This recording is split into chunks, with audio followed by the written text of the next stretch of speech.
Naya Delphi, dear. I specialize in the education and entertainment of entertainment of entertainment of entertainment of entertainment of entertainment of entertainment of entertainment of entertainment of entertainment of entertainment of entertainment. Candy and the sun. Could you make me a woman? Showtime. I know you're used to Lucy, but I run daggers for you. Daggers for you. I know you're used to Lucy, but I run. Go pop pop pop some neurons. I know you're used to Lucy. Dinner dinner din. Such a shun. It tastes good. Such a shun. I know you're used to Lucy, but I run. Surprise. Hip hop bebop. Dance till you drop. Hip hop bebop doesn't mean that they don't love. Hip hop bebop, bop bop bop. Dance till you drop. Hip hop bebop. Just a little bit of nicotine. The sun. Just a little bit of nicotine. Cream in your sugar now. Little bit of nicotine. Doesn't mean that they don't love you.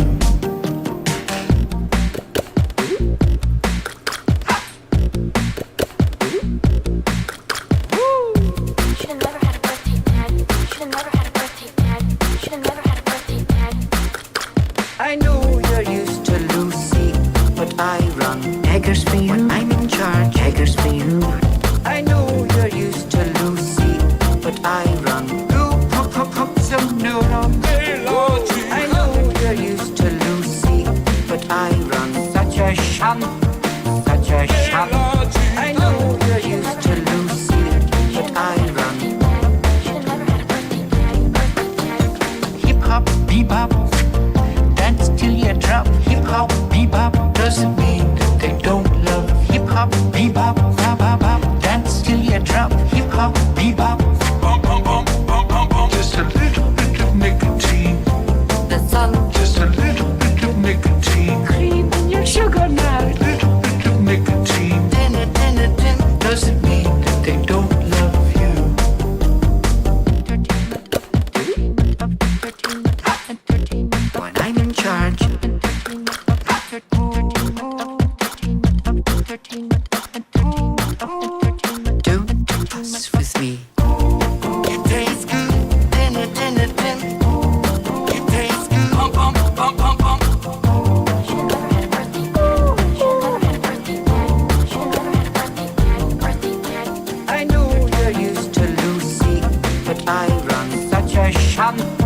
Such a shun. I'm in charge. I know you're used to Lucy, but I run. Should've never had a birthday, Dad. Birthday, Dad. Dad, Dad. Birthday, Dad. Hip hop bebop. Dance till you drop. Hip hop bebop. Mean that they don't love. Hip hop bebop. Bop bop bop. Dance till you drop. Hip hop bebop. Candy and the sun. Just a little bit of nicotine. Dinner dinner din. Just a little bit of nicotine. Cream in your sugar now. Little bit of nicotine. Doesn't mean that they don't love you. Well, that's all for today. Bye bye. Well. So Robert and Kiki are using my talent. I should be getting paid. They had a good show today. Hopefully our internet works a little better than theirs. I think there's a choke on the internet thing right now with all the storms and who knows what it is. We'll wait for the troops to gather. Maybe it's a school night like Leslie and Billy. They are typically unique carry. Said she had to go to bed early. She's not going to be able to make it, which sucks. But maybe 12 gauge will come up in here or whatever. And it's nice to see everybody. Hello, welcome to the Purge. I have a whole lot, so I'm not going to wait too long. I got at least 2 tabs I got to get through. So that's business for yo. Even if it's just 2 of us. That's alright. So, first thing I wanted to start with.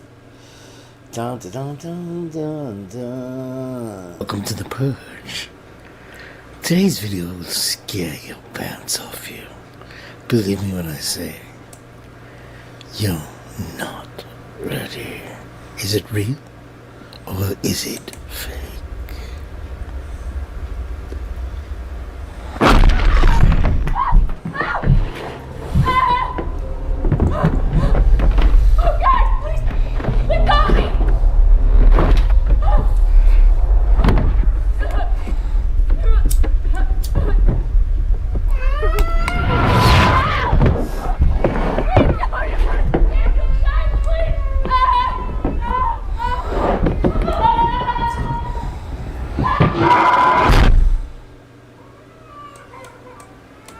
Let me know. What do you think?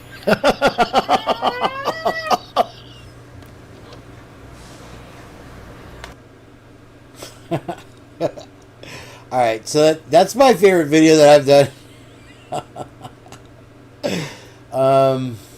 I don't know, nobody's watched it. It's got like 5 hits. I'll put a link just in case anybody wants to watch it again. Oh man, alright. Let's go. So cops will set up drug or DWI checkpoint signs on the highway, but then they'll just camp out on the exit ramp before the supposed checkpoint, looking for out-of-town, out-of-state license plates to use that as reasonable suspicion to investigate for drugs. In fact, the case of United States versus Carpenter addressed exactly this situation. When Christopher Carpenter saw checkpoint signs on the highway, he took the exit ramp before it, and as a result of that, he got onto a rural road and found a police officer starting to follow him. The officer then pulled right behind him, activated his emergency lights, parked his car, and got out and approached Carpenter inside the vehicle. The 8th Circuit ruled that this stop was actually constitutional. But how? Because the court reasoned that the police operation did not, quote, involve an illegal checkpoint at which all vehicles exiting the highway were stopped. So cops will set up drug or DWI checkpoint signs on the highway, but then they'll just camp out on the exit ramp before the supposed checkpoint, looking for out-of-town, out-of-state license plates to use that as reasonable suspicion to... He's so interesting, I forget to pause him. I love his shorts too, because it's just that quick screen grab I can play. Anyway, it's a beautiful night here in Redacted. You can see if I go slow enough. I got the door open today. But a nice breeze come through. I have a retraction to make, you guys, and I'm sorry. I'm a grand uncle, not a great uncle. Nothing half-assed, like, you don't look old enough to be a great uncle. I'm like, yeah, I'm putting myself in a whole new generation. But anyway. Richard Branson has launched a new free online university for people with dyslexia. You can check it out at www.wdyslexiacom.com.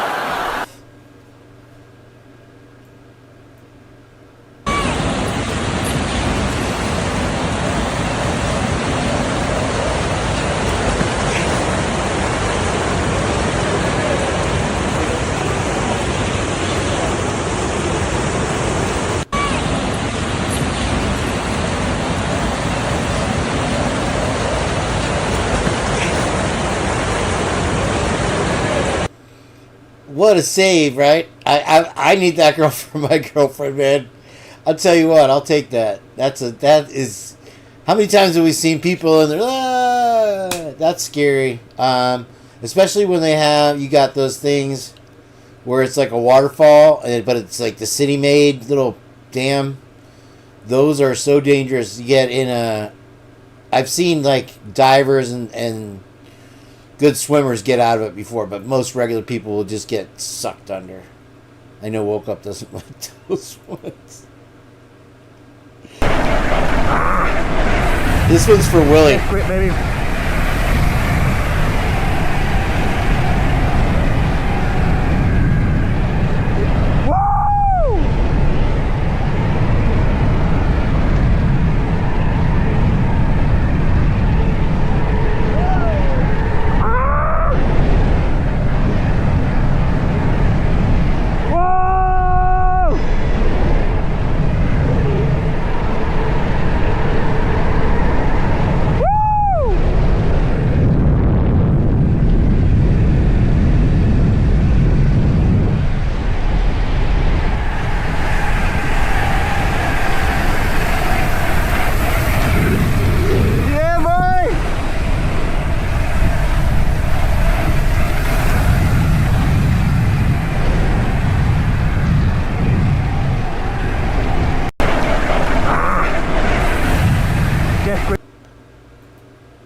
He almost hit that guy, dude. The guy was just like, hey, it's just me.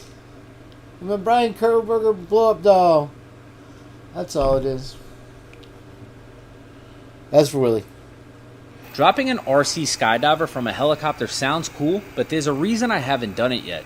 These skydivers right here are 100% handmade, and I will say they are top tier quality. They're made by a company in France called Pole Mini Parachute, and the way they function is you drop it from a plane or helicopter, and when you pull that right hand down, it releases the parachute, which then releases a drag chute, and it pulls out your main chute. Now, the reason I'm using an RC helicopter, not something like, let's say, this big cargo That thing's cool. plane, is because the cargo plane has a small cargo bay door. Now, they do make an attachment What? for the wing, but the RC helicopter has GPS, which means look at that. I'm going to be able It to just fly hangs. this thing The up helicopter's right up 300 here. feet above my house. I don't know if you can see my And picture. it's Look going to at- hold its position, which It means just stays I can there. put that remote down and pick up the skydiver remote to control that. Oh, Now, the reason I haven't skydiver posted remote. a video of this thing Get actually in outta action here. yet is because after the first video went viral, he got a ton of orders, so much so he even has his mom helping him out. Dropping So that's that's fun. I love that. That's drone. That's drone good times, or RC good times. It's an ad, but I just thought it was so purge worthy that it had to be played. an Okay. RC skydiver from a helicopter. Now, if you notice it seems like the blade isn't moving, and you'll see all these videos on the line in the tubes of you that are what do you call it? Oh my gosh, the plane's not moving, or oh my gosh, the propeller's not moving. It's because the speed of the shutter matches the rotation of the whatever. You guys don't care. This officer was challenged to a race by this student, but he pulled a funny trick to win.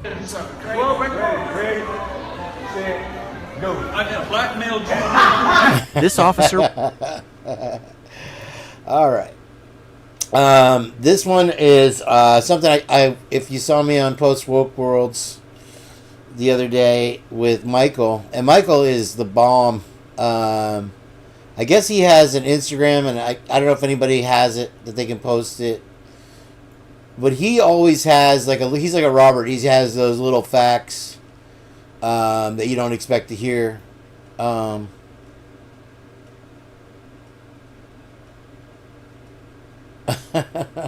Don Tump. That's funny. Excuse me. And I was pulling it up, and this leads to something else I'm going to talk about a little later.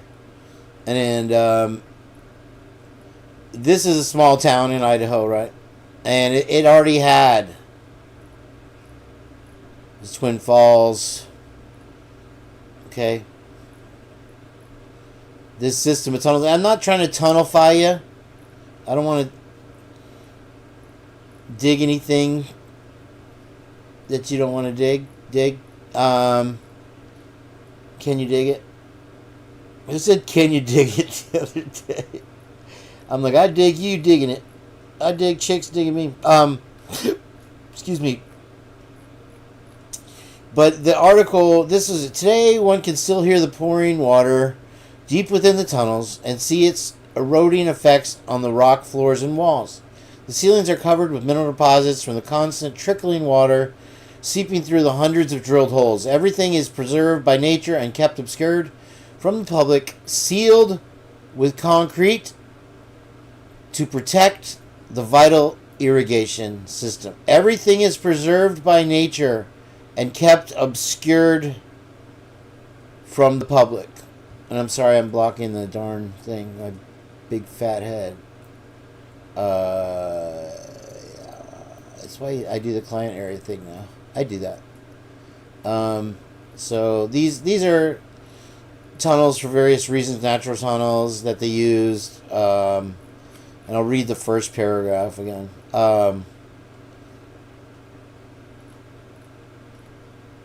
And so like Twin Falls, all over Idaho. And like I said, this is going to lead somewhere. And I'm not tunnel digging. It seems no matter where you turn, Idaho is one exhilarating, awe-inspiring, and picturesque landscape after another. But if you read any of the articles before, you know that our state's history is just as fascinating as the beautiful landscapes we all come to treasure. In fact, hidden beneath the surface of Idaho's soil is a number of hidden surprises. Sometimes in the form of vast cave system, the product of our turbulent geological history. Let me see if Jenn is going to join us today. Let me tell her I'm on right now. She's gonna be via phone because I did a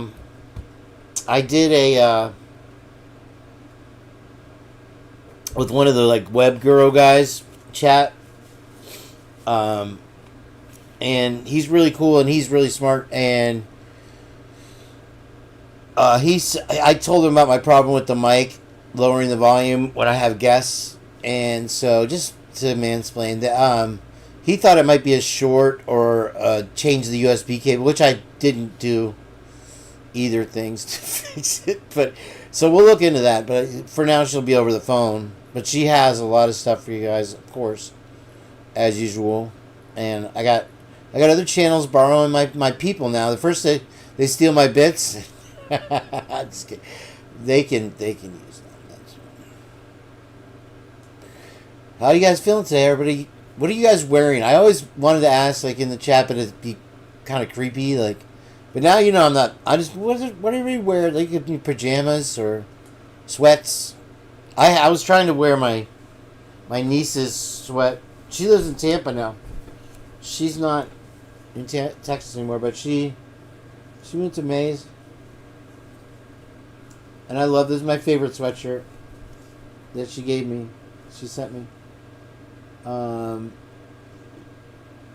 so I wanted to wear it, but I got the door open and stuff. Hi, Rochelle. David Bird already cracking me up, dude. So anyway, just keep that in mind, and I'll come back to that maybe. But we have something with it. And so anyway, yeah, Jenn will be here. Okay.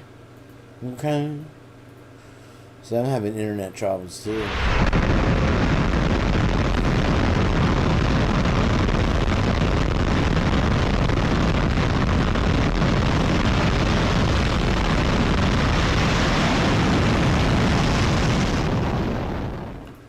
That's the new Elon Musk rocket there that we watched it last time. It goes up and lands itself, the booster rocket. That's just the booster, so they will have. I don't think that I don't know that this is necessarily the pilots. These don't have pilots, I don't think, right? So I imagine there'll be two of them, unless they're just gonna stick a breakaway shuttle, I guess you'd call it, on top of it like this. Who knows what Elon Musk is gonna do? He said something the other day about people are so worried about being pretty. I wasn't being mean to you, echoes of clarity, Trish. Trish. The other night, or this morning, maybe I was. I don't know. It's all part of the act. She thought I was being mean because I told her that she was a sucky DJ. But I put a 7,402 in the chat. If a DJ is supposed to finish the song to the end, am I right? It's an insult to the artist and my ears. If you cut. Unless it's a sucky song. Hi, Trisha. Thank you for coming here. Share up, brother.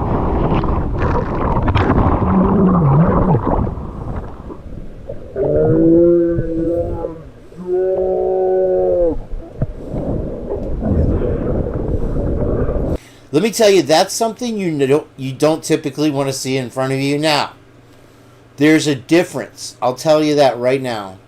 Even though this wave, like, you can have little tiny baby waves in Hawaii and on the Pacific Rim that they don't look like anything, and they'll knock you off your feet. They have so much power.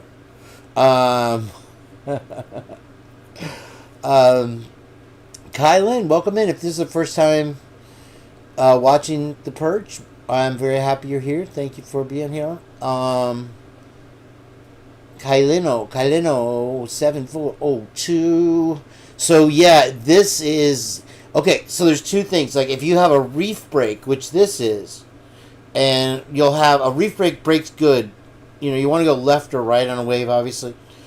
A reef break is going to have like a pointed end where the water it starts. A good point break will have and it gets wider, and so when the wave breaks, it has good form. When it hits a reef, a lot of the power is exerted as the wave breaks initially. So if you're dead underneath that, if you're straight up underneath the curtain, that's when you get hammered. Now with the reef break, the energy is exerted right there, and then as it comes over you, it's less. When you're out on a beach break where they just tend to what they call close out, you don't have a right or a left. That will typically crumble a little bit more, so it holds the power that you get. Anyway, you don't want to see this white because this white water can tear you up pretty good.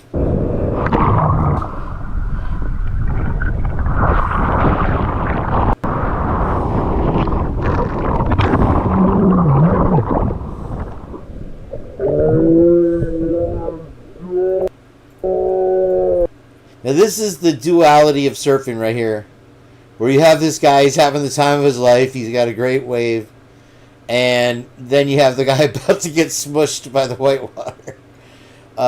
38 degrees in Anchorage.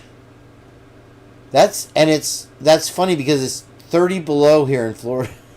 Now there was a time I remember seeing the newspaper article when it was in the 70s, and it snowed in Florida, and it was 95 in Anchorage. I always remember that. But it did snow, and my best friend across the street was from Long Island. And let me see if Jenn is checking in. No link. Oh my gosh. It's like, it's hot on the bottom.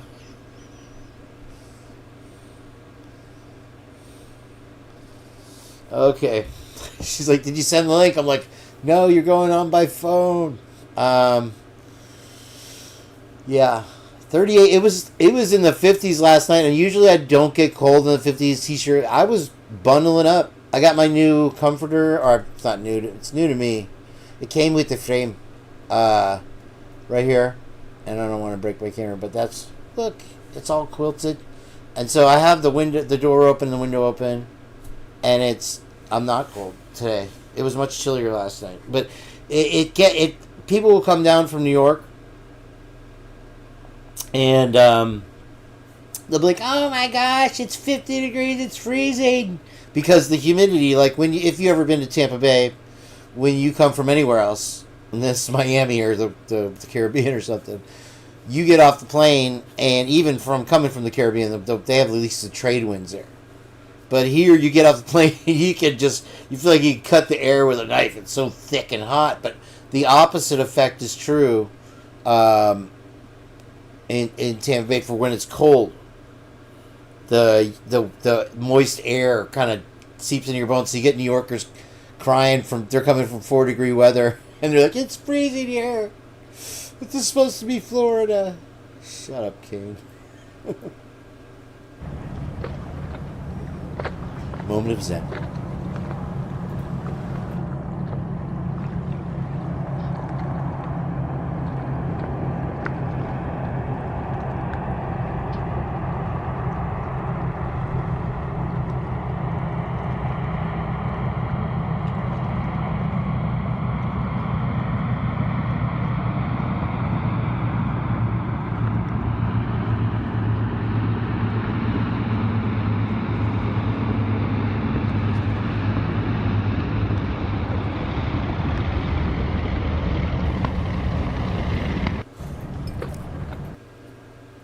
I was expecting it to, like, scoop up the water, to put out a fire. I don't know. But look at the size of the cabin comparatively to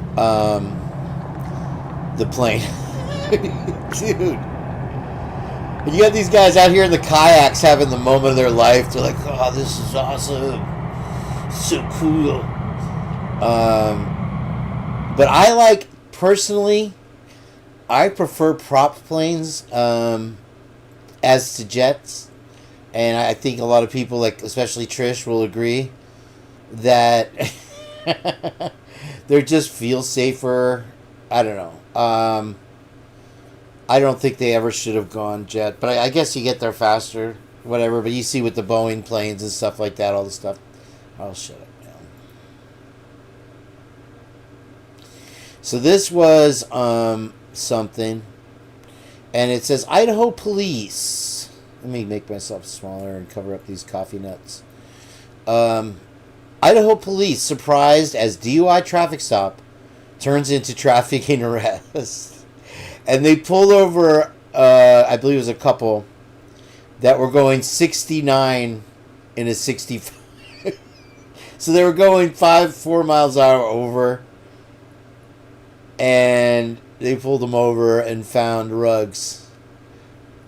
Conveniently, they had a K9 unit on seat. I'm like, I said, I think I sent this to Bubbly, or Bubbly sent it to me. And I was like, do you really think they were surprised? Were they were, it sounds like they were looking, now I think it does say something about it's on the rug superhighway, and that's kind of what they do.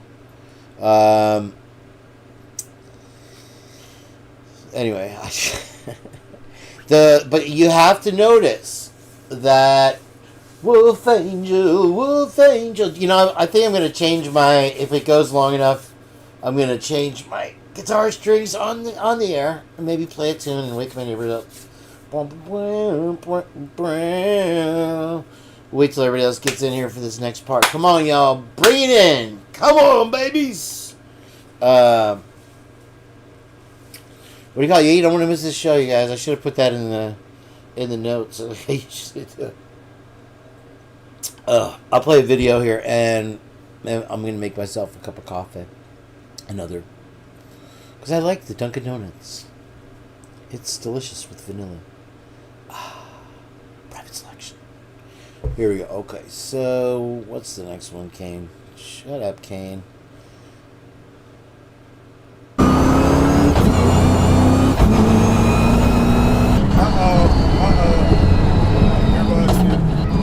Did he pull out? Yeah. Alright guys, if you're watching, you can probably see behind us the red and blue flashing lights, and we're about to get at least a ticket. Yeah. Hey, good morning. Sorry about that. Yeah, it just was running a little rough, so I thought I'd stretch it out a little bit. Apologize for that. A little bit. I wouldn't necessarily say this is the place to do it, though. No, I agree. I think it was like right around 50-ish was my estimation. 79. Are you serious? Wow. I use my... you were going 79. And he's like, this could be reckless driving. But did you guys see the check out the dashboard, the readout, whatever. Let me make myself smaller. I'm getting really small now. Check this out. That could go reckless, that could go lots of things. But, let's just start with your information.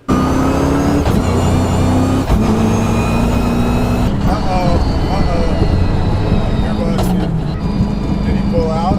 Yeah. That's what she said. Okay, so yeah, that's the, if you saw it there. Here, I'll play it one more time so you can. So look at the readout on the dash. This is $1 million Mustang.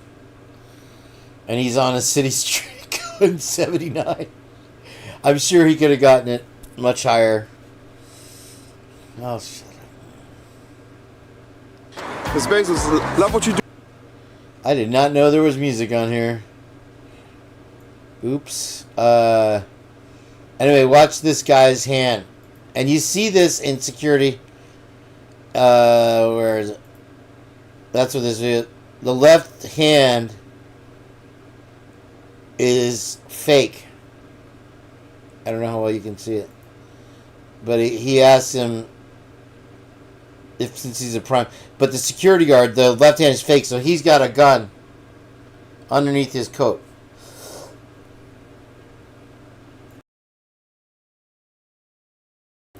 You ever just take that ripper and it just... Anyway. we got the 8 squad up in here. Is Lana quit, right? I thought. I don't know. Where all my people at, yo? Alright, so that was stupid. A new study finds that the top reason more teenage boys are virgins is that they haven't found the right person yet, which suggests a critical nationwide shortage on skanks.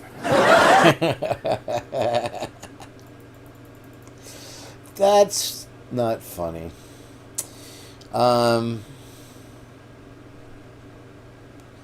One of many, thank you. Welcome in. Nice to see you. I'm glad you're here.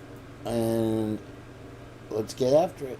We got more stuff coming. This is the kind of the fun hour. We kill till all the insomniacs start realizing that waking up and know that I'm on. Now my internet's broken. Uh-oh, so we got to restart the computer.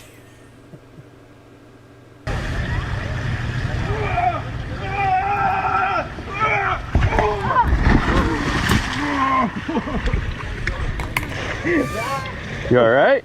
Oh.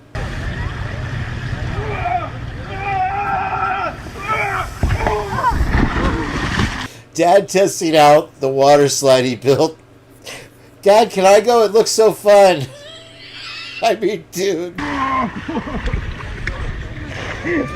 He almost lost it. He's like, I want to make this really fast. Oh, man. That's going to leave a mark. Alright, so this was a repeat. President Biden made a surprise appearance at a White House press briefing on Friday, and it's not a great sign when you're at the White House and people are like, whoa, what's the president doing here? Too much. I tried to watch the news update on Saturday Night Live last week, and it's not really watchable. It's not funny. But they have these great clips. If you stick it out, I guess you get a few good ones. But for the most part, that show is... I don't know. There were some good skits. They had... not Demi Lovato. What's the girl's name? Alanis Morissette. That young girl. She used to be on Disney. The one I played the clip where she says, "You wanted fake blood? You wanted fake blood?" Anyway, that's pretty good impersonation, Kane. Impersonation. Several of them coming suddenly from under the ground. Can you imagine anything scarier? These military drones are not a joke. That's why they even share a name.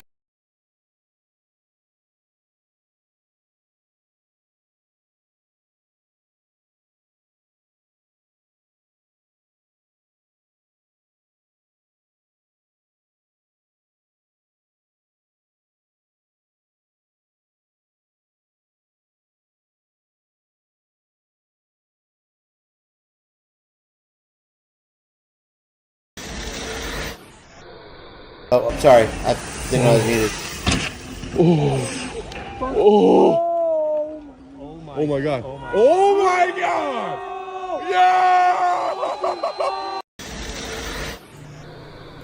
Look at that. I thought this was a Red Bull commercial and he was going to pop a parachute, but... Hi, Glenn, to that, Steve. Yeah, I muted, sorry. Oh my god. Oh my god! Yeah! Glenda, are you from San Diego? What part of San Diego are you in? Unless that's just your name. Alright, so yeah, I thought he was going to put a parachute. I forgot what I was saying when I was muted. I don't know. It's probably not important. Impressions as well, Bradley, don't you? Sometimes, if you want me to talk, I just, whatever comes into my head, I'll say. I don't know when or what it's going to be. Is that your mom? She says, is that your mom? South Dakota, nice. Oh, beautiful. Wow. Another flyover state member. Thank you for coming in. I appreciate it. Yeah, I had a friend that moved to Nebraska from Florida, which I'm sure was a unique experience for her. But I guess she had family up there or something. I'd love to see beautiful South Dakota. That's where the Blackfoot Mountains or whatever, right? And they're doing that next to the Mount Rushmore. They have another mountain that they're carving out, and I believe is it for Geronimo or oh gosh, what's his name? Anyway, for a Native American that they're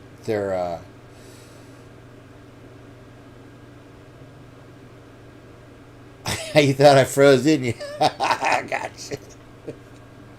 Suck. Wel, we gaan er vandaag vanuit dat dat evenementen zijn die drugs zullen kunnen doen. Wel, we gaan er vandaag vanuit dat dat evenementen zijn die drugs zullen kunnen doen. Sorry. Okay. Oh man.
That is so cool right there.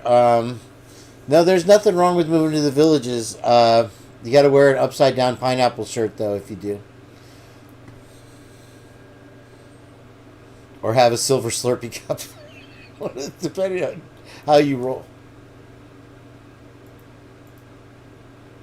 I hate all of you. I think we're gonna be fine. This is messed up right here. We're up on this little hill, and we're about 30 feet up from the river. And historically speaking, the most this river has ever flooded is 10 feet, which is probably close to what it's getting out to now, but I don't know. We'll see. We'll be okay.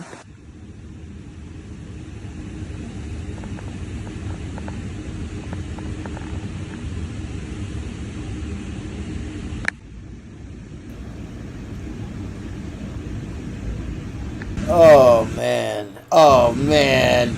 No. No. No. So if you can, I'll put a link to @ColderCovered. Her town in Tennessee was totally flooded and the church is trying to raise money to help people. And let me promise you, FEMA ain't doing nothing. Vector thrust on an RC jet is pretty wild. It's an option that FMS offers for their 90mm Avanti. It comes standard, but at any time if you guys want to purchase that Vector nozzle separately, you can do that. Best part, they even include a little weight that you screw in up front in case you don't want to upgrade to 8S. Now I kept the 6S setup because I found it more beneficial to just run the packs that I love. Now with this 6200 milliamp 6S pack and half flaps, this thing floats up like it's a much lighter plane. My favorite part about the Vector nozzle is that if you're tame on the sticks, you're not even going to notice it's there, except for the fact that at slow speeds, it flies way better. Now when you bring it up high and really unleash this thing, it's going to do things that jets definitely should not do. The only thing that I'm going to recommend is that you are very cautious of where the ground is, because you're having so much fun doing crazy stuff that you forget just how fast the ground comes. Vector thrust. Woo! It went into a heavy tailspin there. So that's a repeat, I guess. I don't mind having them open twice because then I won't lose them.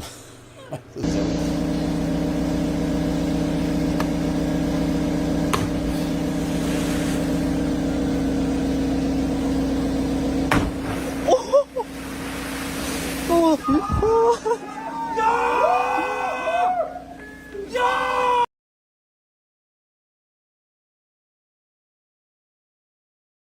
at the ice. He landed belly flop kind of too. Oh, that cold water's got a smack diddly do. Let's look at it again. It's worth another run. 132 feet off a mountain right here. And he belly flops it. You're not supposed to survive that. He definitely got racked. I don't know. I would not do over 50 feet. No way. No way. Maybe 60. If you had to pay me.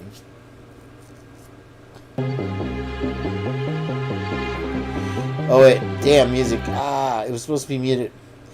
You gotta watch this though. This is weird. Try to explain this one to me. It says, can you explain this? Yeah. So we all know octopuses are badasses and people. But look at these fish in the background. Those are those fish that have the bioluminescent. They're bottom dwellers, so they go really deep. And they have like a fake eye on top of their head. And then look at this needlefish comes in. He's like checking out. And they're already trying to take pieces off the shark. But I don't know what's going on here. But there it is. No harm, no foul. What in the world? Now it looks like a nurse shark, so it's not. It doesn't have a lot of whatever. Here she goes.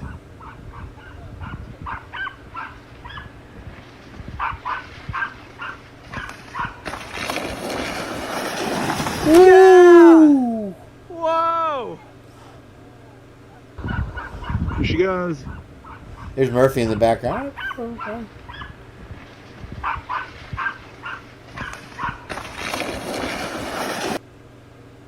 I wanted to play it again because I wanted to see what the price of failure was on that one. She's wearing a bikini. That if you're gonna do that, you're not gonna. If you wipe out, you're not gonna make it with a G-rated ending. Yeah. I don't know how cold it is there. It's just. Is that sand or snow? I guess that's snow. That's about as much snow as I've ever seen. I with the flat irons in Colorado. That's all I ever saw. Anyway, I'll shut it. Okay, he's out there. He's doing his thing, whatever that may be. Look, Tim'll be fine. It's not like he's gonna say something crazy. I've become friends with school shooters. I'm a manatee. Reminds me. Is that? He's out there. He's doing his thing, whatever that may be. Look, Tim'll be fine. It's not like he's gonna say something crazy. Oh man! I've become friends with school shooters. Is that Jim Gaffigan? Because he sure seems like Jim Gaffigan. I don't know. When this officer was about to clock in to start his shift and saw his buddy slowly rolling by in his police cruiser, he never expected him to do this.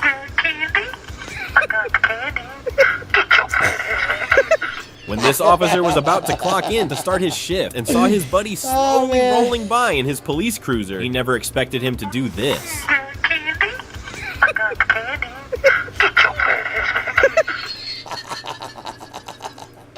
I want one of those. I want one of those infrared lights that you see the police officers with.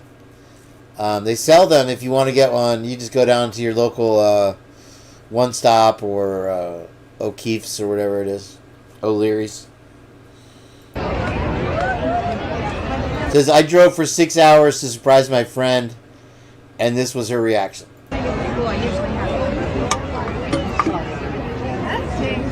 Oh my gosh.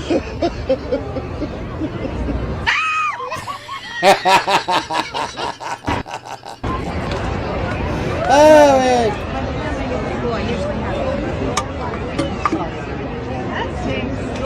my gosh.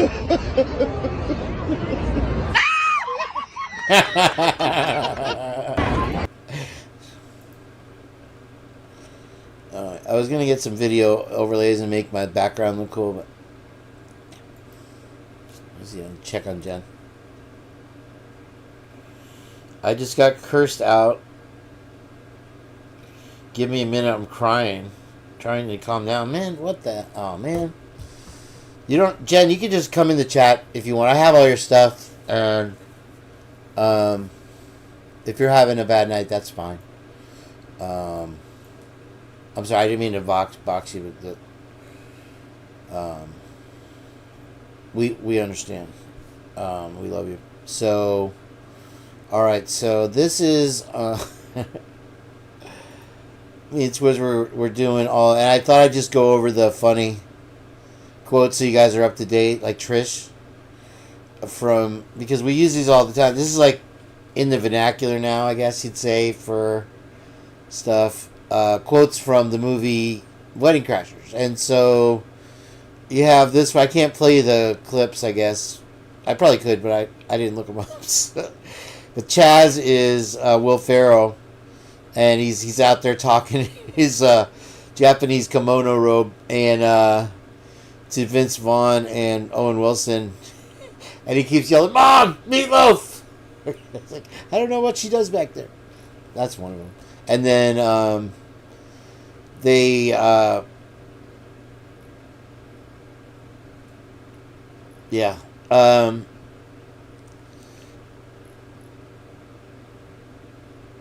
this scene is epic. It's a montage of, they do wedding season, the Wedding Crashers. They crash weddings, and they're always Uncle Ned's kids. If you have to explain it, I guess. Stage 5 Klinger is the girl that he ends up marrying.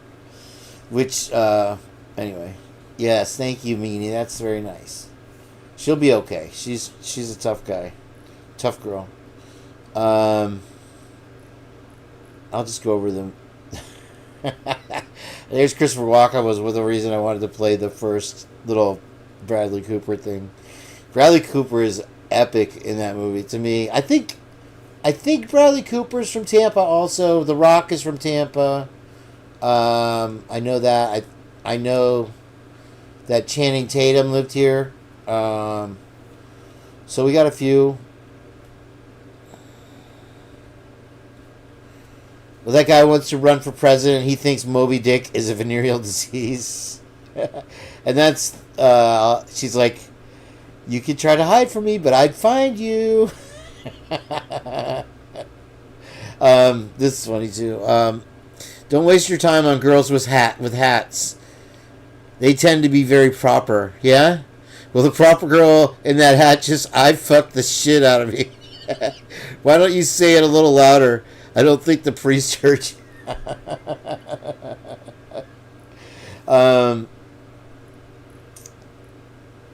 This is Todd, the brother.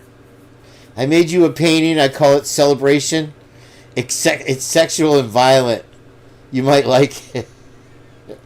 And then later he's like, you want to play Tummy Sticks? You can just come up to your own. Idaho 4? Anyone? Okay, yeah. So, rolling a... does anyone know what this here is used for?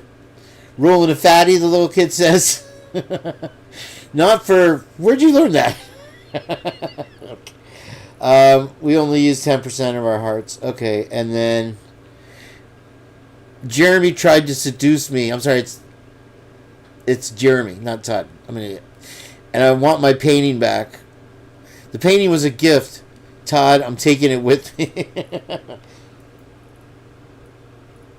Call me Kitty Cat. I met her. I waited. She was friends with the owner of the Tarpon Turtle where I used to work as a waiter. And she was also Lacey Underalls in the movie Caddyshack. You know, it's like, I want to tie you up with one of your ties, Ty.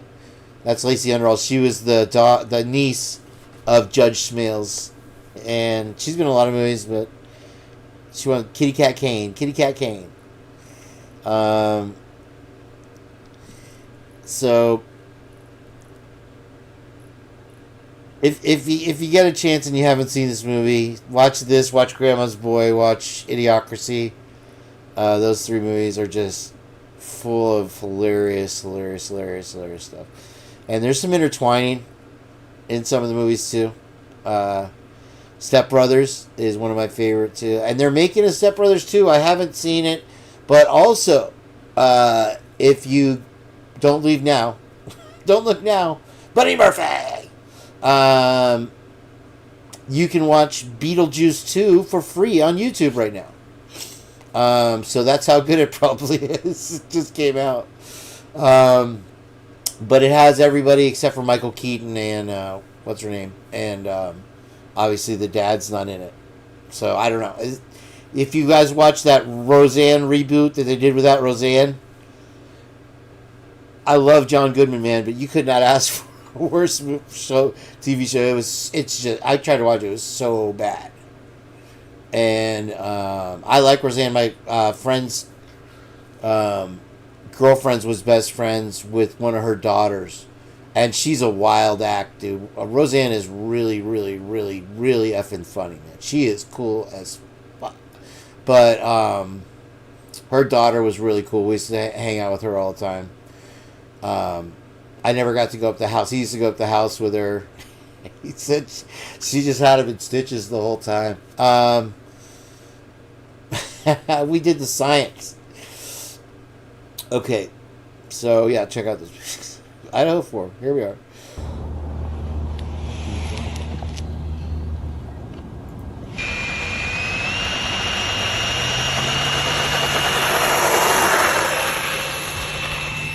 Oh, it's fine. Oh, it just floats around. Look at it. So these things have gotten a lot easier to fly now. They have some, I don't know if you get them at Target, but you get them on the Amazons or Temu or whatever. Don't buy anything from that stupid website, please. And they used to crash. I had a girlfriend, she worked at a hobby store back in the early 90s. And everybody used to want to come in and buy the remote control helicopter. And they would be $10,000. And she's like, we'd be like, yeah, everybody crashes them. You're going to crash it. Oh, I just want it anyway. No. And they would end up crashing them for $10,000 and come back mad. We told you. After falling from the third floor hotel room balcony. So unfortunately, and I like this guy that's doing the news here. The lead singer of One Direction passed away, and I was like, man, I really hope he wasn't 27, but he was 30 or 31, and he fell off a balcony in Buenos Aires, I believe. So rip. The singer who has reportedly found in the hotel's interior pressure. Kane rose to fame as part of the since disbanded pop band One Direction alongside Harry Styles, Zayn Malik, Niall Horan and Louis Tomlinson. The boy band got its start after finishing third on the British version of the X Factor. I don't know what happened there. Am I still on? Put a 1 if I'm still on real quick for me. I don't know if my stream got interrupted there. Am I okay? Hello? Let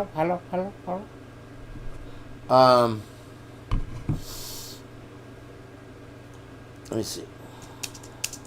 It doesn't say in OBS. Okay, thank you, Rochelle. Trish's stream got interrupted last night because I kept making her play music, and then they shut her down. Sorry, Trish. But let's listen more. TruJustice broke up in 2016 and its members pursued different projects, including solo careers.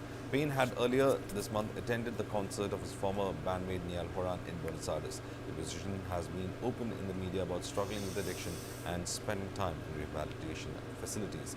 Earlier on Wednesday, Kane had appeared to post on Snapchat about his trip in Argentina, talking about riding horses, playing polo, and looking forward to returning home to see his dog. He said in a video that it's a lovely day here in Argentina.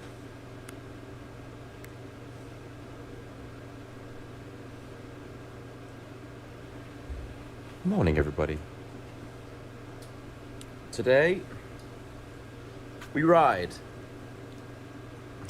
We're going to ride some horses.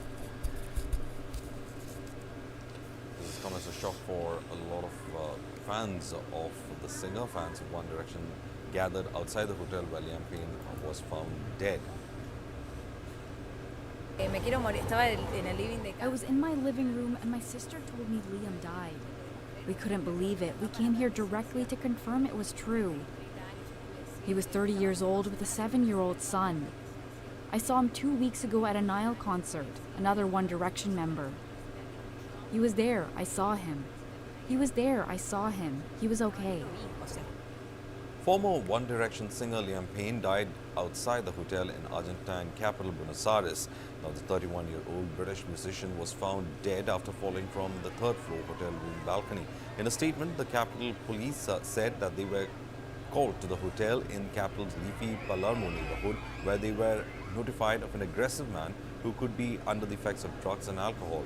Emergency workers confirmed the death of the singer, who has reportedly found in the hotel's interior pressure. Payne rose. So that's sad. Yeah. Hey, Robert, what's up, brother? Let me check on Jenn, guys. I'm worried about her. I was gonna call my mom. It might be a little late. She would answer though. Oh.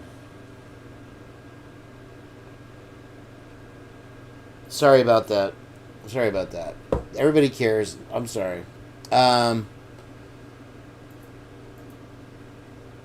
I said was you're having a bad day. That's all. Like I said, take your time, whatever you need to do. That's all. I'm just telling him. It's okay. So I like that guy. I want that vest that he has. And he's just... if I could pull that vest off, I would be alright with that. So let's see. Hello, Adam. I've seen you're in Chicago, and I want to throw you a challenge your way. Yes, we get it. Your snake.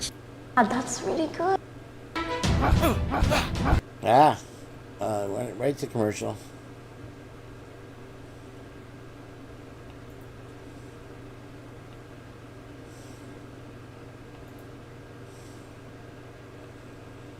So there's some ping pong guy versus girl champion. Check out some of these moves. Man.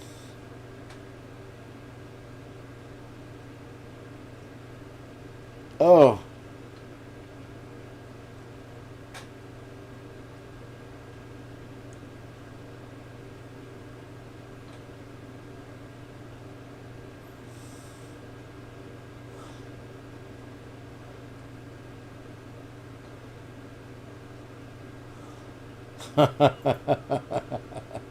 Shit, they are slamming it. That's where I'd be like, I do the dinky little baby thing right over the net. That's hard to do when you're way back there smacking it. Toes. Alright, so she I think she ended up losing the match.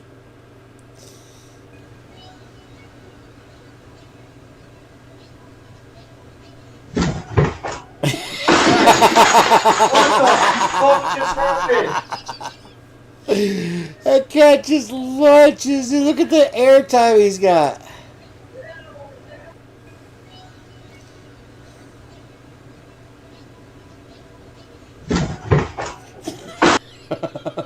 Okay. It says I've watched this so many times. Okay.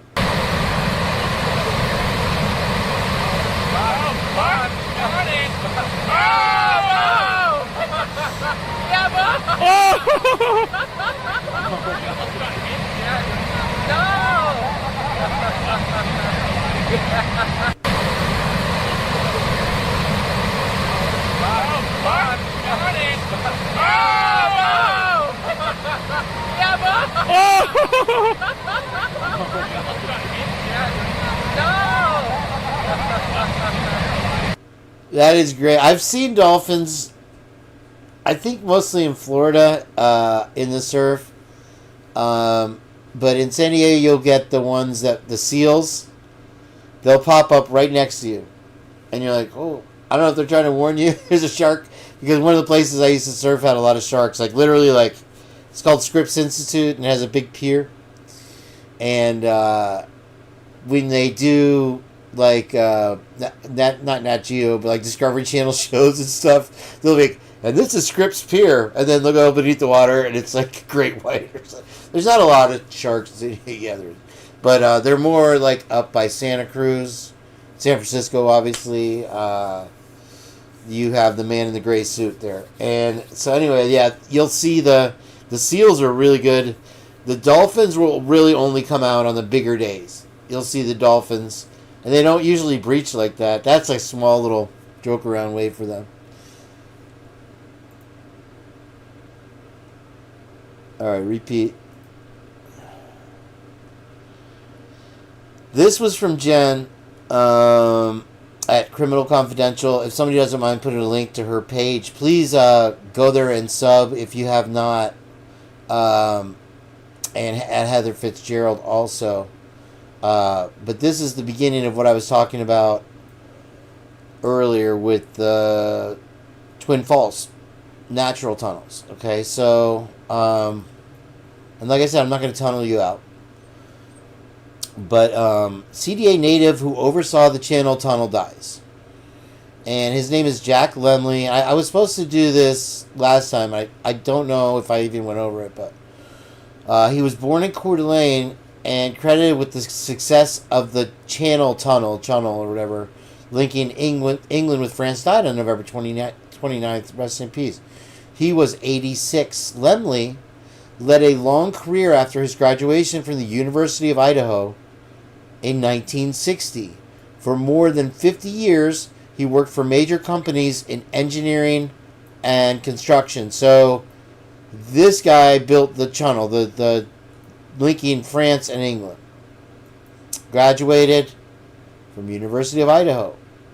And so he was like literally the king of tunnels. All right, and I'm not gonna really read the rest of it. If you want to pause it and you're watching on the replay, you can read that. I'll leave that there for a second. And I need a drink. So Jenn made an interesting point. Thank you very much. Woke up. Hold on. Oh, that Ripper got me. That what are the chances that in 1960 when he went to U of I that he practiced what he was doing for his career? And there's possibly, I don't know, and we could look more into it. I meant to bring up more on him and of Aiden Anderson, which we're going to talk about in a bit, why I'm interested in Aiden Anderson. And I'll tell you right now that I may have found just a piece of the link that's missing, but it might be a big... Like I said, what I feel like we're doing is we're taking that double helix of the DNA strand and popping in. And I think with Robert and Kiki and Lana and everyone kind of doing their own thing, Bubbly Waters... that together as a togetherness in totality of it, and I feel like that's going to be a huge, and it's connections, right? So we're filling in the missing pieces on the connections, and you got the missing link. What is the connection? Where can we find it? Because we're starting to see, y'all, that, and I think many of you will agree that thank you again, Woke Up 1984. The case against Brian never was, and it's crumbled to nothing now. And we're going to see him either railroaded in by a sympathetic judge to Latah, or he's going to walk. And that, for him, and he didn't do it, that's a great win for all of us. But as for the 4, it is a tragedy.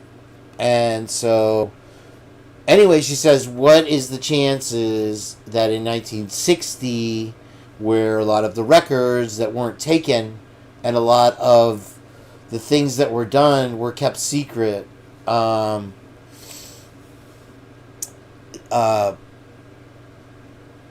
he built some tunnels. So he was the master of the tunnel. He's the king of the tunnel from U of I, 1960. Was he what I wanted to look into more? And I wouldn't be surprised if Robert pulled something out of his hat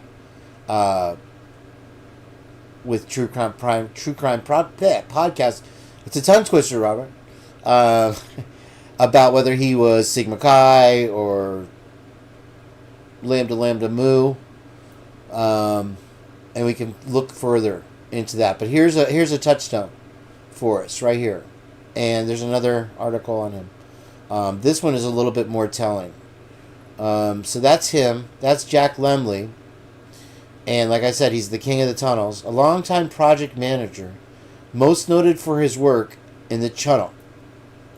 Lincoln, France, and England. Okay, so remember, that's the biggest tunnel ever made, I think. And it's underwater for a long period of time, the British Channel or whatever. So this guy was no clown.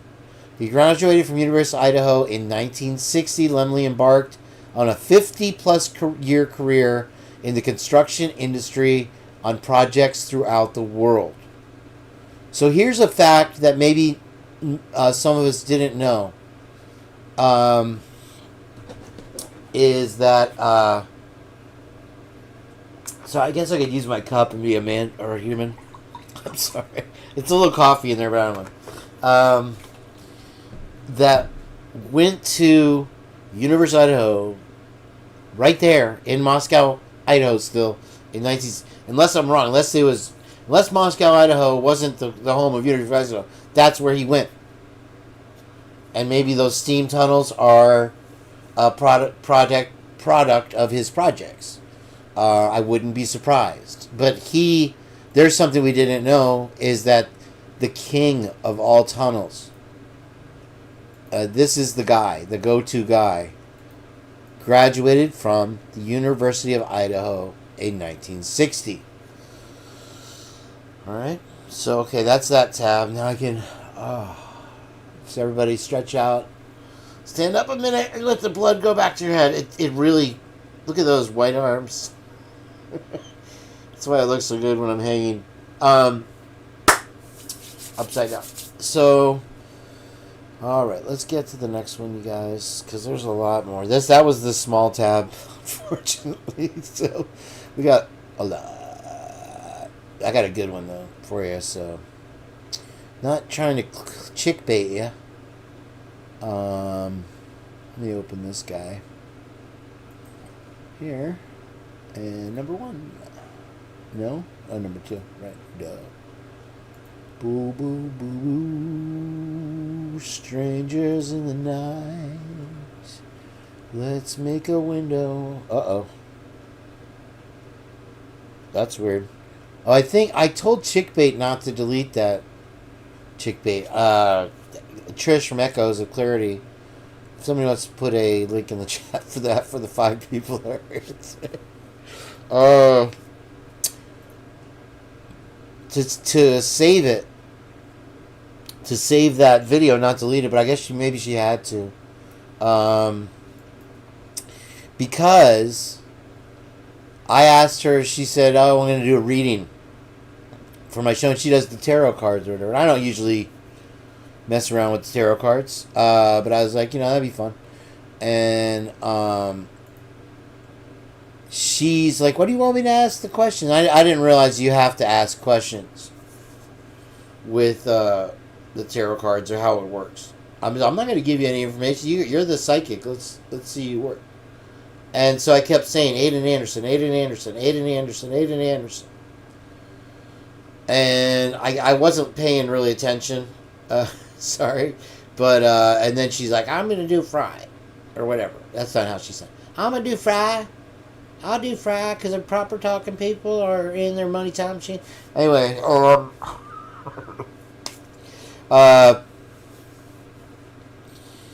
she did a reading, and right after I'd said Aiden Anderson, and she, and I hope it's up there. I'll look again. I mean, she spot on nailed Aiden Anderson. And then she's like, "No, that was Fry." I'm like, "No, that was Aiden Anderson. It was spot on." Very, very. So I just say no. She did Aiden Anderson reading, and it told me everything that I needed to know, just exactly everything. And that was originally from Bubbly Waters, the interview that I played last time over and over with Chief Fry for his. No, I switched from windshield wiper fluid to orange drink, and it's delicious. Yeah, I think it's that. It's not Gatorade. It's what is it called? Oh, like Starburst or something like that. Comes in those little packets. Anyway,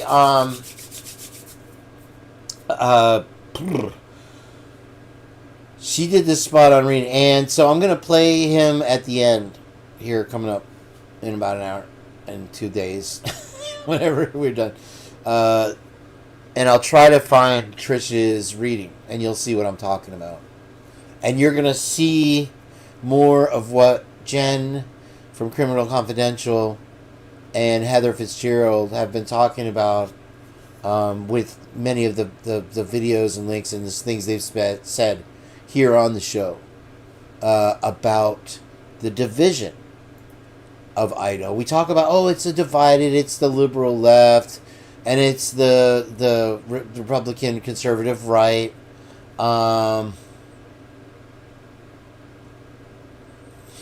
But it doesn't really resonate like how bad it is, how real it is, until you factor in this guy, Dan Foreman, the senator who represents District 5 right now, I believe, Latah County at the state of Idaho, with him and his comments about the left cesspool of liberalism,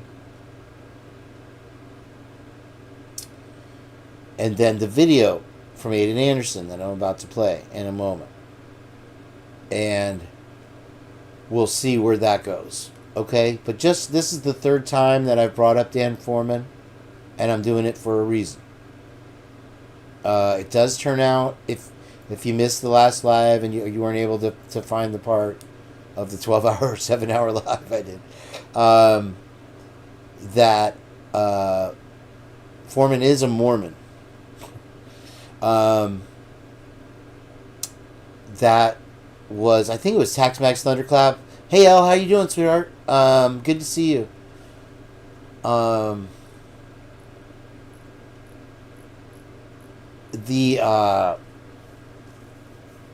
So we if you've been, and most of you were here, we have watched videos on the LDS Church, the Church of Latter-day Saints, and we've even had Jeff in here, who attends the church from time to time, and has had discussions with the elders, and given us insights into the reality of it. Which, of course, you think it's a church, and it's typical church stuff, which will come into play when I talk about Aiden Anderson.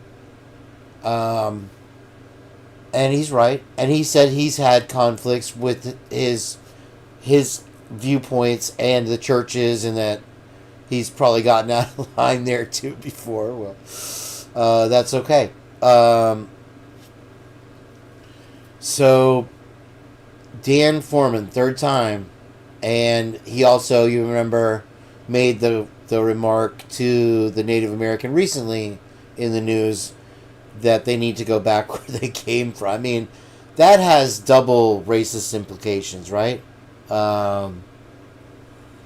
It's very telling, showing on who he is. So this is when we talk about an extreme right and an extreme left, with the university, with the art folk that are in the town, and like I said, I wonder if some people, if the locals know not to cross the street at certain points on Main Street, Moscow. Okay, this is their leader that they have elected to represent them. Before he was partially Latah County and is it Wagner or whatever, adjacent county representing 2. Now he's strictly District 5, Latah County. And we believe he's going to reach the end of his career. Since we're talking about Gak, I will say that he's not a dumb guy. And he's had some great insights for sure. I haven't followed him for a long time. I am just not a fan of anything anti-Semitic for sure. I think that we've been through that already. And whatever conflicts may be happening is just a world thing right now. And if you didn't see, U.S. planes dropped bombs in Yemen as a demonstration of what will happen to the Iranians. So it's very biblical right now, you guys. It's very, and I hope that it's not just some thing playing out, or our leaders are wiser. We don't have a leader right now, unfortunately, but there are good people in the Senate that will fight against us starting some kind of war. War is just for money, for people. There are entirely other ways of handling things, and obviously the people of Palestine and the people of Iran are beautiful, wonderful people, and they should not be put in this situation. But it's such an eye for an eye over so many centuries now that hardly anyone is able to step in and do anything. Now, Trump had a lot of progress, and I'm not trying to push Trump down your throat or anything, but it seemed like he was making headway in uniting those leaders, and I pray for that to exfoliate or continue once he's back in office. So we shall see. And I think it's just about semantics now. They're even though CNN is tearing into Harris even now, I don't think there's any real support for that program. We've all learned our lesson now, and so I'm not a big time Republican fan either. But God, I will tell you, I like the guy. You couldn't find somebody that hated him more before he was president. But man, good guy. Okay, so anyway, I didn't mean to have this Facebook open. Let's see what it is. Oh well. Yeah, I chatted with somebody in here. Where are they? And I asked them to come in. I don't know. Let me see who it was. And they were asking where they are, and I said, well, join our chat and we can talk about it. Here's the comment here. And I don't see the guy. But everybody's worried about them. And okay, so it's Brent David. I don't know if he's related to Larry or not. But he was as concerned as anyone. And here we are months down the road. And someone had been communicating with them after they stopped the show with Brendan. But he's fallen off the map. So I almost every day send them a message. And I check in on them here and on YouTube. But we have not seen Thought Riot broadcast, and that sucks. So hopefully they'll come back. Who knows? Or just at least send us a message, guys. Let us know you're okay. So here we go with more drone news. Now, robots are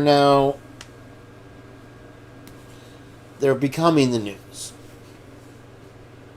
And if that doesn't tell you something, it should.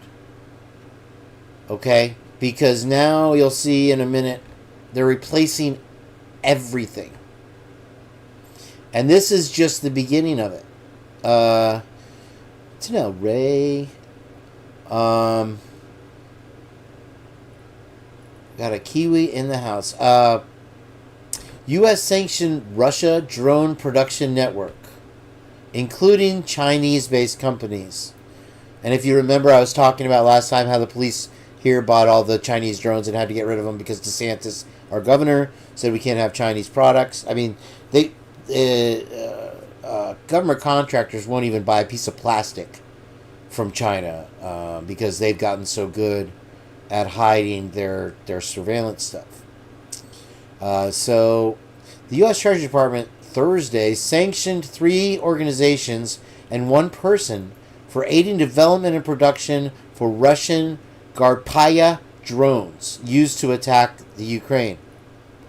That's a scary picture right there, to me.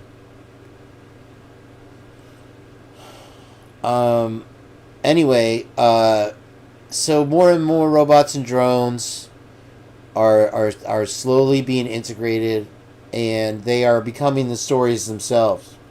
And you wonder if there will be with AI a self-preserving need for attention, that kind of thing. Anyway, so that is something that will develop more. A full hunter's supermoon is coming. Here's what it means. And I think that last night was about the biggest moon I've seen. Is it tonight that's a full moon? So we may not have a lot of chatters that we usually have because they're out. The first full moon of fall, also one of this year's 4 supermoons, rise in the eastern sky. The hunter's moon is the first full moon after September's autumnal equinox, adjacent harvest moon. While the hunter's moon will reach its brightest at 7:26 a.m. Eastern time, the moon will be low in the horizon. So when I saw it the day before, I guess it was it was that orange moon, and it was so huge. I mean, it was like in the Jim Carrey movie with God, what was it? How the Cookie Crumbles. That's how the cookie crumbles. Anyway, pretty cool. And so it was big. I don't usually talk about these guys, but the family is coming out now. Their remaining alive family, and supporting their claim that they were abused by their father, and so they're calling for a possible resentencing for the crime that they committed. We all know what they did. And so that'll remain to be seen. I thought it was interesting that now the family comes. Now you find things out, I guess, and things change. So we'll see how that develops. All right, let's take a look and see. There's another drone. There's tons. We're about to hit Drone City right now. And oh no. I thought we have a cold front here. Now it's starting to get chilly. I might have to put that sweatshirt on. I hope that's not what I think.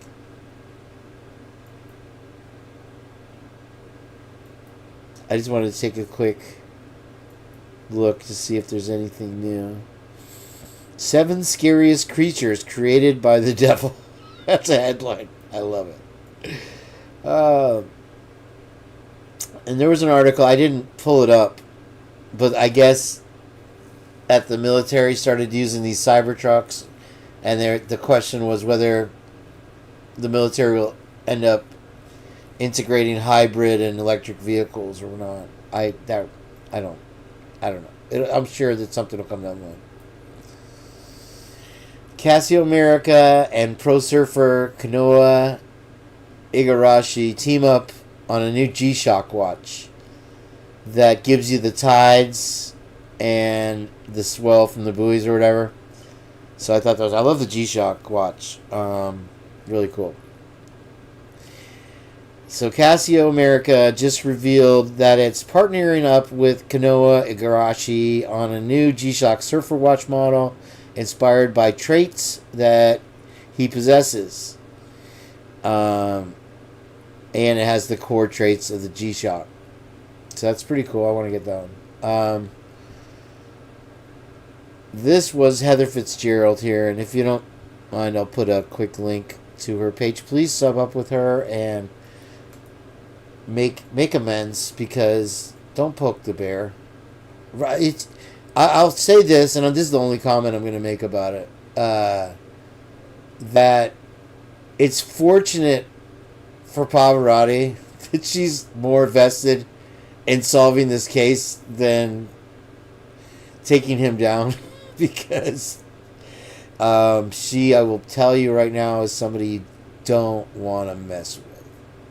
But she's not here for that silliness that's going on. So we'll play her video. That it was. I almost didn't play it because I was like, well, they're doing it on Kiki and Robert's show, but it was so. It didn't do it justice. They were having, like I said, I think everybody's having kind of internet problems with the storms and that. So we'll play this now. And if you don't mind, I'm going to make a cup of coffee real quick. So keep going. I'm not funny yet. It sucks. That the Moscow Police Department has been looking for what, the last 2 weeks or so? What is your take on the fact that they haven't been able to locate it yet?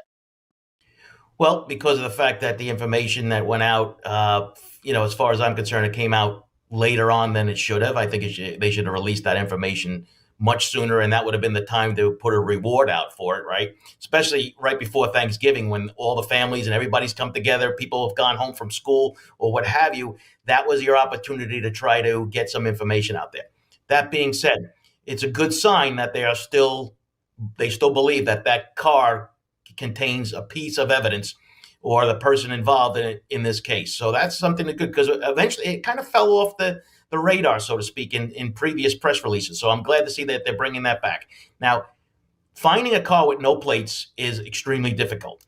And what happens is there are tools that the police department use. I'm sure they went to the university, because generally in colleges, I'm not so sure about the university here, but they usually require you to register a vehicle to park in that location. So that the police department use. I'm sure they went to the university, because generally in colleges, I'm not so sure about the university here, but they usually require you to register a vehicle to park in that location, so that we don't get people leaving their cars. So I'm sure they went through that avenue.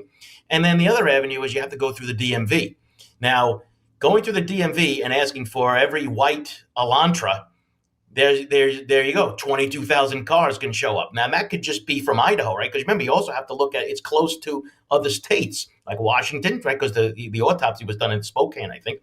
So you now have to create this huge circle, and you keep on going out. And quite frankly, that is an amazing task that they have to go through, because they don't have any other identifiers other than it's a white car, and we think it's an Elantra, right? We don't even know for sure.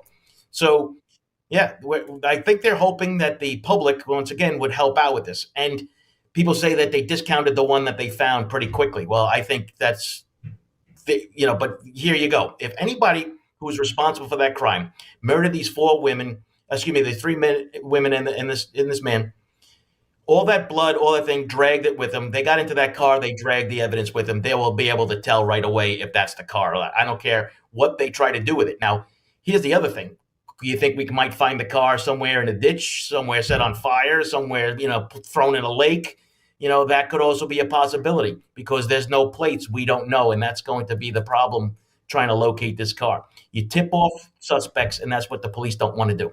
Yeah, and that car that you had mentioned, they ruled out the owner of the car. The car was registered in a different state. They found it, I think, in Oregon, and they said it didn't have a relation to the crime. I wanted to ask you about, because Chief Fry, the Moscow Police Chief Fry, has said the reason we're not releasing more information right now is we are concerned about an eventual prosecution down the line. In fact, he went on to say that they wouldn't release the 911 phone call that was apparently made by the roommates the morning after the murder, where we believe other people came to the house too. There was a report that they told 911 of an unconscious person.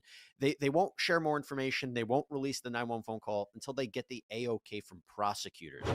Well, you always hold back information on any case that you work, but one this big, you hold back because you want to have an unbiased jury pool.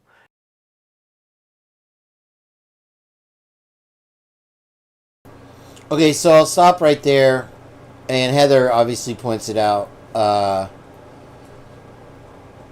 you don't want the facts out there. And I said to Heather, I don't know all the facts. Can I be in the jury? But he literally says you don't want to put the facts out there and taint the jury pool. How are facts? Anyway, so the other thing is that Heather has found the VIN number for that, and I'll rewind it for you guys. And for that launcher from Eugene, Oregon. The follow up to that would be to find it, but I can only assume that it's compacted now and crushed. And man, it's getting chilly. I might have to close the door. So that'll be interesting to see if we can actually locate that car, and if it hasn't been tampered with, perhaps get some kind of look into it. So there it is, guys. And if you're a lawyer of some kind or whatever, that you have access to the sites where you can look up a VIN and see where it is, or maybe who owns it now, please help us out there. That's the VIN number that Heather just put out. If you're just watching, you're not in the chat, thank you for being here. And feel free to join in. They only ankle bite here. They don't. Anyway, I'm working on my second cup of coffee. I'm sorry. Funny is relative. It really is, because my relatives are all funny. Prosecutors. Well, you always hold back information on any case that you work, but one this big, you hold back because you want to have an unbiased jury pool. And it's not just about today. It's about in a year from now or whenever we make an arrest and go to trial. We want to have that pool of people who can look at the case and not have all the facts to that to make the decision to. So in addition to them not having the facts coming in, they don't want the facts out there for the jury to mull over. You have to watch it with Fry. And it was funny because Jeff H. was like, well, I just see Fry as a good guy. And I'm like, man, he's dirty. And the connection that I'm making, I'll tell you right now, is a little caveat. Thank you, Bubbly Waters, for all of that. Is that Aiden Anderson was the person that did like the interview, which was obviously a canned interview with Chief Fry for his sheriff run as an independent in Latah County. And the point of the thing that we gathered was the ivory tower that Fry dreams of is where he is autonomous from any control. The only control that anybody has over him is money. And the commission is the enemy. And the only thing that they can tell him is how much money that he's going to have. And his wife is independent with her own powers and doesn't have to answer to anyone. But that's irrelevant from what I found. And it's like I say, everything's a little piece. If you guys think it's a big one and you want to follow up on it, please do. I'd love to see it on another channel, following up on what I'm about to talk about. But you'll also see the divide, the great divide, like in Bluebell Ice Cream, in Latah County, a little clearer, I believe, after tonight. Find this person guilty. Is that standard operating procedure? They're concerned about a prosecution. I love that. Is that standard operating procedure? Like, even he's just like, I don't know. I love it. This is my favorite Heather Fitzgerald video yet, and she has obviously done some good ones. And Jenn said that she's working on one that she was finishing, but like I said, she's having a bad day, so she may not join us. I'm sorry. We don't have Jenn from Criminal Confidential tonight, maybe, but hopefully we'll get to see that video, and I'll check in if it finished. So yeah, this is by far my favorite of Heather's video, and I've watched it a few times already. I'm sure I'll go back and watch it again. It's just so many times you'll see the LE that what they do is they slip stuff in there by the commissions. They do it here, for example, with the traffic lights that turn blue tomorrow. They were snuck in from the public who are paying the taxes, and even the commission. They'll wait till the end of the meeting and just kind of slip it in, or be like, okay, yeah, whatever, just pay them. And it turned out to be a huge fail, and it wound up in the papers, but people don't even pay attention to it. But it's so huge of a problem, with especially the way the technology is advancing. And you're about to get hit in the face with technology stuff right here in a minute. So if you want to go grab a bucket of popcorn and your pronoun or PCA or whatever, good. I'll finish this. But yeah, this video is fantastic, Heather. Thank you so much. Down the road, he said he was afraid of tainting a jury pool. Well, no, it's absolutely important. So when you're investigating any homicide specifically, you have to believe that this case, you're going to... I like to stop the videos, Heather, because sometimes she's put this stuff up. I want to give you a chance to read it, and as we go. Catch the person, and that this case is going to trial. And you have to dot your I's and cross your T's. Now, here are some issues, though. We saw statements made by the coroner that what I thought were pretty bad, in respect of locations of wounds, how they were I've never seen that before. And then we saw the prosecutor himself doing interviews and making statements about telling people they think they should give themselves up and this and that. Once again, I've never seen that before either. So, and I think we haven't seen that now in a few weeks, and I think people finally got the message on that. If I was the chief when that was happening, I would be extremely upset over this, because once again, you're preparing for court. And at one point, I even did an interview. I said, at this point, I think that the state attorney should be looking to maybe take over this case after hearing what the prosecutor was saying. And I think that still is something that could happen down the road, because once you make public statements about a case that's an investigation that's ongoing, and you're talking about things, it could be detrimental to the case because of the fact that, remember, this is if you live in New York or Chicago or Miami and you look at Moscow, Idaho, I mean, this is like a neighborhood in those kind of cities. So it's a small place. And yes, you can taint your jury pool. And then you're going to go through the thing about people trying to say, the defense attorney say we want to take it out of the area because they're not going to get a fair trial. I mean, it just adds all kinds of things.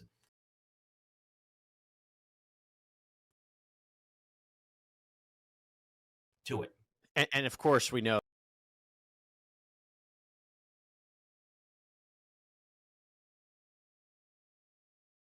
Right here, you can see that the confusion. This is the 1112 camera house with the, I think it's with the cat piss picture or something like that, where the cat was peeing or whatever. And the confusion that it, I think this is where I had a question, Heather. Actually, is this not, the camera is not facing the house because this is the side of the house, or what was the let me rewind it a little bit, guys, and we'll play it from here.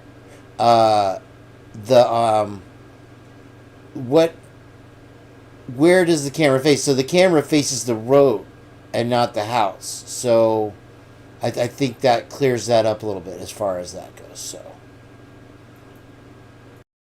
taint your jury pool, and then you're going to go through the thing about people trying to say, the defense attorney saying we want to take it out of the area because they're not going to get a fair trial. I mean, it just adds all kinds of things. Consider it tainted. Heather's sense of humor is great. Okay.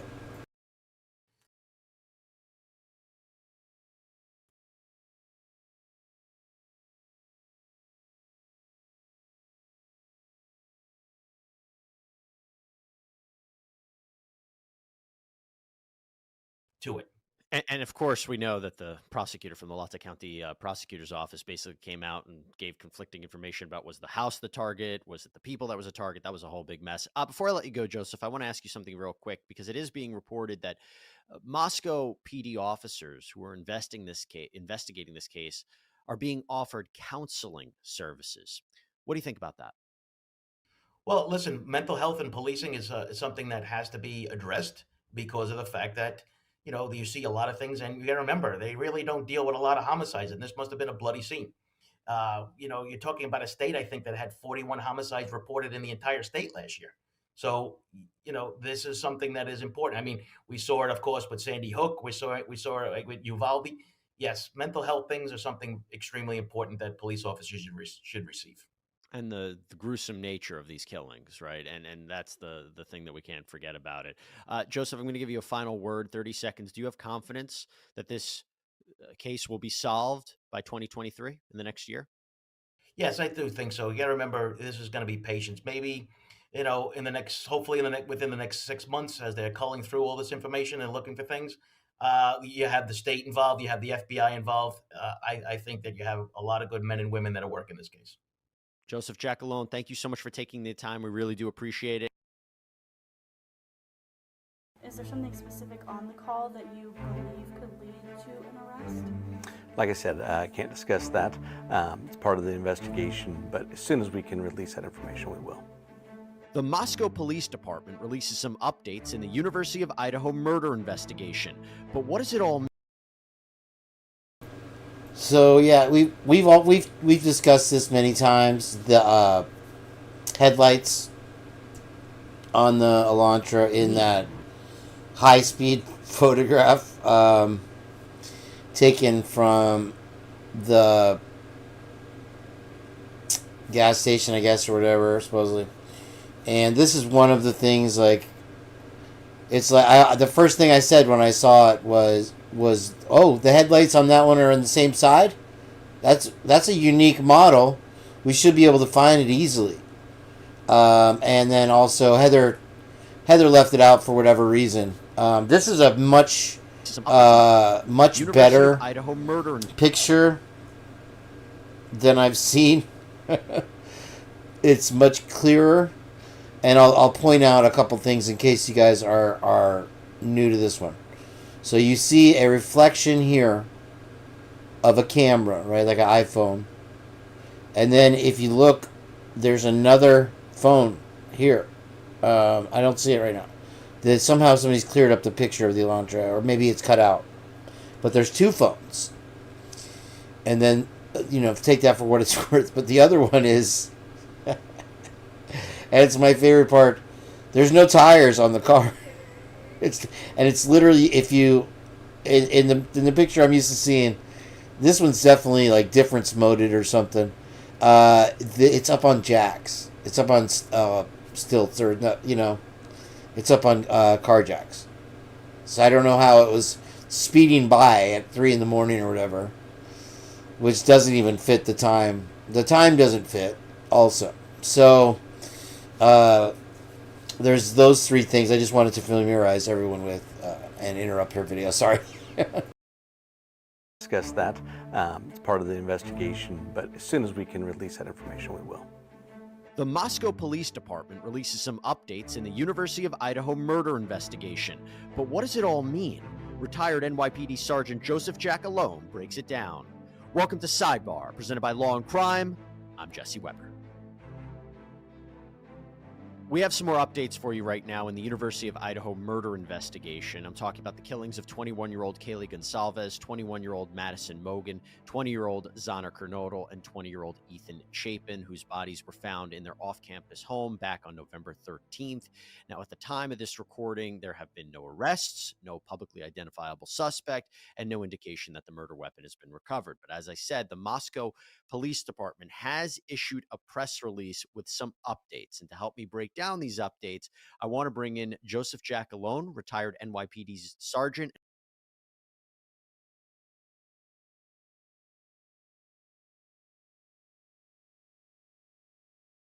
So yeah, that's if you would like. I'll post another link for it again.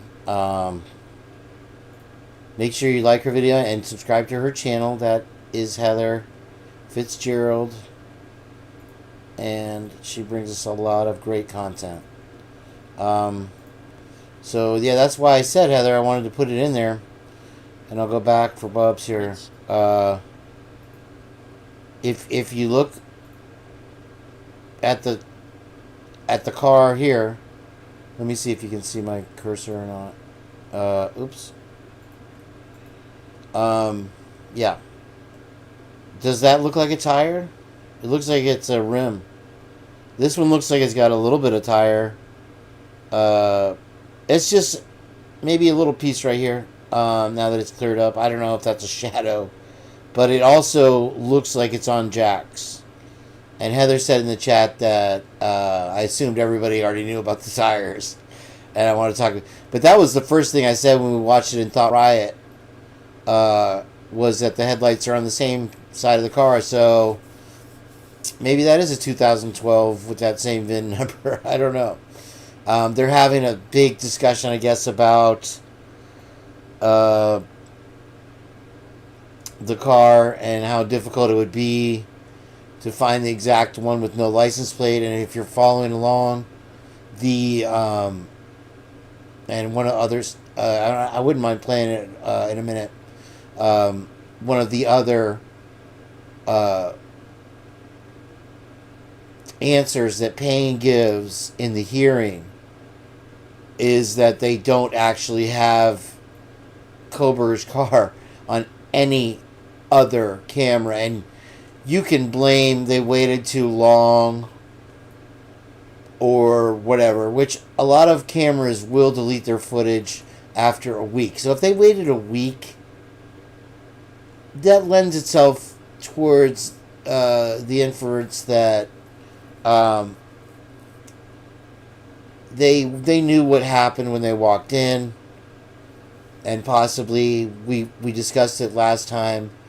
Maybe a campus police officer was there before noon, as a large number of students had already gathered at the house that I'm sure had cell phones that contacted other students. So if you have a 4-hour period or even a 3-hour period between 9 and 12, where neighbors are going by and people have gathered, that perhaps somebody knew a campus police officer and texted them, and they arrived at the scene before, and the decision was possibly made to do whatever they decided to do at that time by a higher up. Because it's a report of an unconscious person, and we all have seen, if you watched Bubbly Waters once or twice, you'll see that anytime it's an unconscious person, no report taken. So if somebody said, oh yeah, the campus police officer, they have 2 detectives and 2 patrol officers at the campus, on campus police officers, as well as the rest of the campus police officers, which is the entire Moscow Police Department. So, is that a possibility? Is that why? Like I say, when you lie, you don't have to remember anything, and you usually don't have to explain anything, and you definitely don't have to tear down a house if you're telling the truth. Or when you tell the truth, you don't have to explain anything. You know what I mean. And you definitely don't have to tear down a house and slap a gag order on a 911 call or an autopsy, or whether the fact that a lot of people are alluding to that it's possible now, we think that maybe Kaylee was the person taken to I forgot the name of the hospital, but taken to the hospital, and perhaps she survived in critical condition, possibly for days after the crime. And we've Heather and Bubbly have both presented examples, and I'll play Bubs in a minute, of the family it almost seems making reference to that type of possible situation. And I think it was Kiki that was saying that the family, or Heather, the family knows more than they're allowed to say, and it's like they're having to hold it in. So anyway, there's that. Now we're gonna get into this stuff here. Where's my coffee's ready? Oh yeah, small myself up. Man, talking words. Let me see.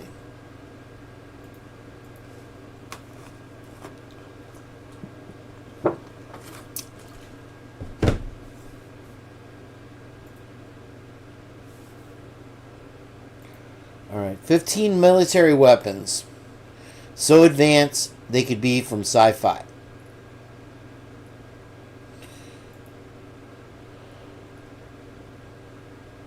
And this looks like Wall-E, right? Or Short Circuit. And Elon Musk was accused of copying the movie iRobot for the design of his robots that we looked at last time. If you missed that, it's in the very last live that I did. If you'd like to scroll through and check that out. He unveiled, and I have a video of it again. Because apparently the robots that he brought out, they can do all this dance and stuff, and they're dancing to the music. But they,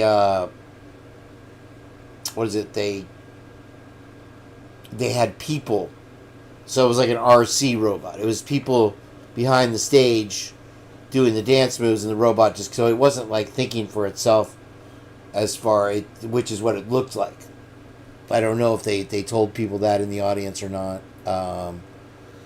But these are the various robots and stuff that they are coming up with. And you see, this is scary to me. This is the LRAD. And that's the sound control thing. And it's a long-range acoustic device. You guys have heard of this. It's a powerful loudspeaker system that can emit highly directional sound waves at volumes up to 150 decibels, which normal speech is at about 80 decibels, 60 decibels. And then ear-damaging levels are, I believe, above 120. I think the loudest concert ever recorded was the Uhhh, and it was like 130 decibels or something like that. And so they have this, and they can focus it right on you, and blow your eardrums out and send you out of the, they say it's for crowd control, but what's to say that the cops won't have this and just to mess with you, shoot at your house? Because they do that with everything else that they have right now. Everything else. Okay?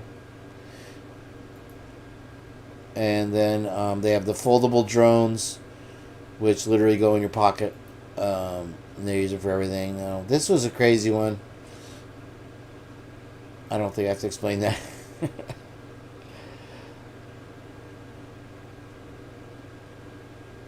That's the XM25 CDTE. It's a grenade launcher and a machine gun. I can imagine the cost of one of these. And so many of these things are so expensive. And they remain viable for, their lifespan, you know, a decade at most, probably less now. Do we really need... it's just so ridiculous.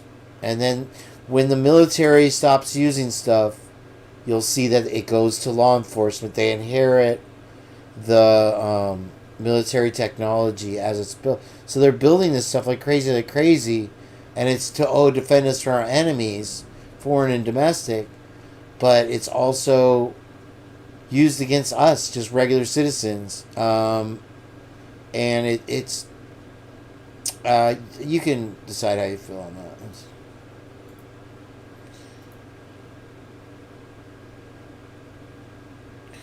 This one's a flying truck.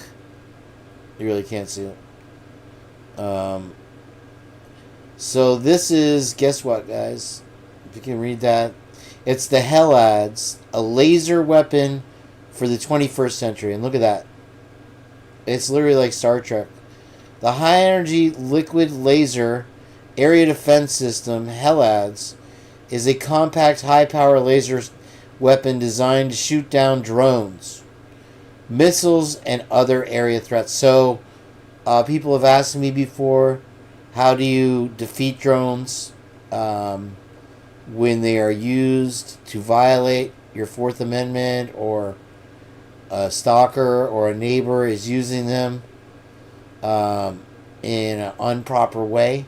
And what a lot of people are doing now is they have nets attached to their drone, or a gun, like a potato gun, and you shoot the net over the drone. Obviously it's going to take it down. For the most part, just the weight alone, if it doesn't hit the propellers. But now the military has these very powerful lasers, and my buddy, that's right here. If you look closely, I have a heart-shaped mole, or freckle. I don't know if you can see. Okay. Hold on. It's upside down for you guys, but anyway. Where is it? It's where my buddy builds lasers out of stuff. So you can build them out of CD player. And he made a gun, like Rick and Morty, out of it. And he's like, you want to get shot? I'm like, okay. And he shot me, and he's like, it's going to burn. I'll just do it for a second. And it left a heart-shaped.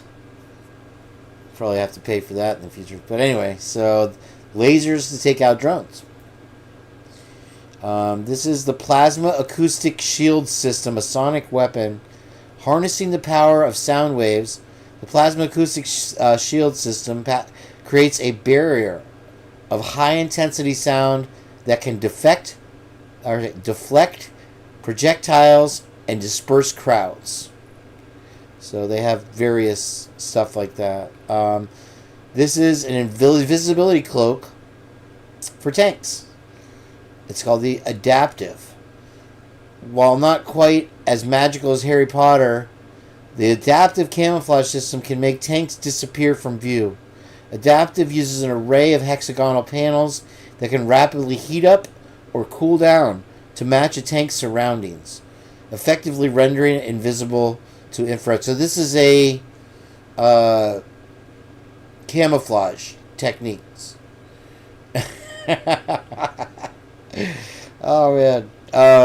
Yep, I'm showing my freckles. I too have asthma. But they do have something, and I don't know. I haven't. I'll do it on the next show if I don't find it tonight. And I'm gonna play a video in a second for you guys from this. I'm gonna skip ahead of the drone stuff. And I'll tell you the first thing. This is Aiden Anderson. And he is a reporter in the city of Moscow. And I will tell you in a moment why this is interesting to me. The first thing I noticed is this clock tower.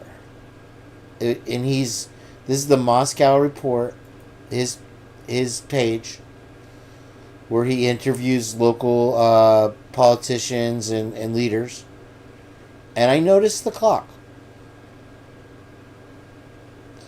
And I said, that's very interesting of a clock. Okay? And so I did a search, and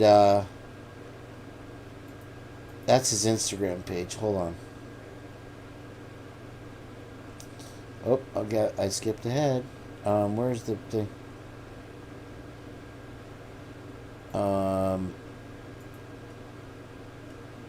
Look at that.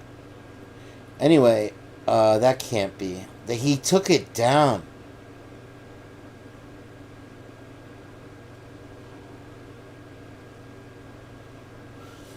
Yeah, he filmed it, Heather. And let me see if I can get a refreshed link. Maybe it's just my page. Oh wow.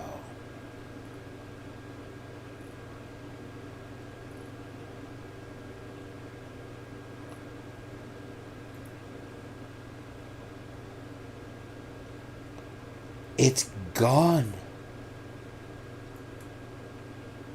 It's okay.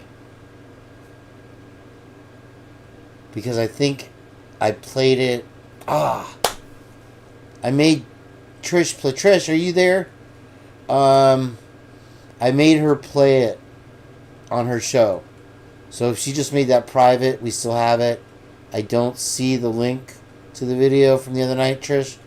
I hope that you still have it, because she played it on her show.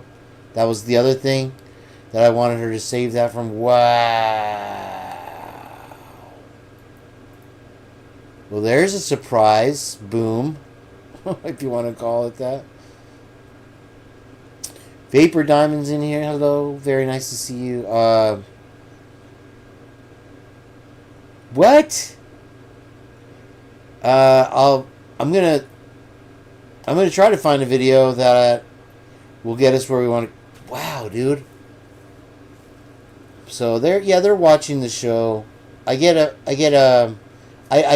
really have. I guess somebody came in and trolled the other day, but for the most part, I don't get the hate that is so popular around here so far. But somebody does. They every video I do, I get a couple dislikes, which I find funny because when I started this Purge thing, I said, I'm not going to do any of the gimmicks and stuff and all that to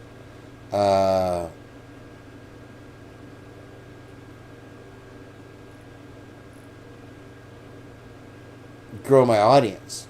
I'll just earn them one by one. And in the beginning, I would do a live, and it would be Heather and I, and maybe a couple other people, or it would be me and Twiz. It would just like, yep, what's going on, and whatever. And then slowly, one by one, thank you all for being so supportive of me, and I wanted to put that out there. And my freckles, we have that, and we'll always have that.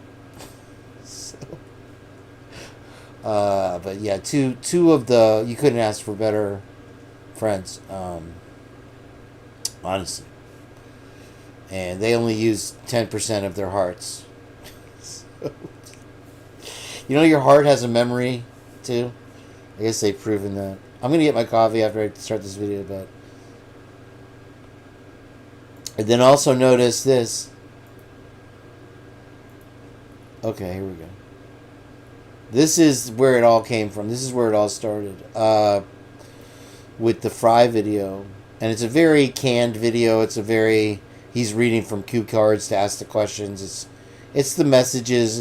Fry's very readily answering these tricky questions. So if you notice, the first connection, and that's what we're trying to do here, right, guys? Echoes, did you save the video from the other night, the live you did, where your stream got interrupted? Is that video somewhere? Please put a 4,782,406 in the chat if you did. This is the Moscow report, and if you take the papers, that's his page, and I have it up on my high resolution monitor because there's two things I wanted you to notice. It's a Moscow report, and that's the logo, that's the clock, And we know a lot of things are about symbols, right? And so, if you look down here, city council are some of the people he interviewed. And he probably got his start doing lawyer meetings and stuff, like, because they record all that kind of stuff. Thank you, Heather. Heather's going to save the day. But I noticed also, and then as he went on, he became, because politicians, anybody, lawyers, they like to reuse people that they trust or people that are within the circle. See? You thought I was just bullshitting you guys today. But notice that the symbol here, and I'm circling it with my high resolution cursor, don't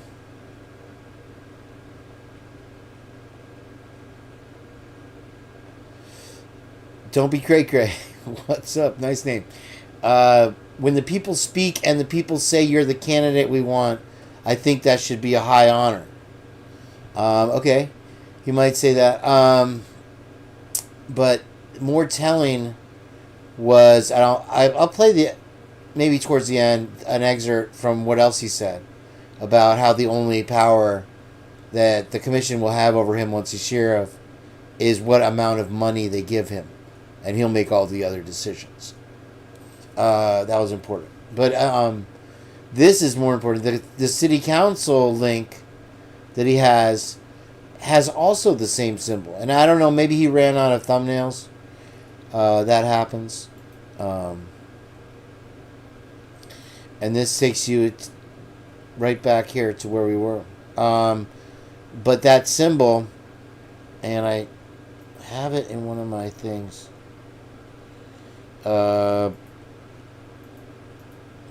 That's crazy. Is wow.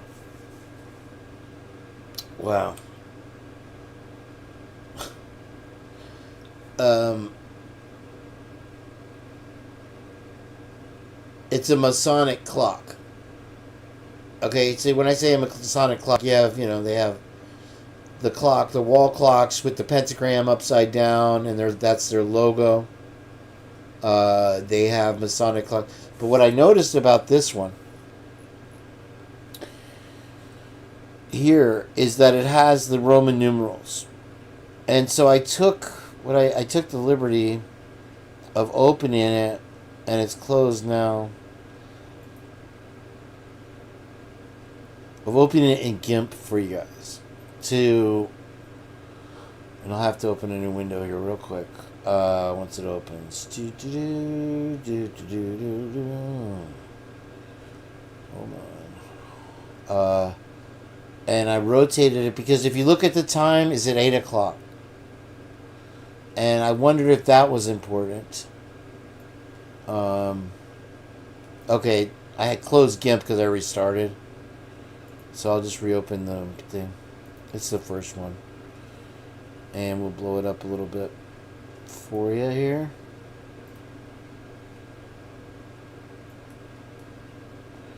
And I'll spin it around. Oh no. What did I do? Yeah.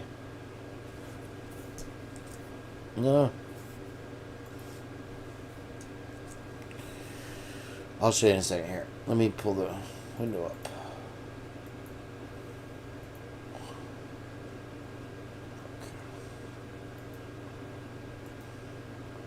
Alright, so you can see that. And what I did, and I'm only doing this because I didn't necessarily find anything too strange when I did this. But if that, as far as like Jenn or somebody, that this harkens true to them. And I had examples of Masonic clocks, which are buried in all the tabs all the tabs I have open. But one thing I noticed is with this is that it's Roman numerals, right? And that's why I wanted to blow it up for you to look at. Now it's upside down. And so it's saying 8 o'clock. All right. But if you look at the Roman numerals, 1, 2, 3, 4, 5, I'm assuming that's a V, 6, 7, 8, 9. And when you get to 9, it's supposed to be a V with 4 eyes. And then you get to 10, and that should be an X, but it look. When my first impression, I like to go with my gut, is that it looks like a 1 again. And then it looks like a 2, like it's going backwards. 2, 1, 3, or whatever. And then I noticed that it started to look like symbols. And so, after I play this video, I will show you the clocks that I found that are sold through for the Masons on their website. Okay, let me get rid of this and we'll come back to that. So if you're following along, this here, where did my window go? There we go.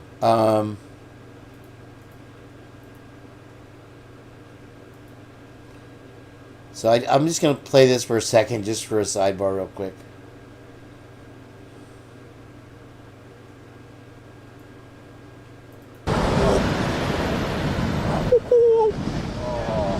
Quiet!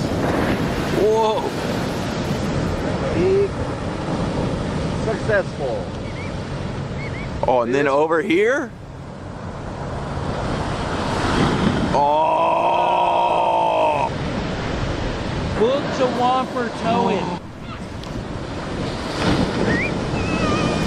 Whoa. That's like hard to... Oh my God!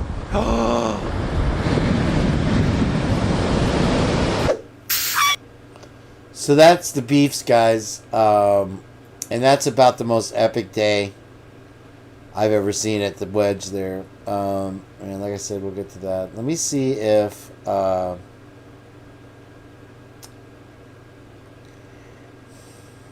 maybe I clicked away. Yeah, they watched the show for sure. And so what it was a video of was the sticker gate.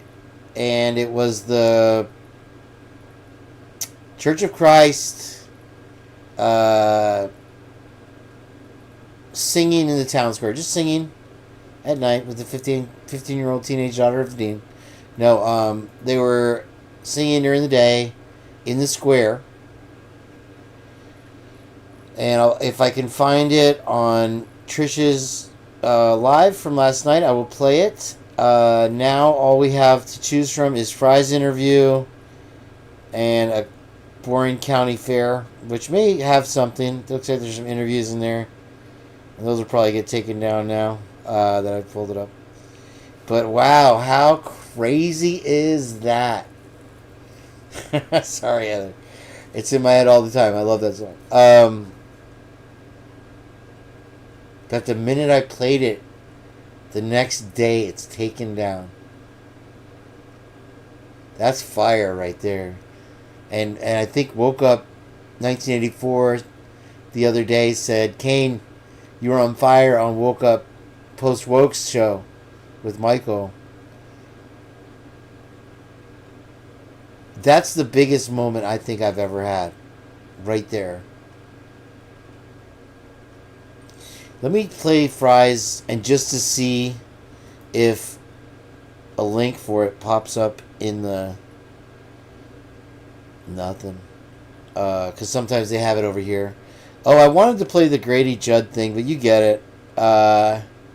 He's out warning criminals not to loot again. And he's always got a grandstand, you guys, remember. He shows pictures of the mugshots of the criminals whether it's his officers or not. Okay, Glendesty, thank you so much for coming in. And I hopefully we'll get to the big bang here in a minute, but I feel like I already had it. I feel like I already had the biggest moment I've had that justifies this show even being, you know, in relation to Lana and relation to the wonderful Kiki and Robert. The work that they do, and I even saw something on Nika's Narrow Nuggets or whatever it is the other day, and I don't like to talk about the Gonzalez's, and I don't like to. I definitely don't have anything bad to say, and it's horrible what they suffer every day, and I feel so empathetic with Christy and what she's gone through, and it's just a mess. And if you're in that situation and you find yourself, of course, it's going to be terrible. But she did mention something, and I'm not talking about the GoFundMe or anything, but the aunt of Jack DeCour is handling the GoFundMe, apparently. And she made a comment, and Nico picked it out very wisely. And if I had it open, I'd play it for her. I'm sorry I don't. What she said is the parents have gone through so much, and Kaylee suffered so much because she was punched, choked, and stabbed. That's a direct quote from the Facebook GoFundMe. Whether it's up now or not, I don't know. And she likes the tea. She likes tea. I know that. So, I think that's maybe something we haven't officially heard before. That is maybe a slip. If other creators have talked about it, I'm sorry. I wanted to mention that while I was in the neighborhood talking about it. So give me a minute, and if you don't mind, I'm gonna make my second coffee and second breakfast. No, just some coffee. That's all good. And I'm gonna play Heather's video again, and I'm gonna check in with Jenn and see if she's finished her video. I don't know if she did, but we'll see. I look at that, and I'm gonna screenshot that because, wow. Yeah, I mean, I hope you guys know what I'm talking about. Okay, so I guess I didn't really vet it much. It was a video by this gentleman, and his name is Aiden Anderson. Okay? And the reason I'm having such a senior moment here, hold on, let's see if it's popped up. Okay, good. I'm going to save that. Is because, let me put his name.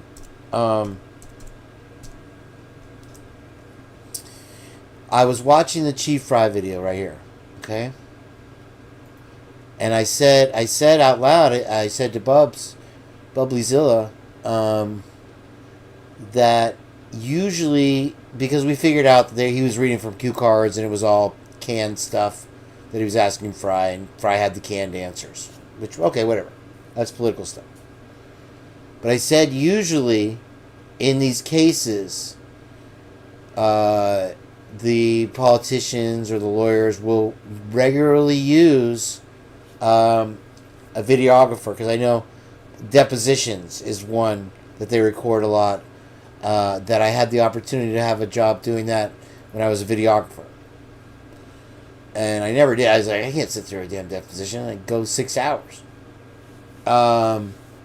So that led me to go to his webpage. Who I thought the guy's name was at the beginning of the video. I just didn't see it, but Bubbly told me his name, Aiden Anderson. And so I went to his page here.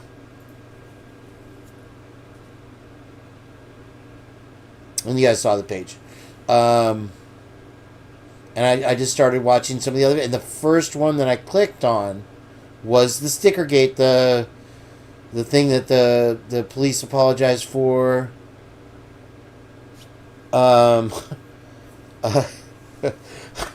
What did she tell Adam? I don't ask, Twiz, and thank you for your question and being a subscriber to the Purge. I don't ask because I figure if they're going to let me know something, they're going to tell me it. This is something she doesn't like to talk about. And I'll just put that out there. And it's very telling why. Okay, so it's the sticker gate. And this is the first video I clicked on. Is, oh, let's check out some of his work. What's going on? Who is he? And I did ask her one question, Twiz. Thank you for reminding me. I said, is he involved? Is he linked to any of the organizations we've previously discussed on this show? Latter-day Saints, Masons, Church of Christ, Doug Wilson. And she wouldn't say the name of the church. She wouldn't say the name of the church. Bubbly Waters.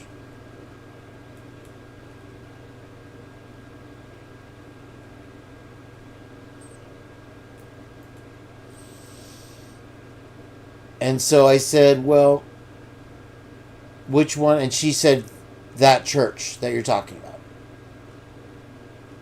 And I'll just leave it at that. Okay? So I played the Stickergate video. And I can tell you just as well as you would. I wanted to show. Hopefully it's in Trish's when I get back from the coffee. But the first thing he does is showing the people singing in the town square, and there's no. Pete Fox said there's no Christmas in Moscow, but they're singing Christmas carols in the middle of the square. And she says, "Oh, there's no Christmas in Moscow," and I was like, "Aha, yes, Pete Fox. She's not only beautiful, funny, and smart." So the videographer Aiden Anderson is filming in the town square, and you'll see it if we have Trish's videos up. You'll see it. And the first thing he does is zoom in on this guy leaning against the wall in one of the main street businesses in Moscow that are observing the carolers from the Church of Christ in the square, singing Christmas carols right before Christmas. And this is all part of Stickergate, okay? So, he zooms in. So I'm like, you know what? The first thing I said, he's not there to film the caroling. And what does he do? He zooms in on this guy leaning against the wall holding his iPhone up, filming the carolers. And I'm like, and then some other guy walks up like, yeah, you're filming them. You know, like that kind of attitude. He doesn't say anything. He just walks up to the other guy and like, I thought he was going to slap the camera out of his hand or something for a second. But I guess it was his buddy. And they're like, yeah, watching, you know. And so I'm like, wow. And it's a hand cam. He's got a shoulder cam, or he's just hand holding a phone or something. Aiden Anderson filming this. And so I can only assume it was business. He's involved with the Church of Christ, Doug Wilson Church, and he is a member. And I'm going to tell you about the reading that Trish did, and it's going to blow your mind when you watch. I promise you that, because I was sitting there and nobody else was paying attention to me as usual, so I'm clowning around. But what you're going to see if you weren't there is the reading she does answers, you know, metaphysically anyway, in my mind, what's left of it, a lot of questions that I couldn't have even asked Bubbly Waters myself. So anyway, Aiden Anderson, videographer of the stars of Moscow, here on Christmas Day, Moscow, filming the carolers, but he's not filming the carol. I mean, within a second, he's like, oh, carolers, boom, sidebar to the opposition of Moscow. And I want you to keep that in mind when we watch this video, because it is the Great Divide. Okay? It is the Great Divide in Moscow, and you're going to see it. It's going to be like, holy crap. It's the Great Divide, like Blue Ball ice cream. out of Austin, Texas. Delicious ice cream. Butter Crunch is my favorite. Just, everybody's like, God, I want some ice cream now. It's too cold. No. So, filming the characters, Aiden Anderson. Now, before I forget, I wanted to say, what's the connection, Kane? What are you, you're an idiot. And I am, and I'll be the first to tell you I'm a freaking idiot. But, what's the connection? What do you mean? Okay, he's from the Church of Christ. Well, let's see what it means. We have, who I discussed before,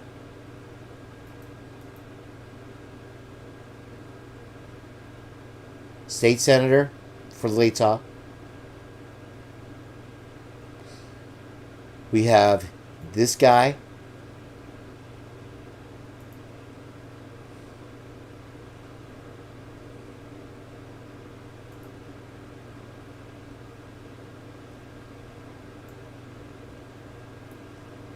This is Aiden Anderson, member of the Church of Christ.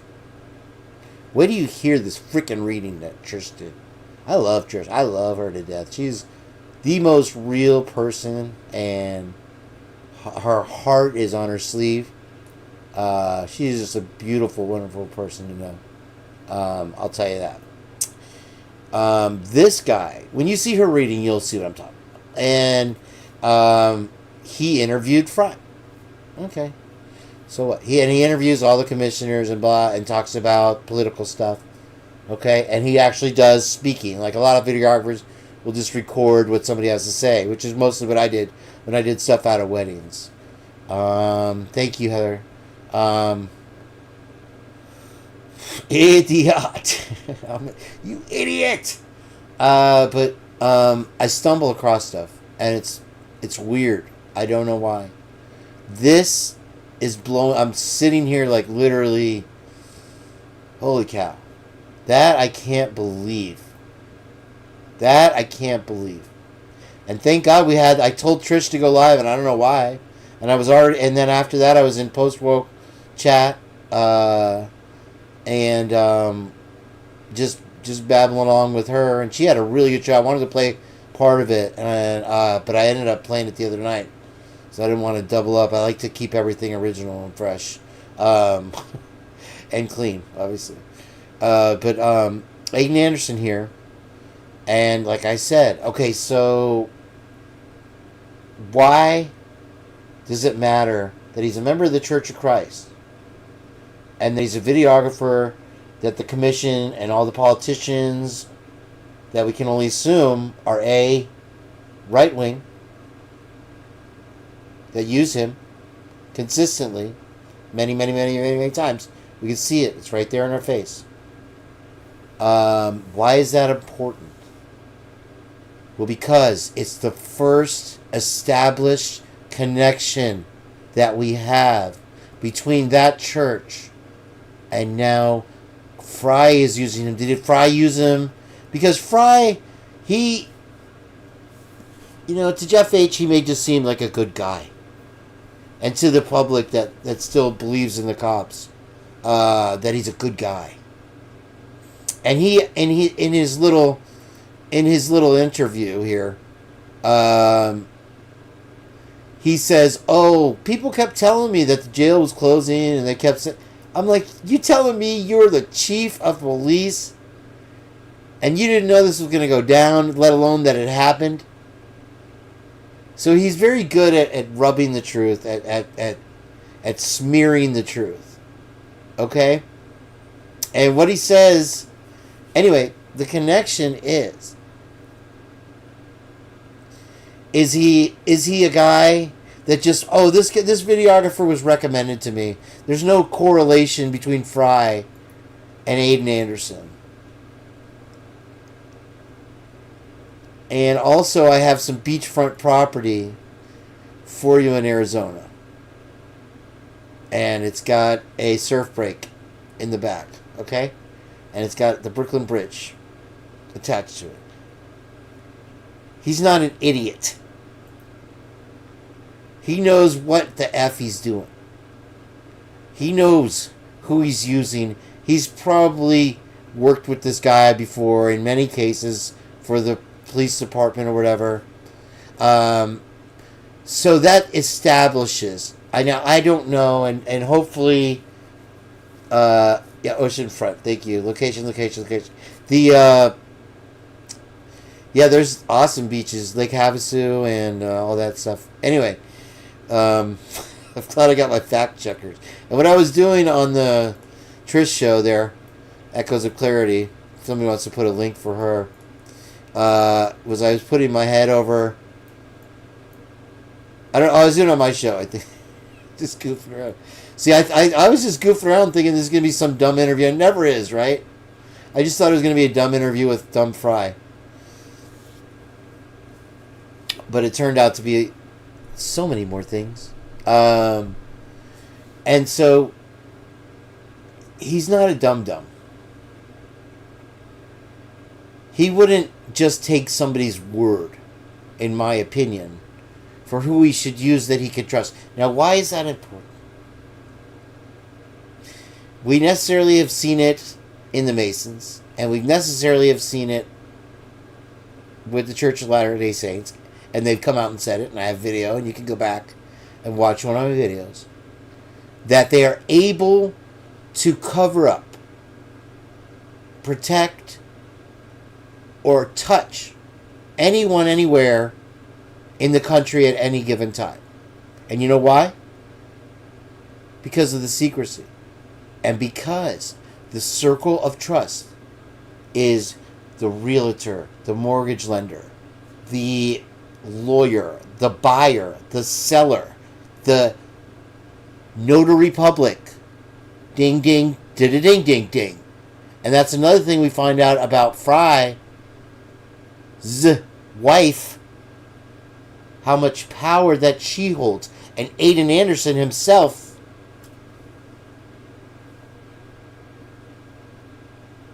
brings it up.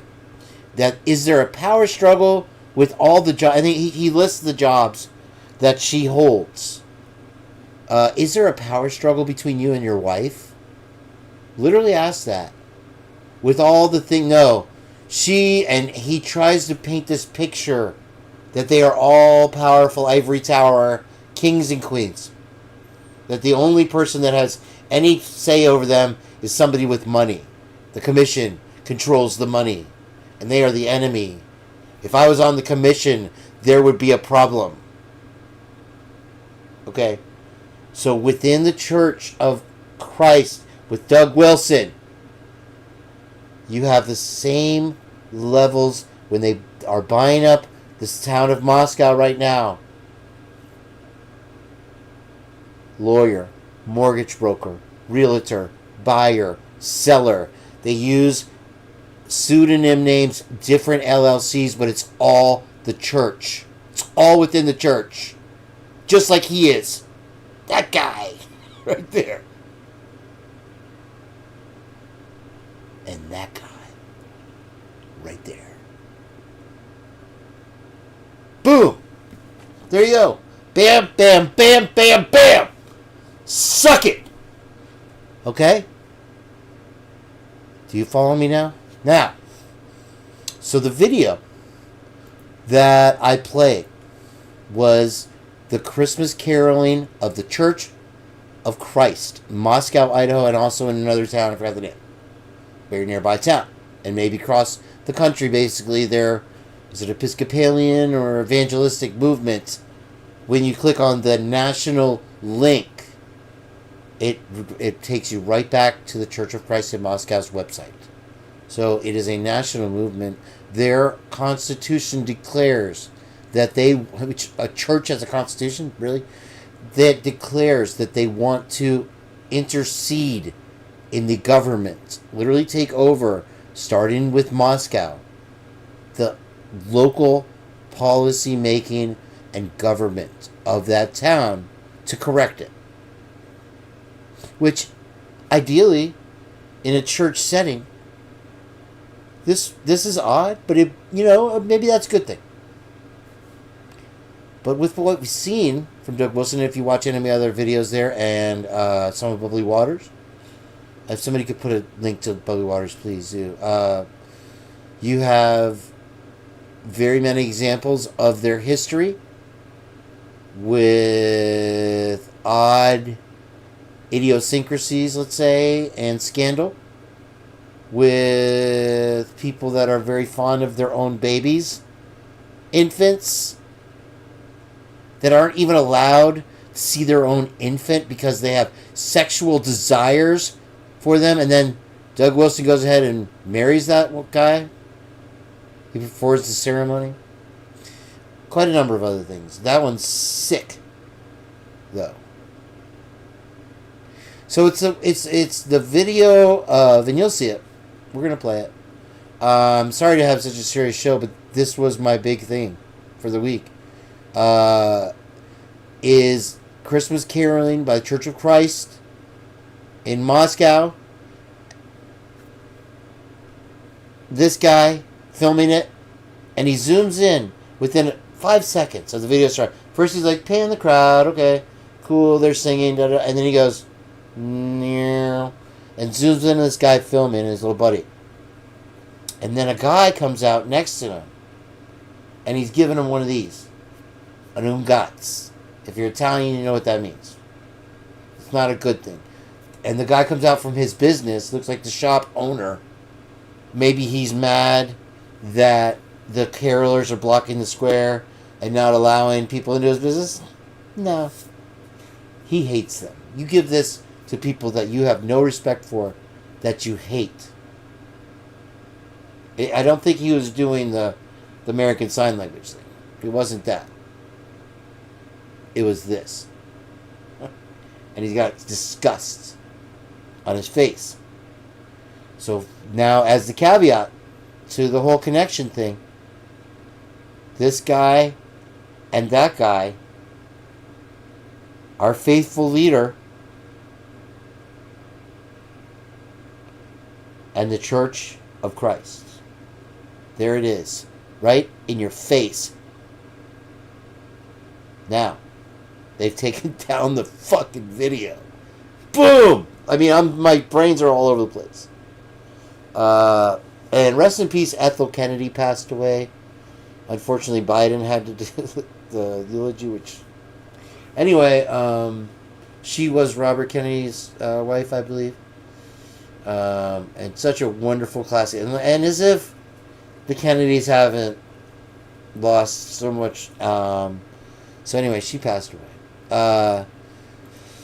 So then, I'm like, wow, this... Right, already within 5 seconds of the first video I clicked on from this guy, Aiden Anderson, they play the guys in this, and then he pans out again, and then he pans over to a red brick wall. Now, if you've never been on a tour of the city of Moscow, I do one in my previous videos. I can't remember the name of it, but it's in one of them, and it's a live. So just click on my live link. Thank you, Heather. I don't know what that is, but he zooms in then again. So the business is downstairs, and then there's either offices, shops, or apartments above the businesses in downtown Moscow. And this is in the same video with this guy from the Church of Christ, filming for the Church of Christ at Christmas during Stickergate. And he zooms into this guy, and then he pans over, and there's somebody at the window, and the shade is drawn, and you're zoomed out, and you go in, and you're like, what is he zooming in on? And then there's this creepy guy looking through the window. Wait till you see it. You'll see what I'm talking about. So I'm like, can this get any better? Holy crap. I literally stopped it right there, because I'm like, I'm just going to play this in the show. And thankfully, I played it on Trisha's show. Is that the link, Heather, to Heather Fitzgerald? Please put a link for her too.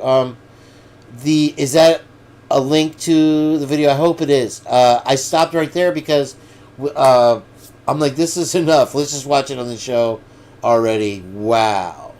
So it's like he wasn't there filming the beautiful caroling happening. He was filming the people that were watching them. And that's exactly what they do with Scientology. They find out who the people are that oppose the church, and they bully them, they harass them, they picket their houses, they scream that you're a child predator, so your neighbors can hear, with 100 people gathered outside. They have a team of lawyers that will try to find anything against you to take you down. And it's the same tactics here that I see. Because I live in Clearwater, Florida, which is Scientology capital of the world.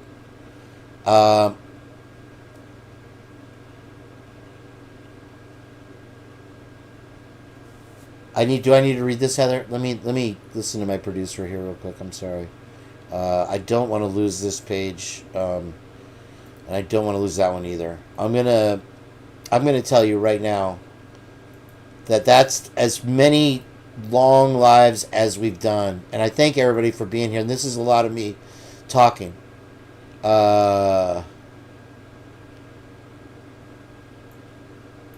Which is more than usual. That's the biggest moment I've ever had. To have a video that I was preparing to talk about, that I just found yesterday or the day before, to have it taken down as I'm preparing my show is a huge deal. Let me, I'm sorry, if I ignore her, I will get my hair cut off. Oh, Leslie and Billy are here. Great, thank you. Oh, there's Bubbly Waters. Okay, so yeah, I actually did want to play. I'm still on this thing with Aiden Anderson, so I'm not done. Did we get the Trish video link, Heather? I'm sorry if I missed it. I don't know what this is. Interesting. It's about probably the single most important piece of evidence in the case. Okay. I'm going to let this play, and I'm sorry I'm sidebarring you, but trust me. This is a good one to watch. And if you've seen it a couple times, I'm sorry. It's only a few minutes. But it's excellent. Everything she does is really amazing. And I'll be honest with you. I have a intuition that Heather is in the advanced class. And she has some insights that we know that she's smart, but we also, she hasn't shared with us yet. And she's revealing it as we go here, which is why I'm so honored to have her a part of the show always. And so we'll find that out as we go. But I'm going to play this. I'm going to grab my coffee and keep going. And we'll get to that Trish thing. I won't see it if you put a link, Heather, to Trish's video if you found it, but let's play. Just bear with me real quick, and I'll just be real quick. A knife sheath discovered at the crime scene, which allegedly has suspect Brian Kohberger's DNA on it. The theory is one I just hadn't even considered, that might have been intentionally left there by Kohberger to throw off investigators. The knife sheath looked like this, both with USMC imprinted on it, along with the U.S. Marine Corps Eagle Globe and Anchor insignia. This theory comes from a number of people, but most recently from criminal profiler John Kelly. And it goes like this, that Kohberger left the sheath on purpose, and that the military references were no accident, that they were a ploy to send investigators on a hunt for someone else, someone in the military perhaps, someone other than Kohberger. To further this claim, Kelly calls this staging 101, perhaps a ruse, perhaps a ruse, perhaps a ruse. Learned from Kohberger's doctoral studies in criminal justice. Kelly claims a normal reaction for someone who had just used a knife would be to return it to its sheath. And the DNA found may have just been an oversight. And the DNA found may have just been an oversight. It's a theory also suggested by British criminology professor David Wilson. That seems to be a remarkably clumsy move. That seems to be a remarkably clumsy move. or a remarkably clever move, or a remarkably clever move, or a remarkably clever move.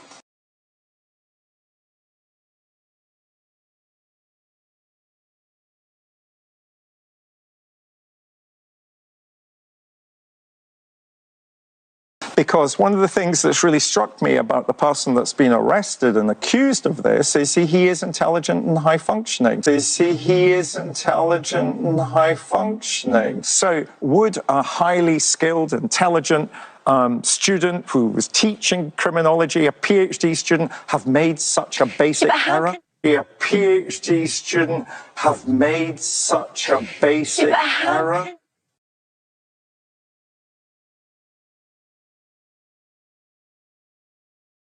Well, look, the guy was clearly not the brightest criminal. We know that. Well, look, the guy was clearly not the brightest criminal. We know that. But according to the criminal affidavit, the tan leather knife sheath was discovered laying on the bed next to Madison Mojum's right side. The Idaho State Lab later located a single source of male DNA left on the button snap. The knife itself is missing. The knife itself is missing.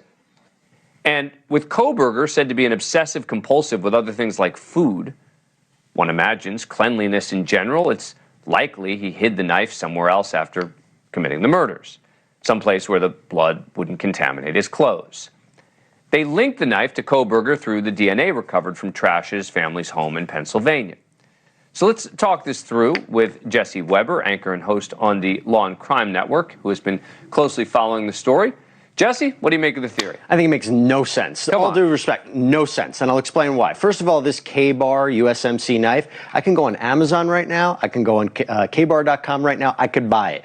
This is not something that is exclusive to the military. And without any other evidence left there pointing to a member of the military, it makes no sense that he would think, or whoever the suspect is, that the police would immediately think military. And top of all this, the biggest point, I'm going to take the risk of leaving a piece of evidence that might have my DNA on it, and we all saw that it possibly does, with the idea of maybe the police are going to look at somebody else.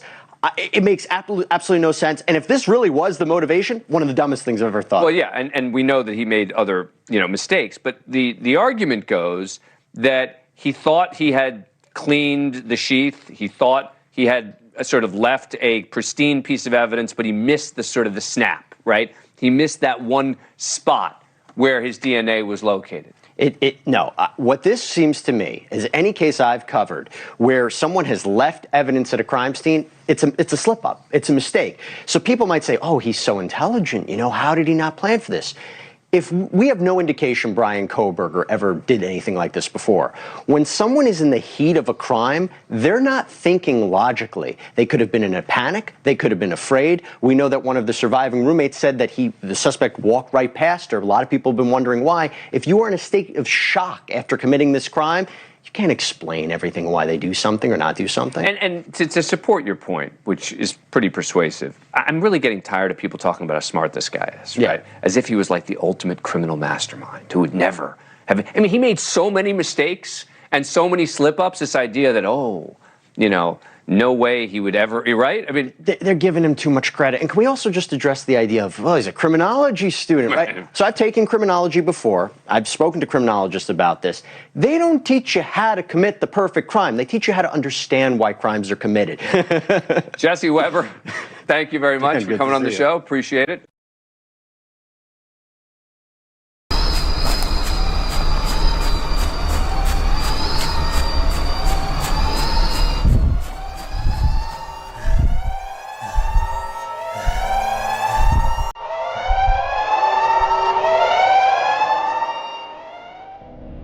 There are no stickers on the pole. There were never stickers on the pole. There are no stickers on the pole. There were never stickers on the pole. There are no stickers on the pole. There were never stickers on the pole. Stickers are a figment of your imagination.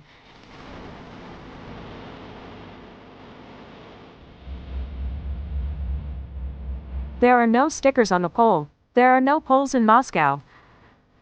There were never stickers on the pole. What is a sticker?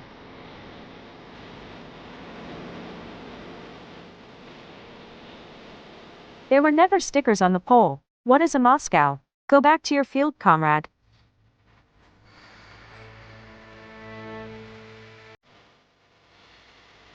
Questions are dangerous, and we don't want to see you hurt. There are no stickers on the pole. Also, in Moscow it is always winter, and never Christmas. And that's not weird.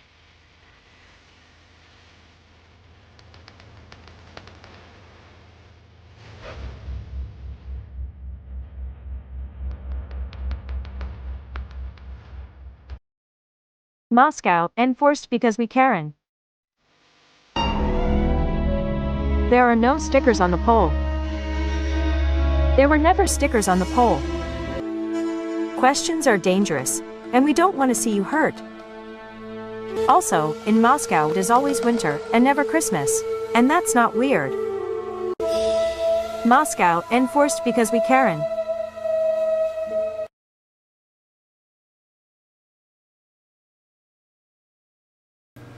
So yeah, at least Heather knows that I'm not too. I'm kind of slow in the uptake, so she definitely.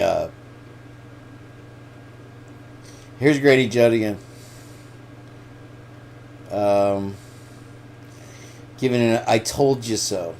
Okay, read that. I told you so. Grandstanding, man. That's what they do.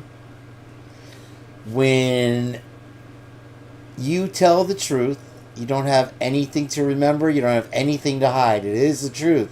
You don't have to correspond your stories. Now, let's look at something that, and I'm going to sidebar real quick while I look for the Trish thing with Bubs. But the thing you'll notice is obviously Mortensen's story and Funk's story. One is supposed to be exculpatory. Secondly, one is complete twisted what the frick. Regardless of that, in this case,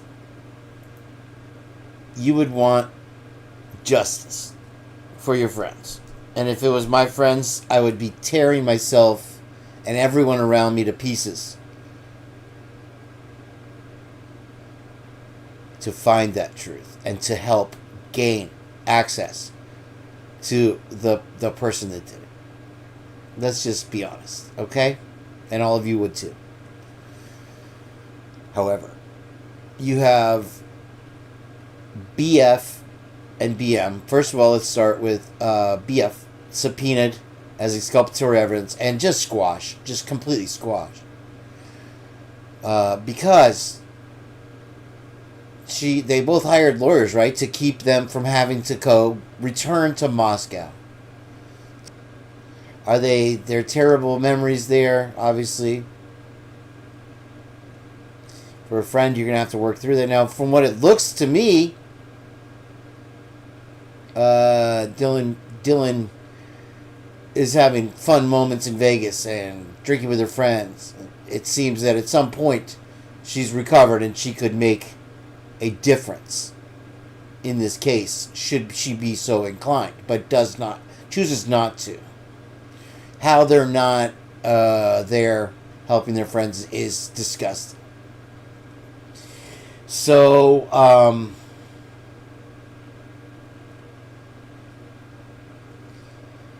you have that, as well as which the reason that we know about BF is because the defense said she had exculpatory evidence, and they wanted her to come and witness to that. With the other one, we know because this is what law enforcement has told us that she has said. Now, anything that law enforcement has told us has been cuckoo nuts. It's been bonkers, as Heather says. everything. And it's either now backpedaled upon in writing. Over and over we've seen it. And you even have Nancy Grace now, who says there was no stalking. She realizes that. But somehow the car was found directly behind the house. Was pinpoint located with the cell phone data directly behind the house. And people are still saying that he connected to their Wi-Fi and Bluetooth because of SG's comments.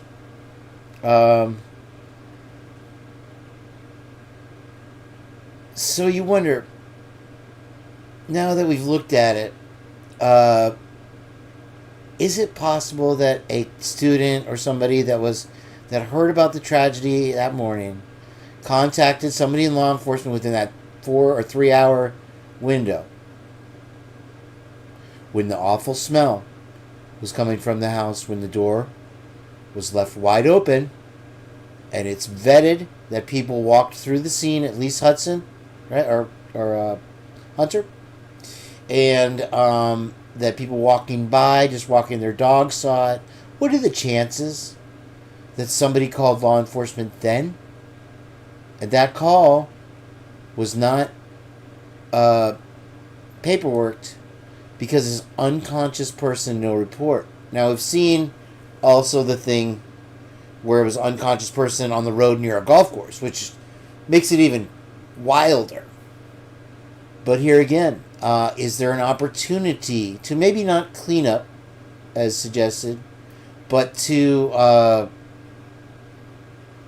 devise a plan of action? And we've proven that over the years, by looking back on some of the witness testimony from unalivings that were revealed to be part of a fraternity, that the reason that the student or the fraternity member didn't turn over what they knew and went with the story was because they felt it would hurt the university and the fraternity. So slowly, guys, the pieces fall together, don't they? One by one. And like I said, I am now on a mission to a DNA strand is a double helix. And I want to peel it apart. I don't even want to dot it anymore. I want to peel it apart and see which side dangles the truth. And so let's get to Heather, if you'll put the link to Echoes of Clarity's. She's editing it right now. Okay, yeah, because there is music in there. Hopefully, I can keep you entertained here with other stuff because I have a lot. And we're gonna sidebar while Trish, just let me know when you have that ready. Actually, if you're removing music, I might have to do it on another show because that takes a whole day.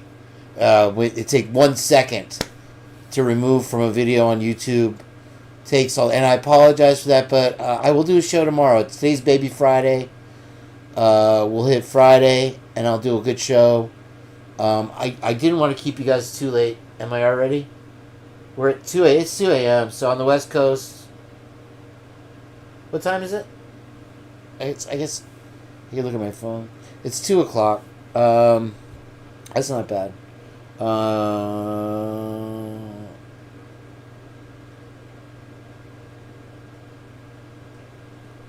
Let me see. Hold on.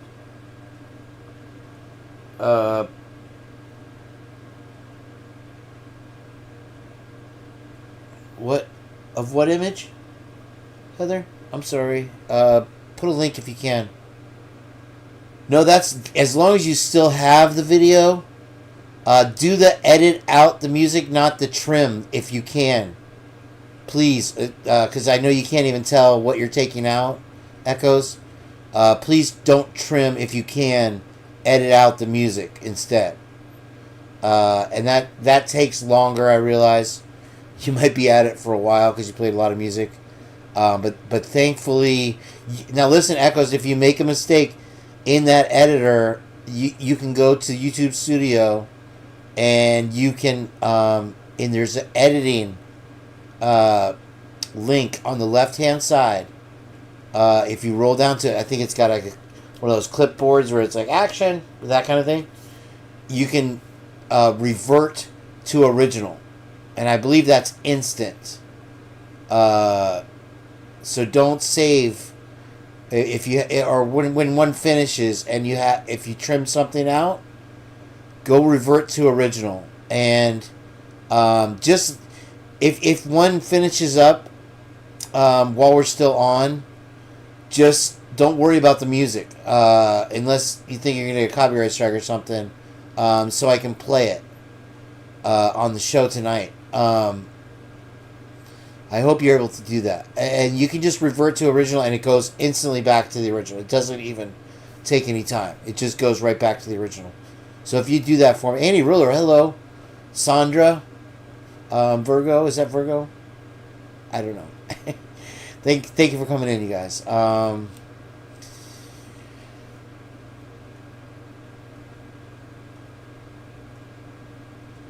And Robert's still up in here. So, okay, so let's take a look at my stuff. Hopefully you heard me there, Echoes. You just stop what you're doing. Let me play that video.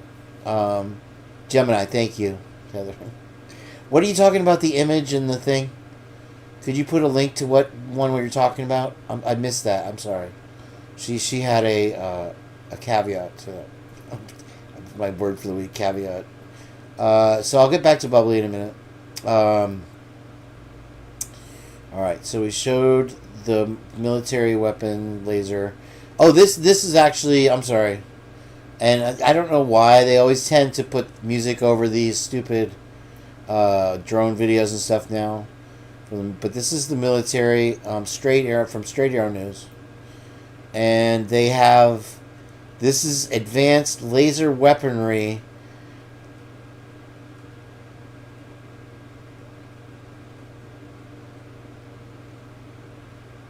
No, I know I played it.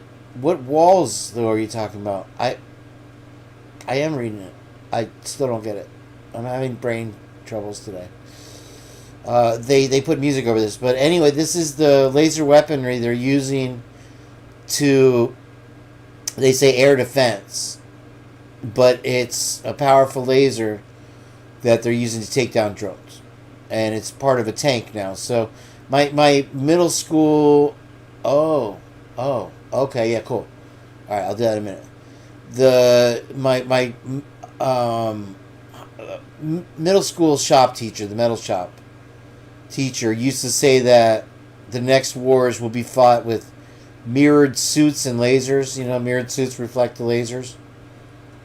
I guess ideally we thought back then. So here it is. So it's a tracking system. Okay.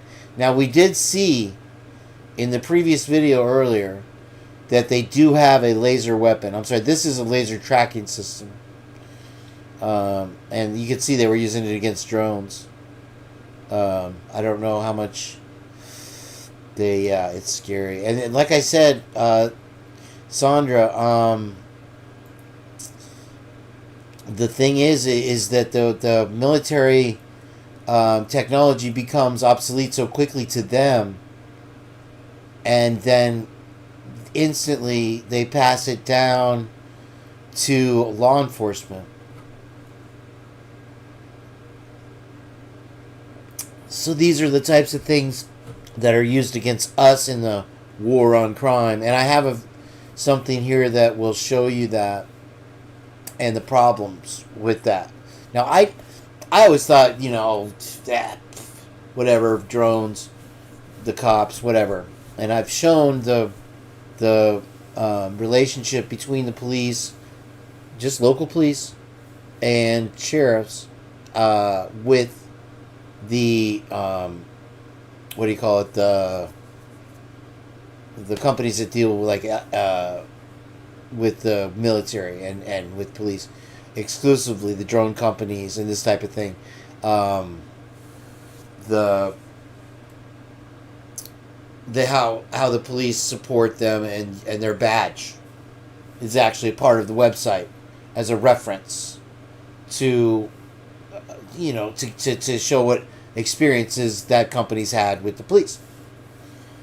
So we'll pick that up here. Let me get rid of this one. Okay, so this is kind of a heavy drone show, guys. I know you guys like it. I do too, and it's scary. But they always say it's for fighting crime. However, what ends up happening, or for first responders, imagine if first responders had this toy, that 90% of it is not anything to do with search and rescue, or finding a lost kid, or anything like that. It is something they use for surveillance. Whether it's when they're serving a warrant to check out whether somebody's lying in wait, or following you around in your car with 5 to 6 to 7 drones following you everywhere you go. And I never believed it. I always said, oh, this is silly. Until one day, when I lived in Pasco County, I used to live on the river in Newport Richey, and it's a beautiful area. Newport Richey's on one side, Port Richey is on the other. And the river has a lot of music. So I was right on the water, and you could hear all the bands every night and whatever. It was cool. And I'm driving back from the Walmart there back to the house, and I'll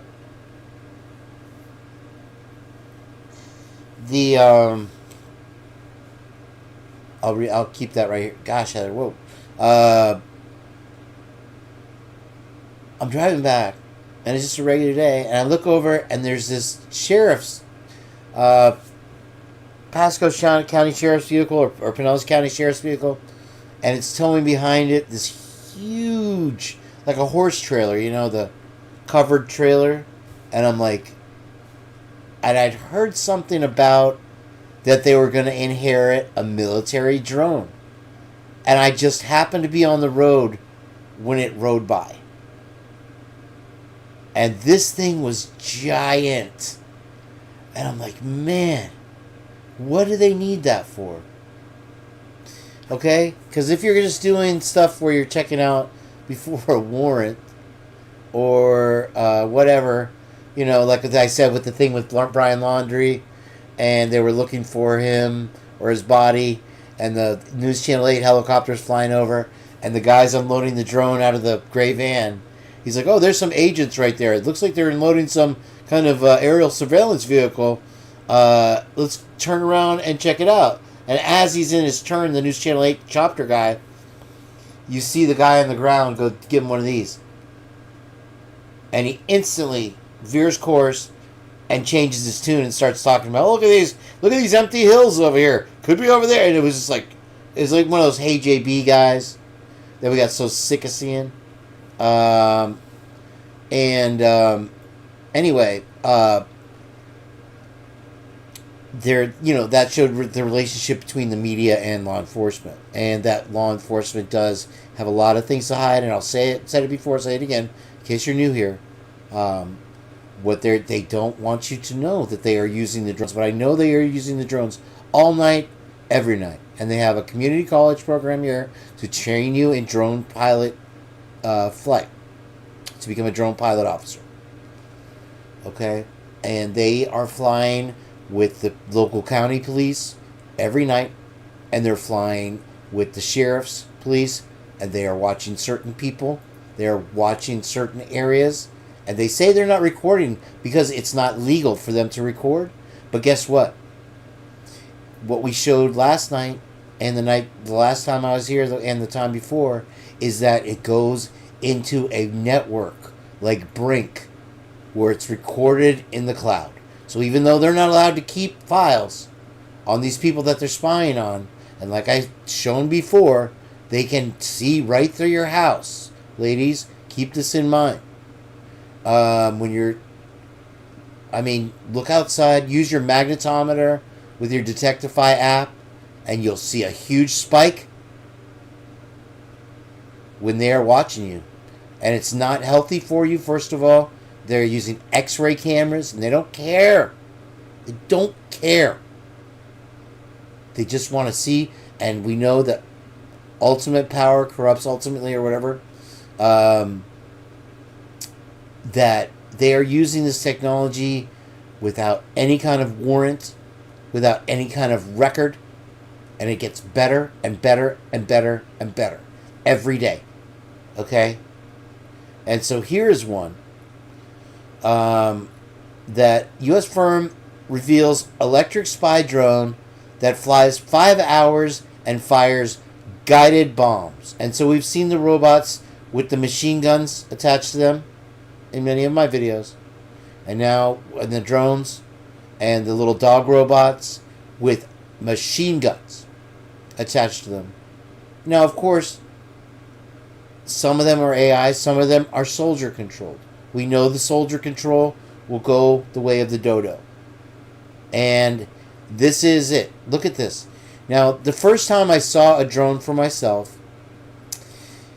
and I'll tell you, they don't want you to know they have them, and what they do is they fly them at night.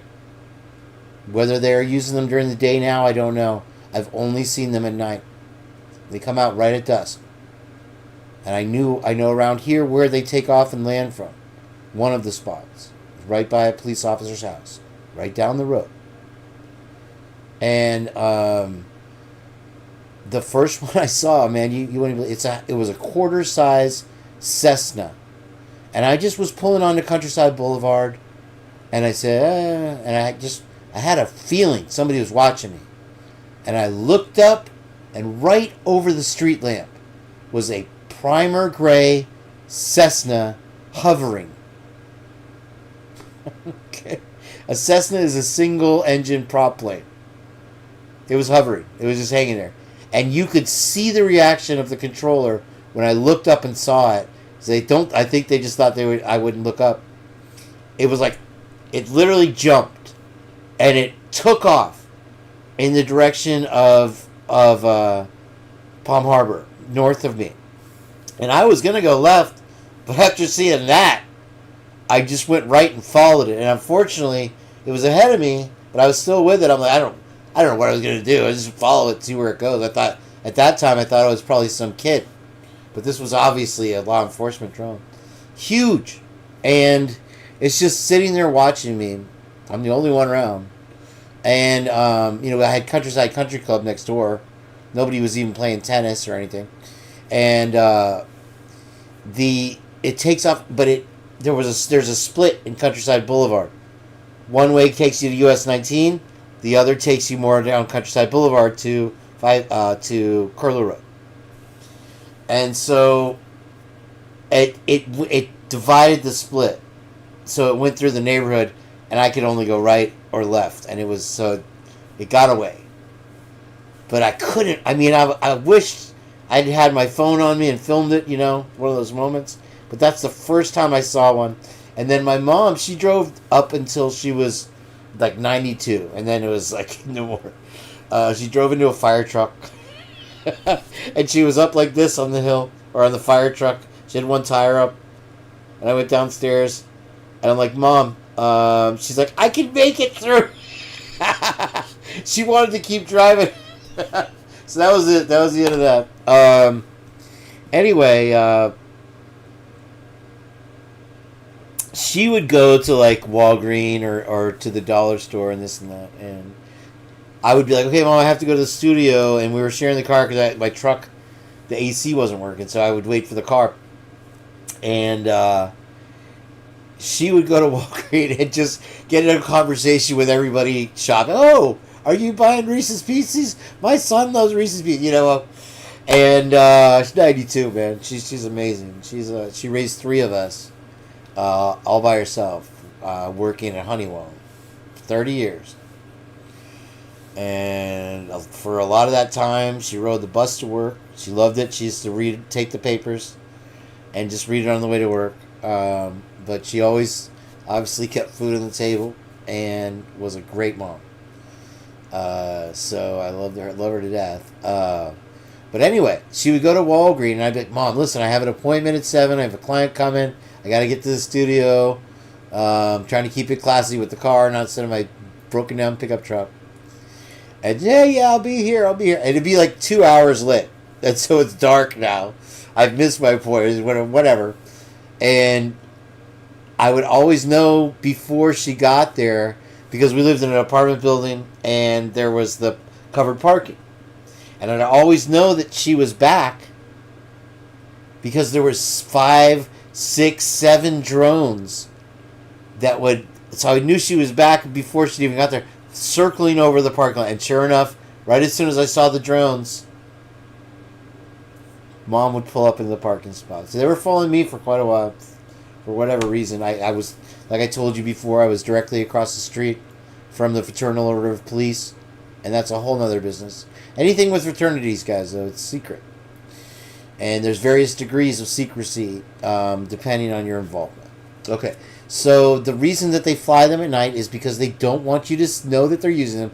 And everybody, even my nephew, who flies drones himself, didn't believe me at first. And everybody that I've ever told this to says, you're crazy, the drones will follow you around, da-da-da-da. And I had a buddy whose girlfriend went to CVS, and they lived on the street, and you just cut through this little fence, and you were at Walgreens, or at CVS. And he used to laugh at me that I was crazy, the drones, and he was out there waiting for his girlfriend to come back with the snacks or whatever. And the next time I saw him, he was like, dude, I apologize. When she came back from CVS, there was a drone hovering 10 feet over her head the whole way back to the house. 10 feet. All the way from CVS. She didn't even see it. My friend Rockford still laughs at me. Oh, you were paranoid in those days. You always talked about drones. And I'm like, yeah, I still do. And so they fly them at night for 2 reasons. They don't want you to know they're using them, but they are. And I've put in the show many times that I'm sorry to give you guys such a serious show, but so much stuff is coming together now. I feel like that it's I have to be serious and get this out. And I hope that somebody with more subscribers that has a bigger audience will share just what I've learned. And I'm not saying that these are facts. These are all my research and Heather Fitzgerald and Jenn from Criminal Confidential's stuff that's just... And I thought they were kooks with the whole church stuff in the beginning. I bucked against the system as hard as I could. But now it's becoming as clear as day. So the reason that they don't use the drones during the day, 2 reasons. They don't want you to use them. And like I said, a lot of people, my nephew who does drones, didn't believe me. Everybody thinks it's a small plane. Well, guess what? Small planes use visual flight rules. 99.9999% of small plane traffic is during the day because you cannot see at night. And so if you look up and you see the blinking lights, you can identify them by their colors. Green tends to be sheriff. White is local. Blue, red, cherry, and berries. We're crazy on what? They're up there. And so, like I said, the police department has them.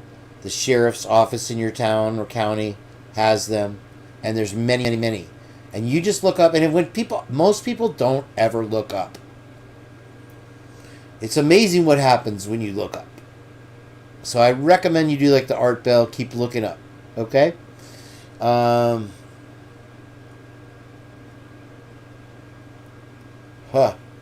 Oh yeah, that's the thing about the autopsies, Heather. Wait, before I get sidetracked, is that the other reason is that birds, and we have a lot of the marine osprey, eagles,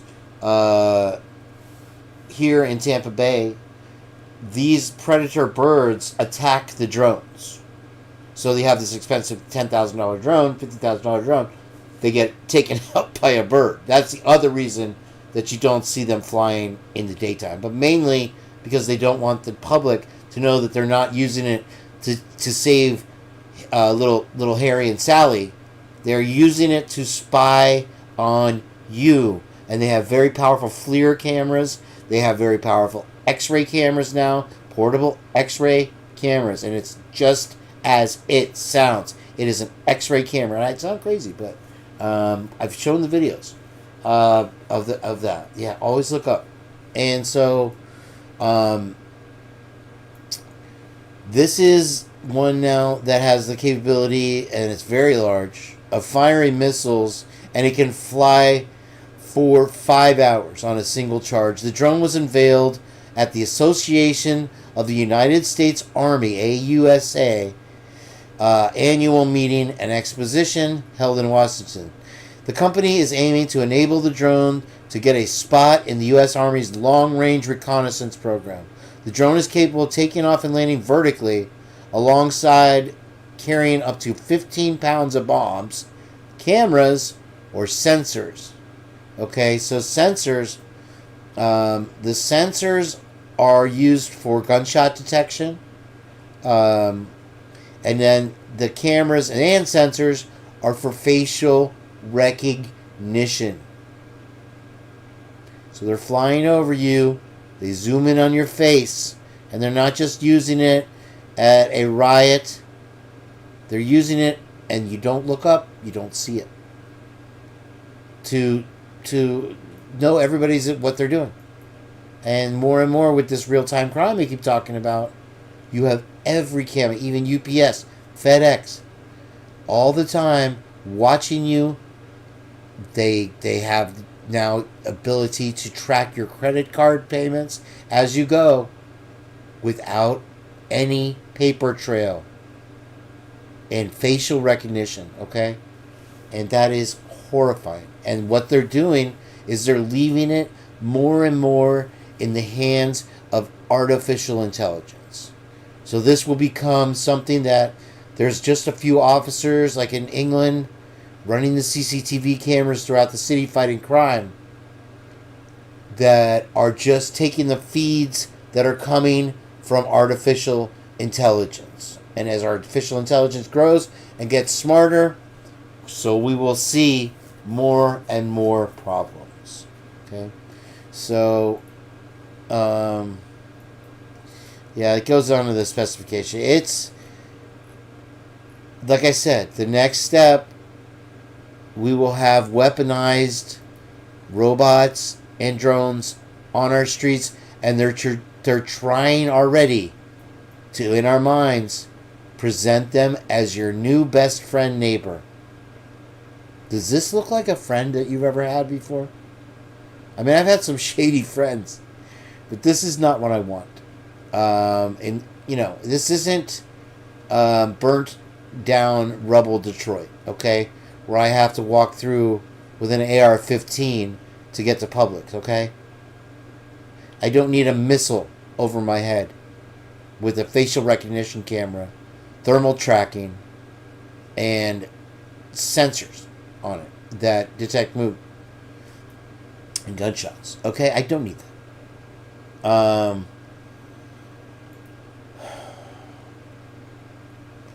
This just is going to show you they're replacing everything, and they don't have a problem with it, and they're not implementing any rules. Like if you see in the movie AI or iRobot, they implement the 3 rules. The software will not be able to function if a human is hurt. Was one of the rules. That kind of thing. They're just releasing it out there, and you'll see how far it's gone already in a moment. But this is Chinese aquarium slammed for putting robot shark in tank instead of real thing. Look.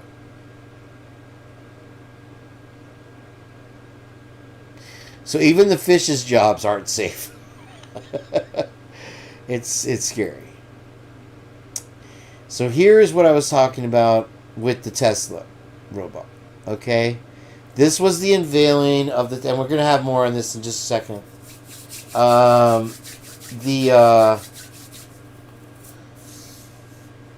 Sandra, that's great that you know that. I'll get into that more in a second since you brought it up. But this is the one where they presented, these robots can do all these things. There's literally a guy in a suit doing the dance. But these are the ones that he took a lot of heat for copying the movie iRobot in the design.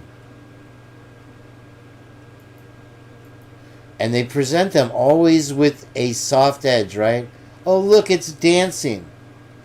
Do you think they built robots like this and invested all this R&D and are putting them out so that they can dance for you?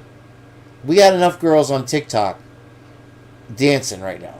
We don't need a robot. It's not funny. It's not funny at all. Nothing funny here. It's the googliness. It's nothing funny here. This is dead ass serious. Okay? So, here's the thing. iRobot director calls out Elon Musk for Tesla. Now, Elon Musk is famous for borrowing things from movies. He put a pointy antennae kind of thing at the top of one of his rockets to emulate a movie, and he said it himself. I think it's funny. I think it's cute. But if you're learning that from the movie, we should be learning more than just that. About how these things are going to turn on us, or they're going to use them against us, which is the same thing. They've already tried to wipe us out with COVID. That was just the test run. And here is an unmatchable with a cop, and say the state's turned and they've implemented curfews and martial law. With a cop, you can fight, you can win. With this, you cannot. This is giving the elite ultimate power. Zero charisma. Okay? There ain't no pissing contest. There ain't no question. You're going to submit. Unless we can come, like I said, when I see my first robot, and especially that Boston Dynamic dog, I'm going to grab a sledgehammer and I'm going to take to it. If I can hit it. And I'm going to destroy it. And then let them arrest me. Let them arrest me for saying it. Because it's going to make a statement. And they're going to, why did you put your whole life on the line just to smash some stupid robot? Well, to bring attention to the fact that they're slipping him in there and they're trying to make it look like Roby the happy clown dog, which it's not. And people need to know that. And that's the only way that I can make a statement with it. So that's my plan. I literally will do that. And Elon Musk knows better. I think the robot thing is right out of his hands, right? I don't know. I'm sure he has a lot of control in his company. But I thought I heard something where he's like, we need to slow down on AI. The people that designed AI have all retired now or gone. The founders of it. And they say it's being used in the wrong way. It's being used to hurt people, and it needs to be stopped completely. These are the people who made it. But they're not listening to them. Because it's all about money. And in the end, we're all going to pay the price for that. So Eddie Van Halen took 1,000 steroid pills before his end. If 2's good, 20's better, his brother said. And he had tongue cancer, which is what my grandfather died from. And he thought it was, or mouth cancer. He thought it was because when he was doing his tapping thing, he would put the metal pick back in the day right here in his gums, and that's exactly where he got it. He was also a smoker, heavy smoker, but he was getting treatments in Germany. And so, rest in peace, Eddie. That goes on to talk about that. And here it is. So, unfortunately, it's music. I can't play the video. But, eerily efficient humanoid robot cleans and carries groceries with ease. Let them right into your house, guys. And if you're a billionaire right now, you can probably buy one of these and have it do your Ask Jeeves for you there and clean up after you, and isn't that nice?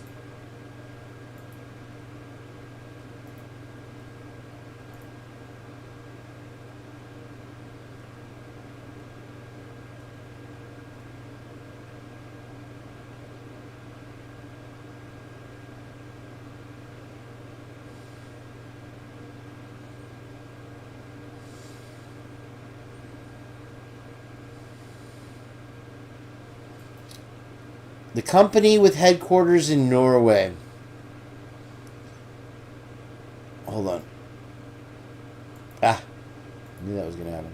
The company with headquarters in Norway and San Francisco is renowned for its collaboration with OpenAI, the creators of ChatGPT. ChatGPT, by the way, is already like surpassed all records of profit for a software company ever. They will take over on top of Google. So the humanoid robot stands slightly over 5 feet 4 inches tall and weighs 66 pounds, capable of carrying 44 pounds.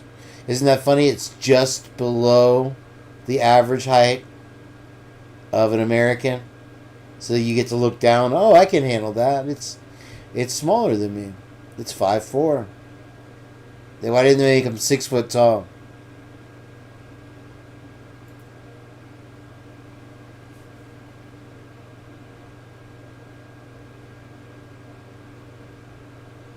Ugh. It operates efficiently with a battery life lasting between 2 to 4 hours on a full charge.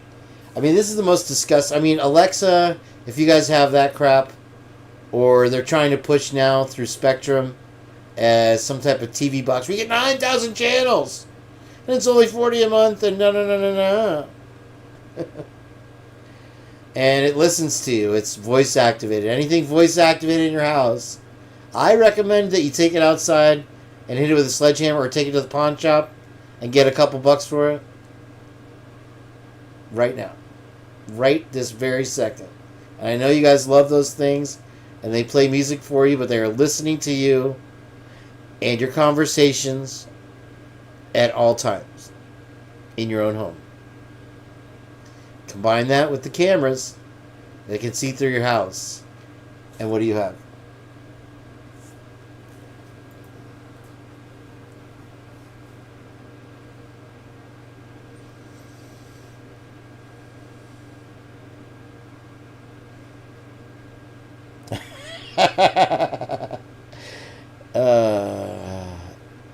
In promotional materials, Neo, I guess that's the name of the robot, Neo, the Matrix, wow, is showcased performing everyday activities, mundane stuff. So a dishwasher in the 50s and 40s and a icebox that didn't require ice was a great idea. It's awesome. You had General Electric, George Westinghouse. The Westinghouse built great products that still work today. They took care of their employees. George Westinghouse is considered the best employer there ever was. He cared about his employees. He had a huge company, which turned into GE and Westinghouse. And he would make sure that they had proper vacation time. They weren't overworked. He would get in the floor because he was also an engineer and help solve problems with just regular workers. And unfortunately, as towards the end of his life, the profit and greed forced him to sell, and the whole world changed. But you see, the 1950s World Fair, George Westinghouse unveiled a robot, a house helping robot. Now, it was just a guy in a suit, I think, but that was, at the World's Fair's things, they always, this is going to be the future, but they were selling dishwashers, refrigerators. And now you have something that you trust. Now, if something's there it's like in AI. It's going to become a part of your life. And if it can have Chat GPT at this point, whatever, you can have now a conversation with it. And it becomes a part of your life, okay? So here's the thing. With the Miranda, they tell you anything you say can and will be used against you in a court of law. Now with the Chat GPT being a part of your life that you're telling your secrets to or your gossip, we have already proven that these companies are using whatever data and information that they collect to sell you advertisements, to better ease your life when you're searching, because now I get surfing watch ads, and they're always listening. And so now you have now the next step level. And we can't trust these companies, we know that, to put something in our house that watches us, listens to us, as much of a George Jetson dream it is. You guys, it ain't cool. It's not. It's just like with the, you have cool RC stuff, but with the drones, what a disappointment and the cell phones, what a disappointment of what we used to dream of as kids. The future would be like.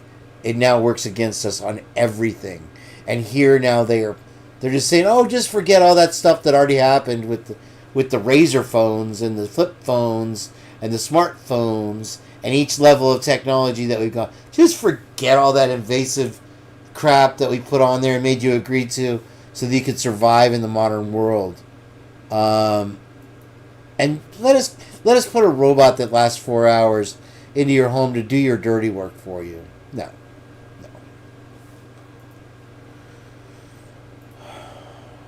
I'm stressed. Okay, fire at hurricane debris site in St. Pete raises safety and health concerns. So I was telling Twiz and Heather the other day that I had supposedly going to get some work doing scrap because there's tons of aluminum after all the storms here in Tampa Bay on the side of the road that all these parks and stuff, because the mobile homes are made of aluminum, want to get rid of. The problem has been that the recycling places are well overloaded. To get in, it takes like 5 hours. The dump in St. Pete alone, if somebody just takes you to haul it away, is closed with state troopers out front of the gates. The dump. To prevent people from going in. So fire at hurricane debris site in St. Pete, which is a recycling center, or holding it for the recycling, raises safety and health concerns. A fire was seen on top of a large pile of hurricane debris Tuesday night in St. Pete Beach. People who live steps away from the field at Egan Park, which is now covered in debris, said they called 911 and took pictures of the fire. Tampa crews worked to remove 1 millimeter cubic yards of debris from back-to-back hurricanes. If we didn't look out the window, we never would have seen it. Everybody was sleeping. They said there was a quick response by the fire department. It's not clear, but I mean, this is crazy. There's so much. Look at this. There should be a picture. That's the debris site. And so this is a tennis court and a baseball field here. So it's public grounds by some homes here that they've taken all the debris so it's not piled up in the streets like you've seen. And I'll play the video here.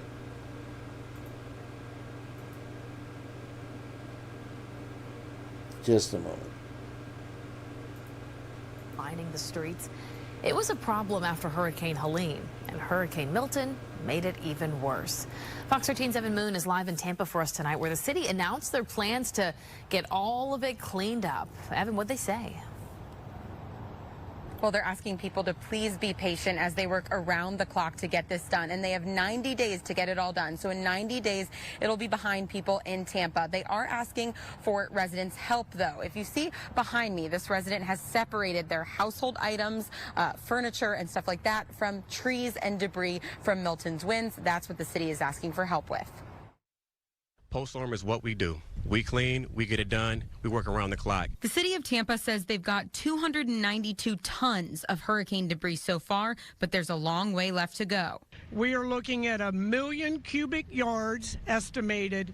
And to put that in perspective, that's approximately 10,000 football fields full of debris. FEMA has given the city 90 days to remove all. Chevy Equinox EV starting at $34.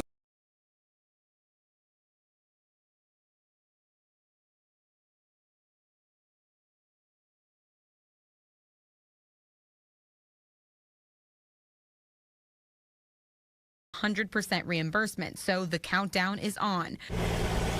32 solid waste trucks and 23 contracted trucks will be cleaning up 7 days a week, starting with the hardest hit neighborhoods. We have contractors coming from far and wide, some from Alabama, some from Georgia. Recently received a lot of devastation there, some from North Carolina. So it takes time for them to come down and get postured. Tampa teams are starting with household debris like furniture from flooding, and then we'll move to vegetation, trees and branches from wind. I think everyone would agree you'd rather see the limbs out on your yard than to see all of your possessions out there in the front of your homes. But there are things residents need to do to prepare. Please separate your piles. The city is asking for 3 piles: vegetative debris like trees and branches, household debris like drywall, wood planks, and furniture, and then bulky items like washers, dryers, and refrigerators. This process saves them time so they can get it all scooped up quicker. Please stay patient because we're making multiple sweeps and we're... All right, did you say Prime Sinister? There used to be a really scary video game, and I'll pull it up.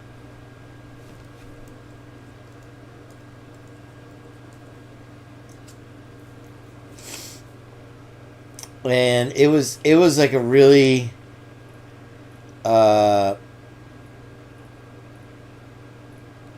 scary villain that they had in this video game that you had to defeat. Let's see if we have some gameplay from it. So this was the dude here, and I if I remember correctly, you had to use this ship to take out Sinistar, and I was able to take down Sinistar a couple times. It cost me a lot of quarters, but it was a stand-up arcade game back in the 80s. That's funny. The Prime Sinister. I guess you guys do have a Prime Minister in New Zealand. I didn't think about that. That's funny. Yeah, Sinistar was a good one. Another one was Berserk.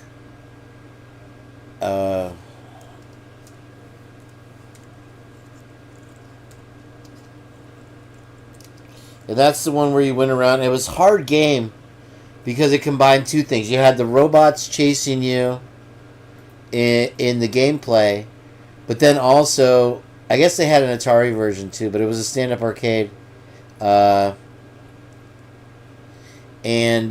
the problem, the hard thing about it was you had the guys shooting at you, but if you touched the walls, you also perished. So it was a fun game.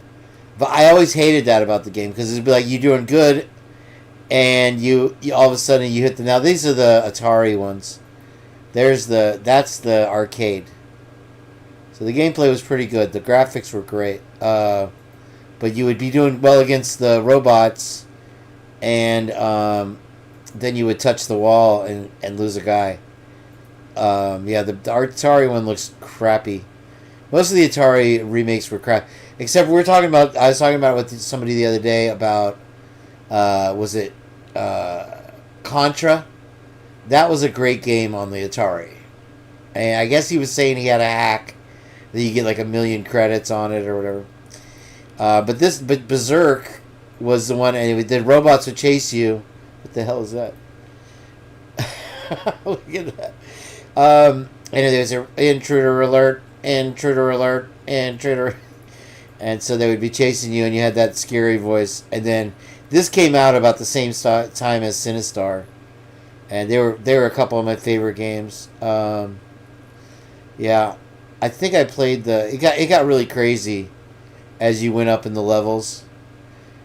This is level 64,000. That's insane. I mean, you may have not ever played the game, but that's so many rooms to have to clear. That's insane. They had, if you had a Commodore computer back in the day, they did have cool video games. I used to play. I got one, and I guess it was out of date by the time I bought it. It was only $50.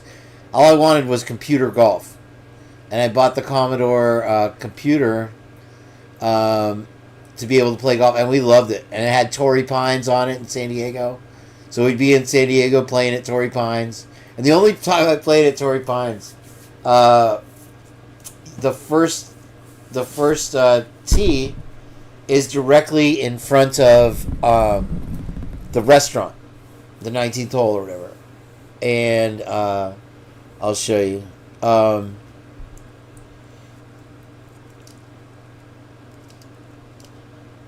So I'm there with my buddies, and somehow we got on because my friend's dad was the sheriff of San Diego.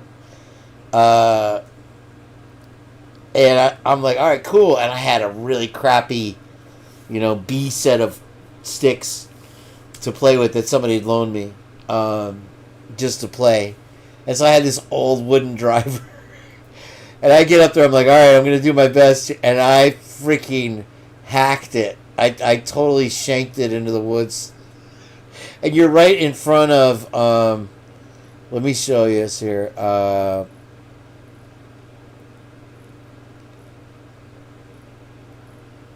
all the people sitting there just watching you, waiting for you to drive.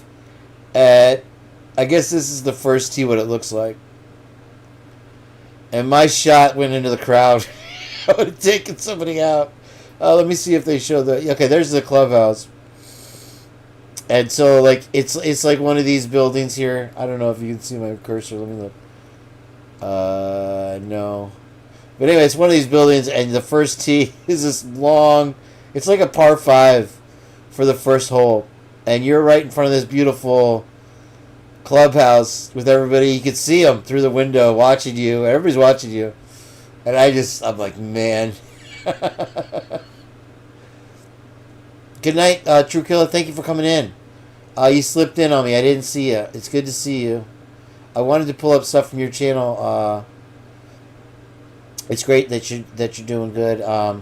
True Killer. Before you go, if you haven't gone yet, did you see the comment that one of your friends? I went to her page and she does really great energy readings or whatever. I forgot her name, and I'm sorry. I guess it's in my... I'll just look real quick. I left a comment. I just said hi. Oh, I'm still on not Kane. Hold on.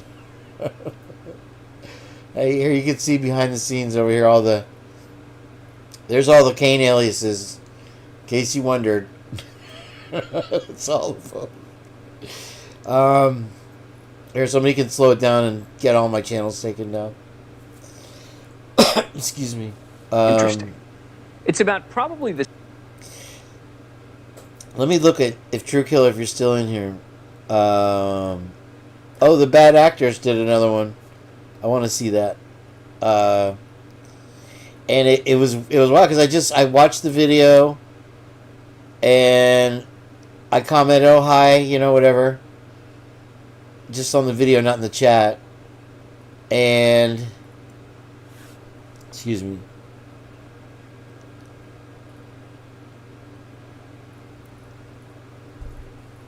She left a reply that was like, I was like, what the world? That's crazy. Because I don't know what she knows about me. But the other day, Woke Up 1984 said, Kane, your shows are awesome. Your channel's going to blow the F up. And then this lady, okay, that's her, Divination by Dawn. And in a second I'll put a, did you see the not Heather? Yeah, I'm busted. Now you know. Divination by Dawn, and she has a beautiful figure, and you see it in the reflection while she's doing her reading, so that kept me there a little longer, I'll be honest with you. But the comment I left was hi, and then she responded, at Kane B's The Purge. Grand Rising. So I was like, wow. That is, I thought it was, anyway. You guys are jerks. All of you. Let me see. Here we go. Okay, so I'll put a link for her, and you guys can check it out. Cause she does horoscope style stuff, I guess you'd call it. I'm sorry if I'm botching the terminology, but she does the True Killer Idaho 4 Murders original reading. I watched this one, and I guess you wouldn't mind if I played a piece of her. What do they call that? She seems very legit too. It's a very. I wanted to leave the comment. I was gonna say, your table or your whatever this is very relaxing. It's very soothing, because she has this whole thing in the beginning before she starts, and she's not even there. And then she comes in and she does her reading, and she's getting these words, and she had to literally look some of them up.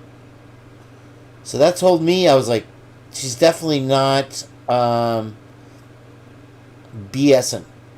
With True Killer Crime, you'll find that she's very spot on, very intelligent, and only puts stuff out there because she wants the truth. And I called her, what was it I called?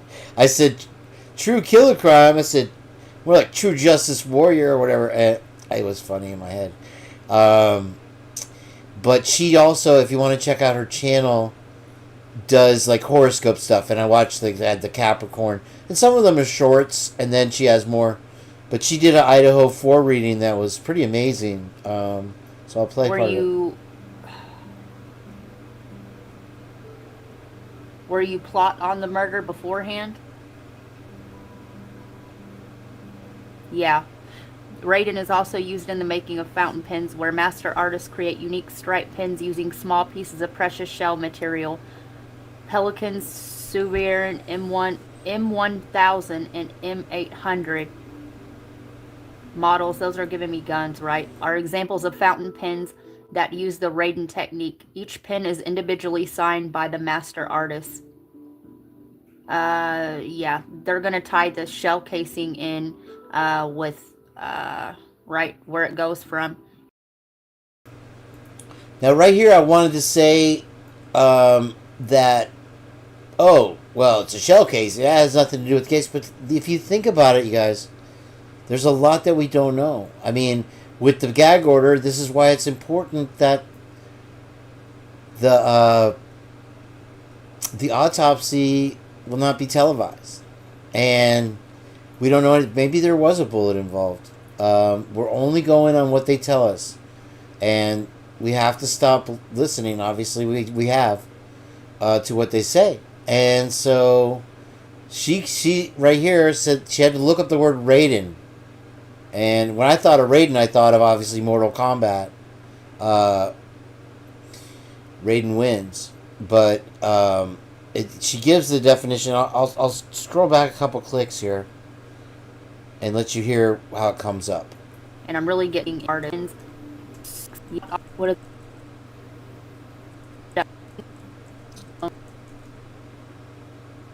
I'm gonna break the internet here.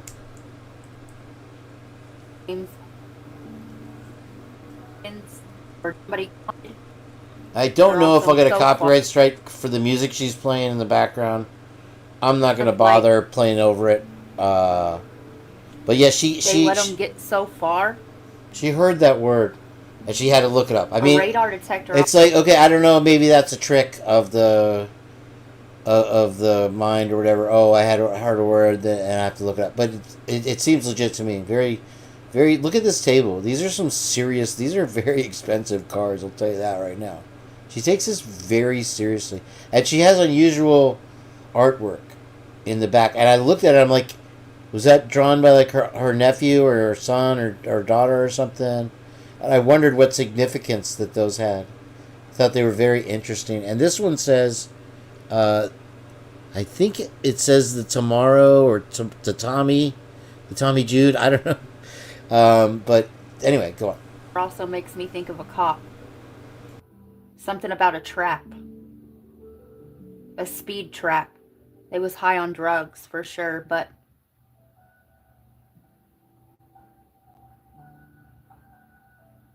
something about a trap house. That may be what gets raided. And they'll find evidence or something like this. Somebody could have been Hispanic as well. Or descent. They gave Raiden Darren Watkins. So any of those names.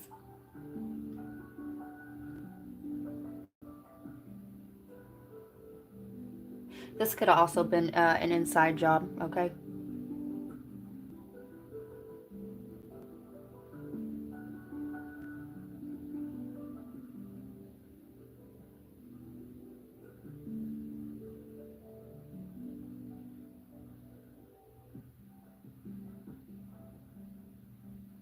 Oh, okay.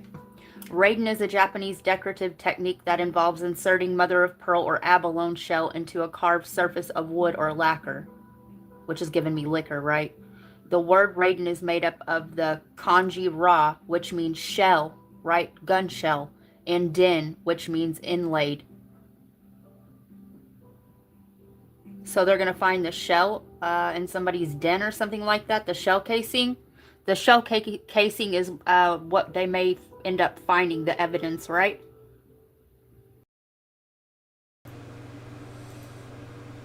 It's Divination by Dawn, and that's this is her picture here.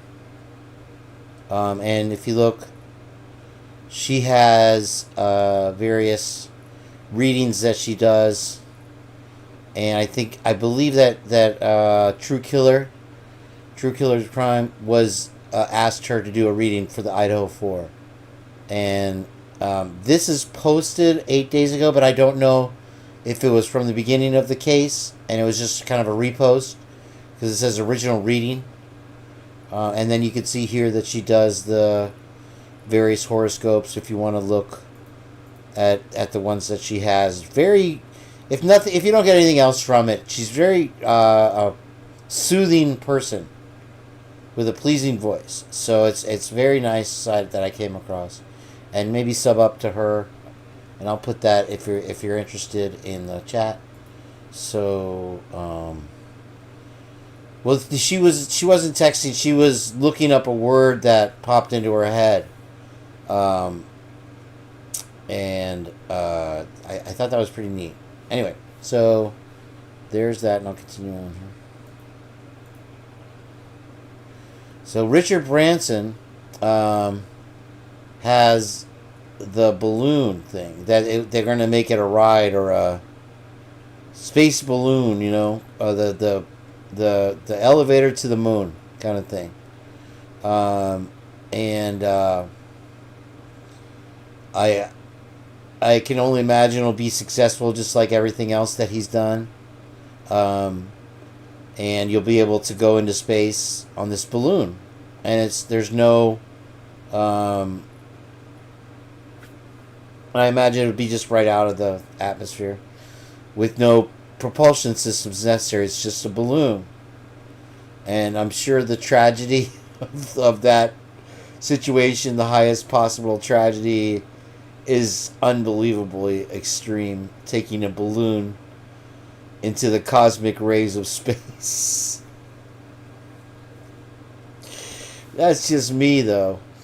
Sir Richard Branson will co-pilot the first crewed flight of a luxury stratospheric balloon next year. And this is how the Hindenburg was built, as a luxury means of crossing the Atlantic. like McAfee, right, Heather? And so, Florida-based Space Perspective says the Virgin founder and adventurer will travel aboard the $125,000 a ticket flight. He will be joined by company founders Jane Pointner and Tabir McCollum. The announcement comes after a test flight in September, which saw a test capsule gently propelled by a hydrogen-powered balloon successfully complete its full flight profile. The uncrewed version of the spaceship Neptune Excelsior craft rose to an altitude of about 100,000 feet. Over 6 hours, the capsule reached above 99% of the Earth's atmosphere before making a controlled descent and splashdown. Branson is no stranger to the world's first adventures, having broken 2 ballooning world records crossing the Atlantic and Pacific Oceans in 87 and 91 respectively. $125,000 view right there, my friends. He said Space Perspective has the potential to revolutionize balloon flying, opening a new world of possibilities for adventure seekers over the globe. Now, the dirigibles, the Hindenburg, use hydrogen, or I'm sorry, helium, and hydrogen is the answer to the flammability of helium.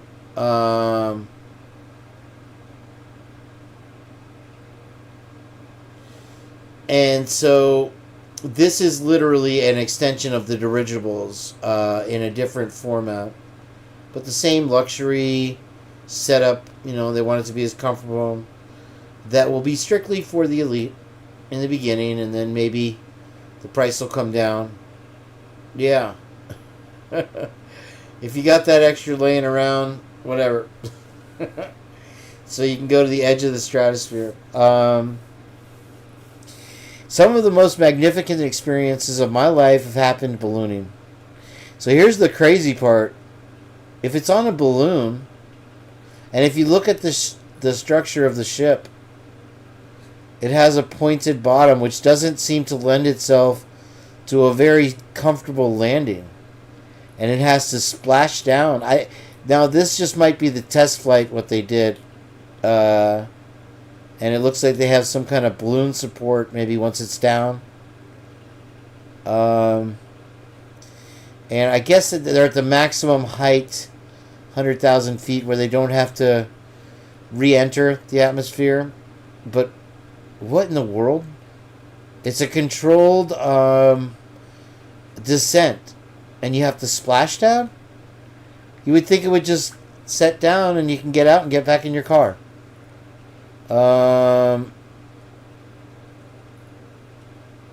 Up to 8 passengers will gently ascend in the pressurized craft to an altitude of more than 32 kilometers. They will enjoy a world-class food and beverage program, comfortable seating, and amenities like custom headphones. Oh, isn't that nice? The post-billionaire Richard Branson to co-pilot first crewed flight of space balloon appeared first on Talker. And I'm not going to play because it's got music. Hey, there's Fitz. Look, there's the Fitz way, Heather. This is what I'm always... It's Fitzmall Auto, Fitzgerald Auto Mall. That's as good as when the Phoenix University ad played during my life. I always call her Heather Fitzmall, and I'm sure she's like, what in the F is he talking about? There it is. Fitzgerald Auto Mall. See? 1877 Fitzmall. That is hilarious. Let's see if they put her name up on a big banner. That's funny. Maybe I say your name so many times they're just listening and directing my ads here. That's super funny. Oh.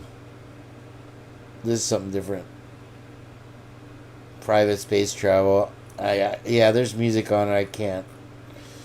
Anyway, there's 40 minutes of stupidness from Kane.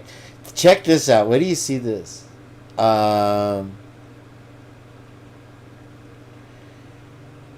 Universal Orlando announces opening date for its newest theme park. And this is the Halloween Horror Nights here. But look at this. Watch this.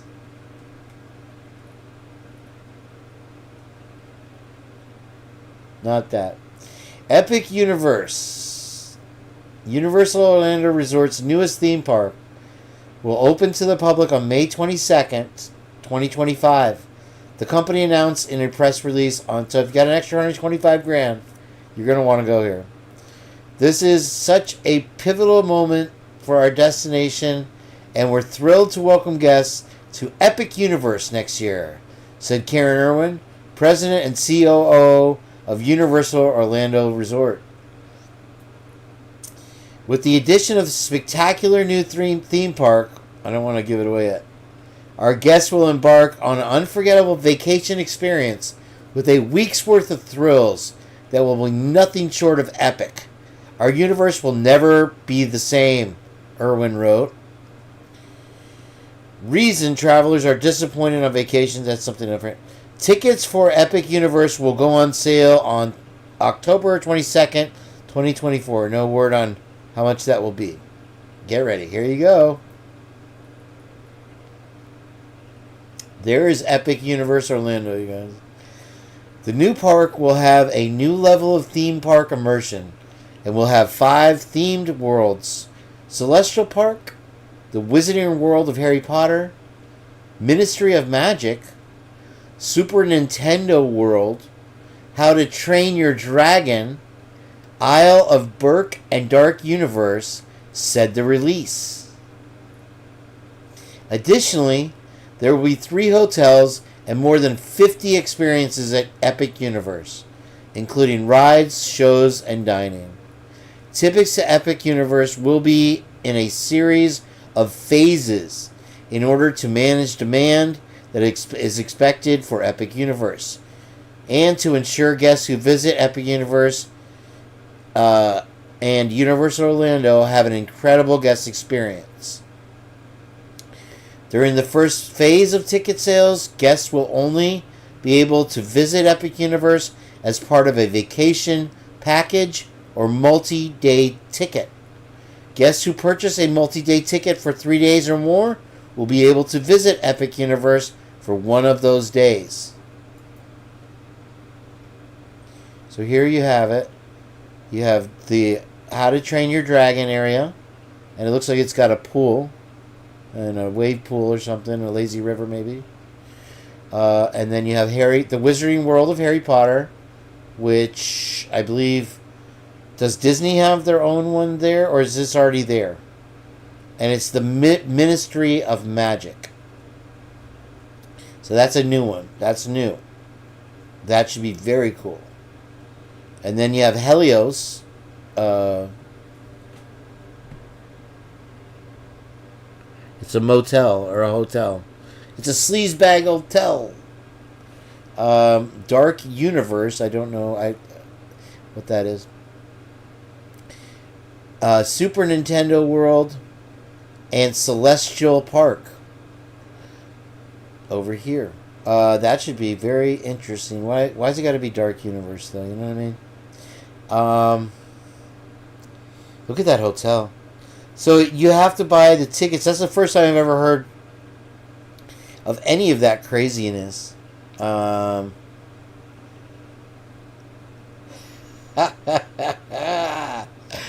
Very good, Twiz.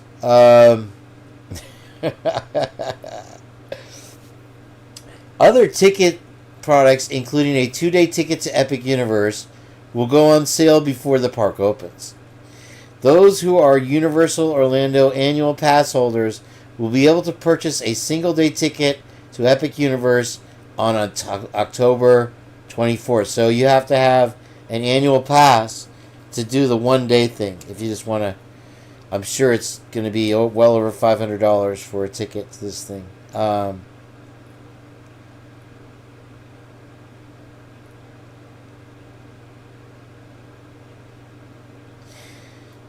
So Universal Studios Orlando Resort will have 4 parks when Epic Universe opens in May 2025. Pricing for the tickets to Epic Universe will vary by date. Epic Universe is the 3rd theme park and 4th park overall at Universal Orlando. I love how they tease us with the ticket price. Its original park opened in 90, and Islands of Adventure opened in 99. Now, they've gotten rid of, if you haven't been to Universal, they got rid of the Double Dragon to make room for something else, unfortunately. That was one of my favorite rides ever, the roller coaster, and they had matching roller coasters next to each other, so you would fly by the other one when you. It was cool. And there was a fail. My buddy is very much into Bill. He's very much into roller coasters, and he actually built a roller coaster in his backyard. Believe it or not, that worked. And it was for the kids, you know, so you could put them in the laundry basket and it would go. And it was in his yard. He built it. Swear to God. Right here in Holiday, Florida.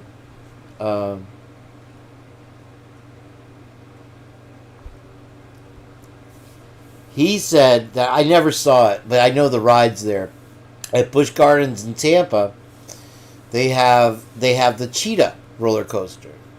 And he said that in the beginning the idea was to have one of the animals, the cheetah, that are at the park already in the safari area, run alongside of the car as it started its ascent to roller coaster. But it didn't work out. But I thought that was so cool, you know, because I think they were trying to find a way to lure the cheetah to run along to chase the car. You see, and so that unfortunately didn't work out. Now I used to go there as a kid all the time, and somehow Busch Gardens, I would go with my buddy, and we would always hit it like on a school day where it was empty, and we got to ride the rides 50 times. And they had the Scorpion back then. They had the Mamba, which was the little cars that they fly around and they go up and down. They circle around like the teacups, but in the air. And then, let's see, they had Scorpion, and I think it was Python was the other. And we must have ridden them 100 times each time we went. It was a blast. So I went to Anaheim, and they have the Six Flags over there, and it's weird. California's weird. We went to Anaheim at the Six Flags, and that's the one you see at the beginning of, not Who's the Boss, but one of those family shows from the 80s. With, I think it was the Tanners, whatever. Anyway. They have built a new ride at Six Flags every year since like 1960. So they have so many rides. You can never ride them all. But as a kid, I used to love the game Mousetrap. And so we're halfway into the day as my girlfriend and I drove up there. And we were having a blast doing roller coaster, but I had to ride Mousetrap. And it's one of these things where you're like a little thing of cheese or something like that. And it goes from one side to the other, and every time you just take this really fast dip down and then go in a circle and then go to the other side. And I tell you, I got the worst whiplash from that freaking ride that I've ever had. And when we drove up there, it was crazy. I had to drive, and we'd gotten up early, so I barely got any sleep. And it was right after the Northridge earthquake. So if you were in California and you saw that, the freeways all collapsed in LA going through on the 5 freeway. And so it was the most amazing thing you've ever seen. They had like one road was still open. So you had it where it was a freeway before, and you had one side and the other side 4 lanes. Now it was 2 lanes either way because one side didn't fall. And so, but they had like those blocks that you see dividing it for the median. And so the lanes were really narrow. And you had the cars and they go 80 just starting out on the freeway in LA and California, whatever. If you're going any slower, they're going to ram you from behind. They will. And so I'm like falling asleep as I'm driving on this narrow freeway on the way to Anaheim. But it's really weird when we got there because we were there all day, and then at dusk you start hearing the gang members. And they're I don't know what they're shouting stuff to try to scare you. And that's a huge problem at the Anaheim Six Flags. That you have, because it's getting dark and you have your family. You're like, you're like, holy crap, who is that dude? And then then we're standing in line, and these two Latino girls get in a fight, like a freaking mad brawl, craziest fight I've ever seen. Pulling hair, scratching. It was entertaining, but it was crazy. So anyway, my buddy does roller coasters, cheetahs, all that. California police struggle, and I just made me think of Banfield instantly. California police struggle with unusable Tesla patrol cars after going green. Wait till you see this. So, California police departments are using electric Tesla patrol cars in a new green initiative, but complaints have emerged about the vehicles already. Okay. The change comes after Gavin Newsom signed a law to have police vehicles zero emission. And the Department of Irvine even bought a Cybertruck for $150,000.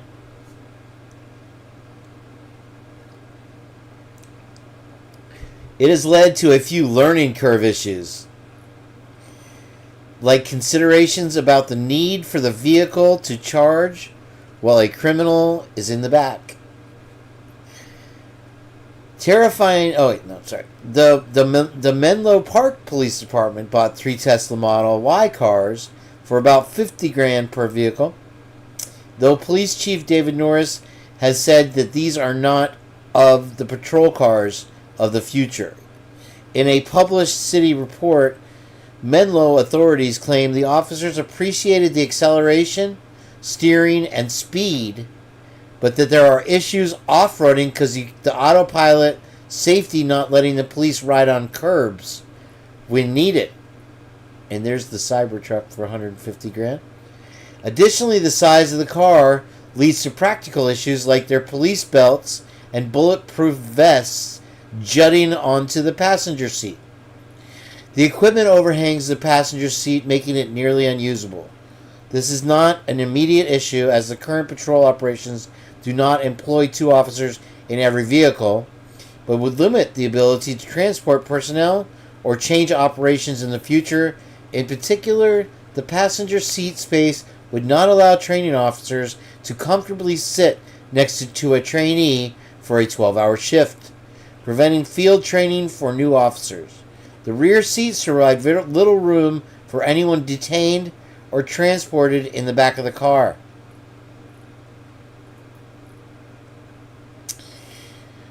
Ukiah police had apparent difficulties when they purchased 2 modified Tesla Model 3S's for $150,000.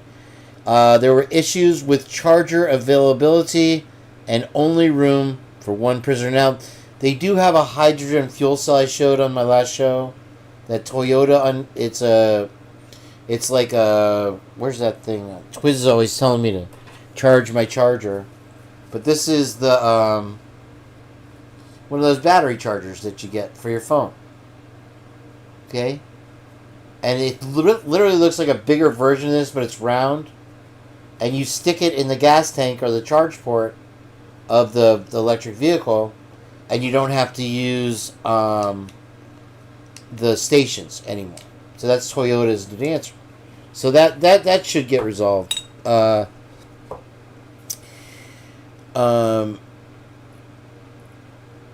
see. The Fort Bragg Police Department went with 5 electric Ford F-150 Lightning trucks and a parking lot filled with chargers, and he's got better results. Tesla isn't the right answer in the law enforcement market currently for electric adoption, but there might be better options. Ukiah and Menlo have also tried alternative options, as both cities are committed to meeting the environmental goals. So good things. The electric vehicles are ridiculous. They have invented things and they unalived the guy who did it. Unfortunately, he drove across the country using like it was 1.5 gallons of tap water. But they would rather create these electronic vehicles and destroy areas seeking this lithium to put in these batteries that only last a number of charges. Yes, thank Tanel knows. And that's why I'm here, to help you guys understand if you're not familiar with this. Now, a lot of you probably know way more about this than I do. But as I come across it, I like to share it. Okay. Now, this was from Jenn at Criminal Confidential, of course. And most of the big finds that we come across are.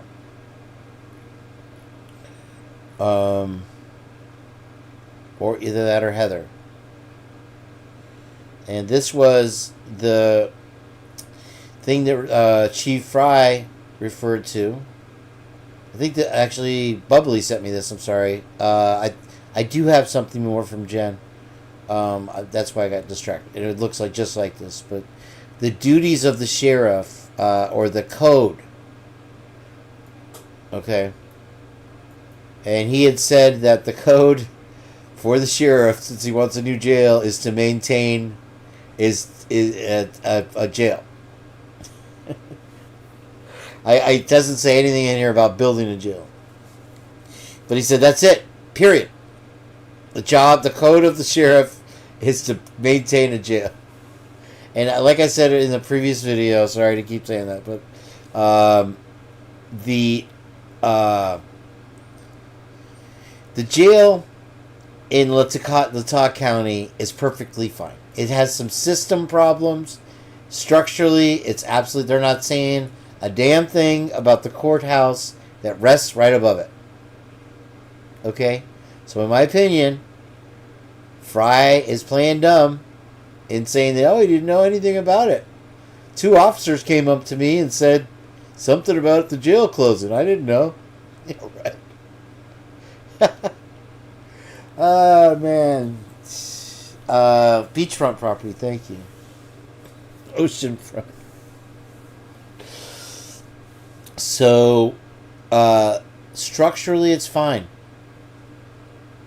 Why do you have to build a new one? Why such a battle between you and the commission and the power struggle? Anyway, so this was a reference to the code, and I might have pulled it up last time, but I thought I'd show it again. So the duties of the sheriff, if God forbid he gets elected, but they love him in that town, don't they? Or in that county. The code is only to maintain a jail. So this was number 6 was the one that does say, and I'll read it. Preserve the peace is number 1. He's made it sound like the only job of the sheriff is to maintain the jail. Preserve the peace. Arrest and take before the nearest magistrate for examination all persons who attempt to commit or have committed a public offense. Prevent and suppress all affrays, breaches of the peace, riots, and insurrections that may come to his knowledge. Attend all courts, including magistrate division of the district court when ordered by a district judge, at their respective terms held within his county, and obey the lawful orders and directions of this court. That's why I read this. I thought it was very interesting. attend all courts, including magistrates' division of the district court, when ordered.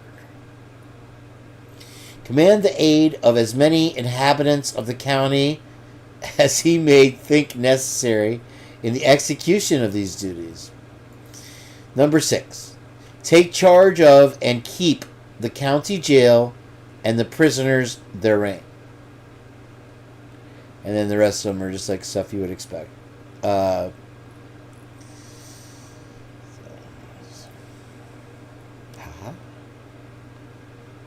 So, Trish, how are we doing? Did you get that video up for me yet? Please don't trim anything. Don't trim anything. Trish, please. If you're not asleep. Yeah, he knew full well. Thank you. I'm glad I'm not the only one that thinks that. And Jeff wants, the way I see Chief Fry is just a good guy. And you know, looking back, the way I used to think, I would have said the same thing. And I know plenty of police officers, and they're some of the coolest people I ever met. And they could care less what you do. If they're your friends, whatever, they're not going to turn you in for anything. They're doing their job when they're at their job. When they're done with their job, they're regular people. Okay? For the most part. You know. Whatever. That's my experience.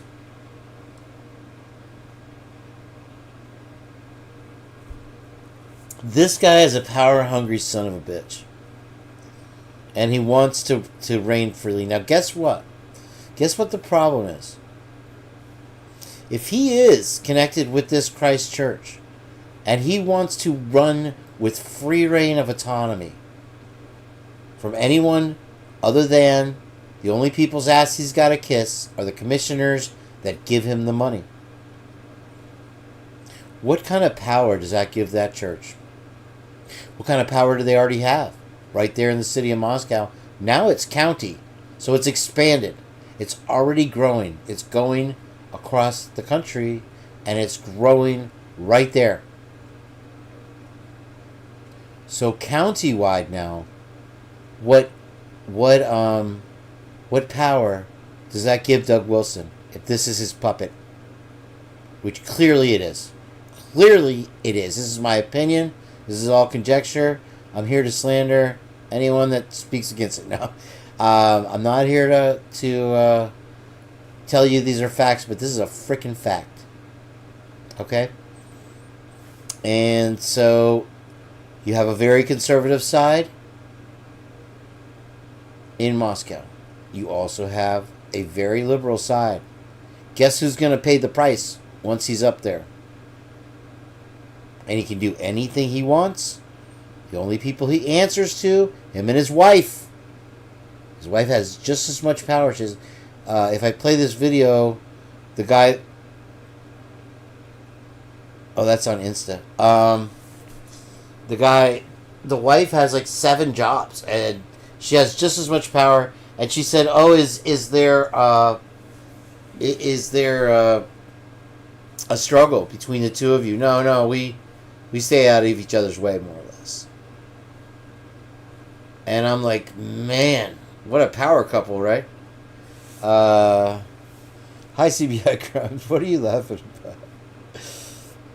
You guys are dicks.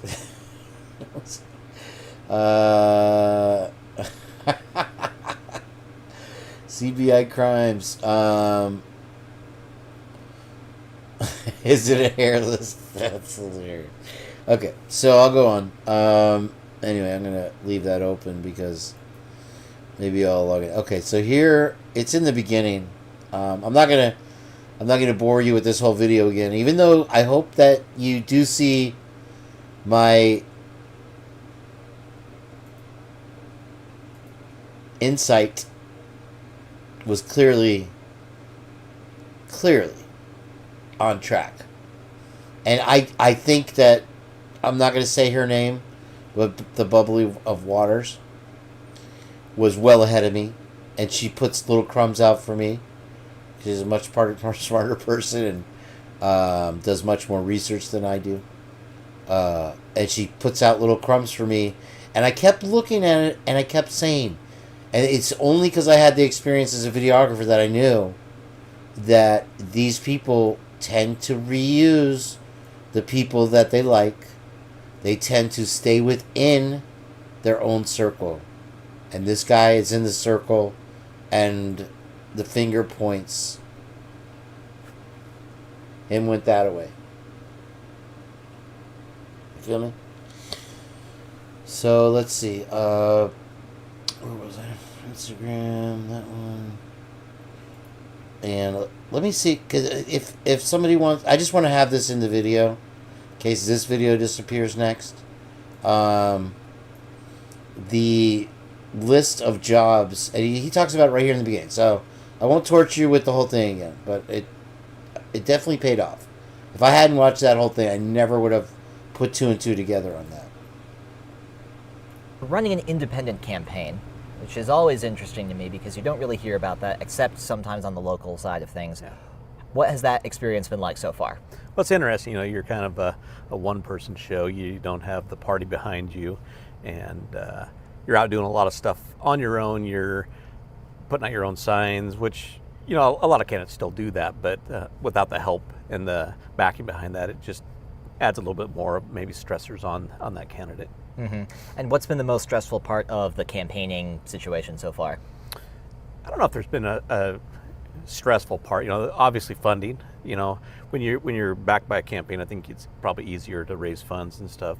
Where when you're an independent, you're basically going off of trying to convince people that, hey, you know, support me. So yeah. In 2023, this person saved over $1,600 by avoiding overpaying for the internet. How? By getting one of these portable pocket Wi-Fi devices. It gets you online for a month at a price cheaper than 2 Starbucks drinks. And today, with the Black Friday sale, you can get one at a 70% discount. Imagine having instant, high-speed internet access anywhere in the world without the hassle of expensive contracts or hidden fees. A visionary telecommunications engineer has made this dream a reality with a groundbreaking device that has major corporations. One thing that comes off of that is what would motivate, if it's so stressful, what would motivate somebody to go ahead and run an independent campaign? Walk us through that thought process. You know, I don't know. Like for me, it made sense to run independent because I retired April 30th. I didn't have time to get ready for a primary. So I needed the time to be able to get my story out there, to be able to tell people why I was running, which by running independent, that took me straight to the general election. Mm-hmm. Obviously, you're running for a position in law enforcement, but I get the sense there is a pretty significant difference between the duties of sheriff and the duties of, say, a city police chief. How would you articulate that in your own words? Well, I think the biggest thing is as a sheriff, you're elected by the people. And that's very refreshing to me. I've been a police chief for 8 years. I was appointed, very happy to have been appointed. It was an honor to do that. But when the people speak and the people say, you're the candidate we want, I think that should be a high honor. Mm. You know, there's certain degrees of flexibility then that come with the job that don't come with the job of city police chief, or?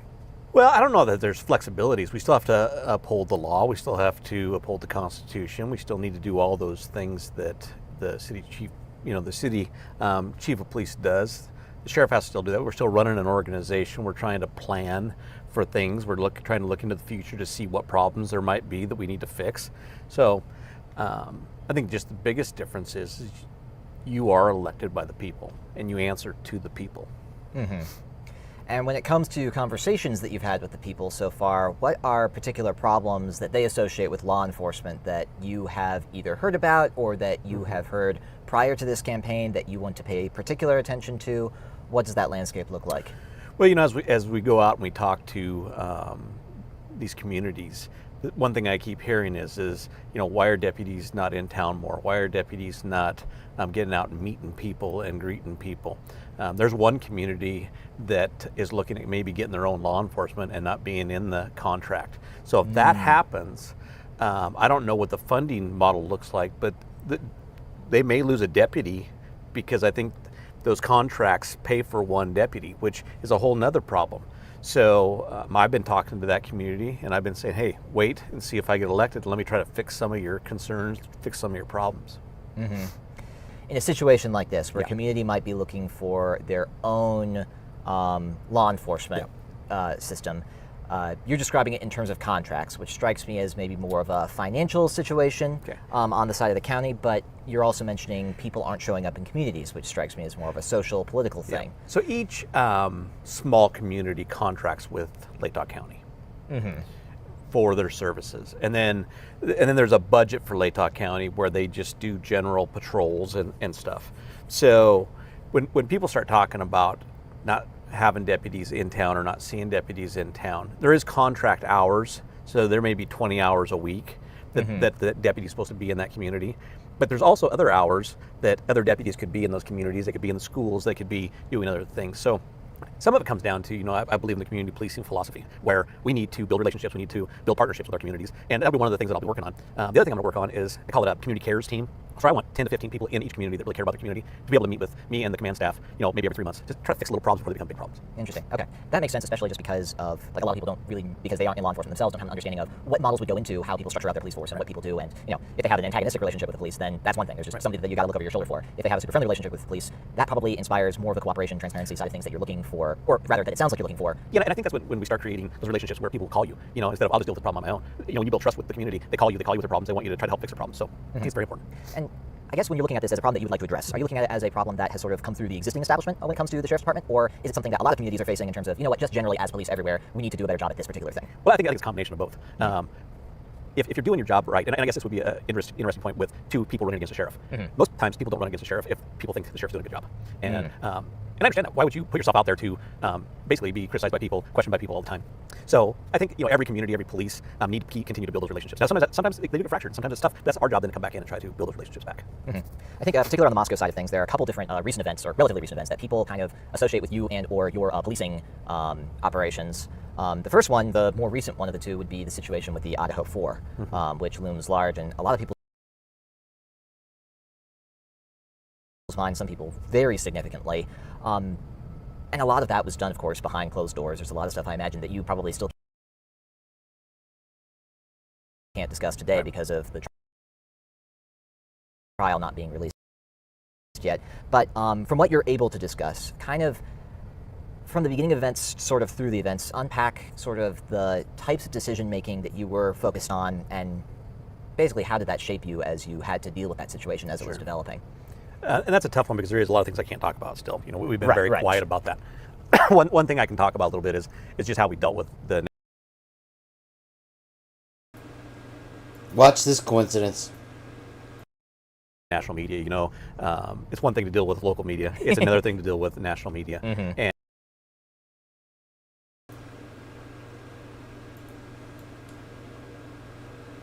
he sure knows what he's talking about, doesn't he?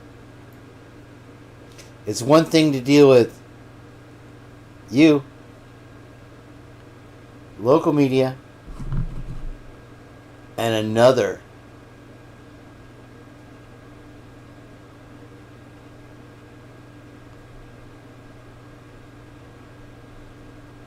to deal with national media. What's the difference? What is the difference? Ask yourself, what's the difference? What is the difference between Aiden Anderson and Anderson Cooper? And that was difficult at times. But I learned a lot from that too. I learned a lot on... Most people have no clue that in 20...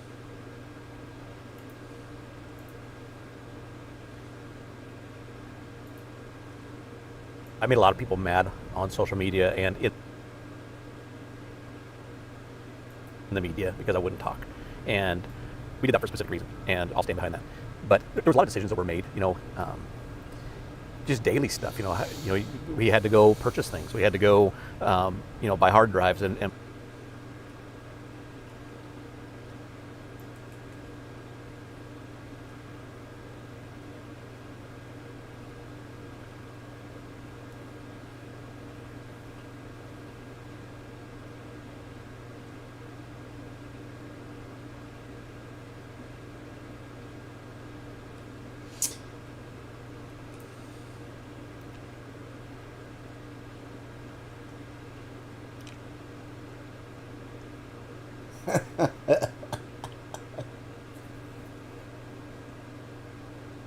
Welcome to the Purge. And buy stuff, equipment that we hadn't had. So there was those daily things, plus then decisions on, when were we going to do a press conference? When did we do follow-up press conferences? Stuff like that. Plus, you're still running an organization, trying to keep the rest of the community still safe and do stuff like that as well. Right. It's not like you can just drop everything and focus on this one particular thing. You got a whole operation, and then this is just a big additional weight to the same operation you're already commanding. Which, on that note, just because you mentioned all the purchases you had to do for multiple things, how, and hear me for what I'm saying out loud, not saying, how prepared was the City Police of Moscow, the Sheriff's Department here in town to deal with that situation when it became clear that that's what you guys were dealing with? I think very well, and I think that's why when you saw us call in the state police and you seen us call in the FBI, we've done that before. That's not the first time. Mm-hmm. A lot of our homicides we call in the state police. And I've used ATF on a couple of homicides that we had because they were gun related or fire related. So I think we were very well prepared, but I also think you know your limits, and you better know your limits on when you better ask for help, which is what we did. Right, and that's sort of regardless as to what flack the media will give you, because ultimately it's what will get the job done. What did I do, Heather? Was I muted or something? I don't know. I'm an idiot again. Okay, whatever. I imagine. Correct. All right, well, with that incident aside, there's also the incident, the whole era of COVID for a lot of people looms large in their mind.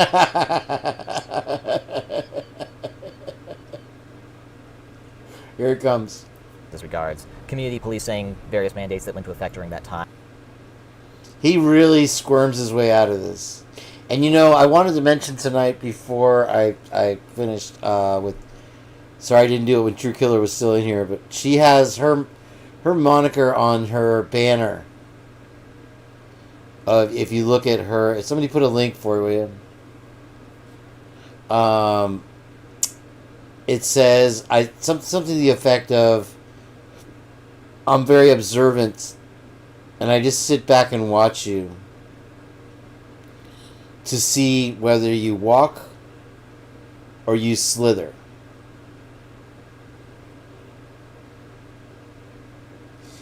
And I had to think about that for a minute, and then I was like, wow, that's really...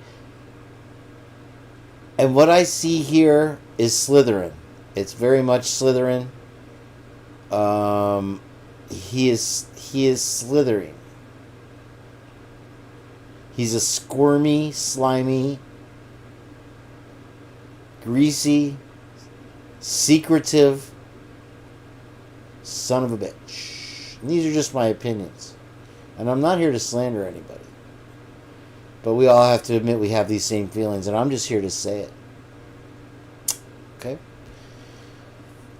There's something not right in Mudville. And Mudville is Moscow, Idaho. From day 1 to day 690, whatever we're at, the prosecution still is dragging their feet on things. They're making a weird issues where there don't need to be issues. So law enforcement was messed up. The media was messed up. Now the prosecution was messed up. We had to move it out of town, and it's even probably going to be more messed up. And like I say, when you tell the truth, you don't have to hide anything. You don't have to remember your story. And you don't have to write cue cards for this idiot to read off of and pretend that you're having a sipping mojitos afternoon on the quad. Obviously, you're no longer police chief, but you have that whole time period to look back in retrospect. What lessons did you derive from that period of time, and are there things about it that you would like to see done differently? Well, I think first, I would have appreciated if the police would have been involved in the ordinance.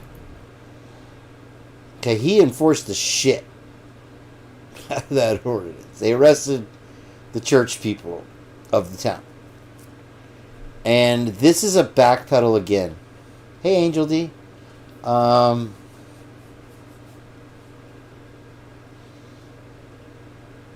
This is an apology to the church of Christ, Doug Wilson.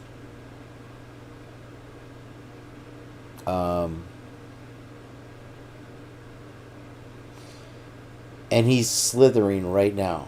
Watch him, true killer crime, slither. See it for yourself. Instead of just, you'll go out and enforce the ordinance. I think that would have been one thing I would like to have had to say in some things. So this is why he seeks so much autonomous power. He's king of the world.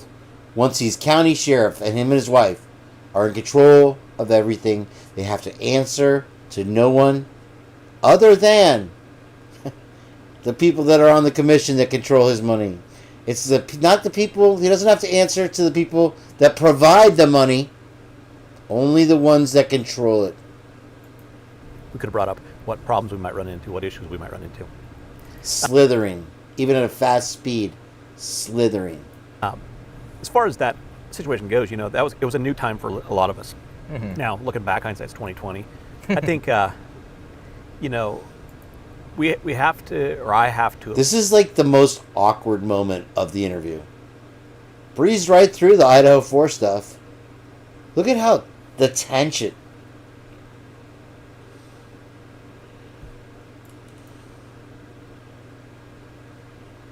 In their eyes, right there. There's a connection, look. And he's looking out of the side of his mouth. At least admit that we were wrong.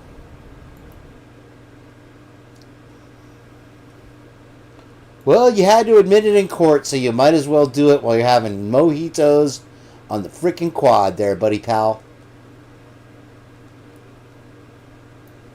There is.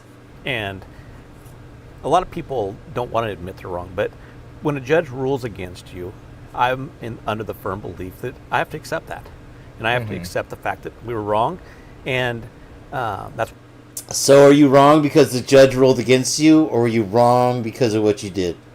Slithering. Why I brought in constitutional training for our officers right after that.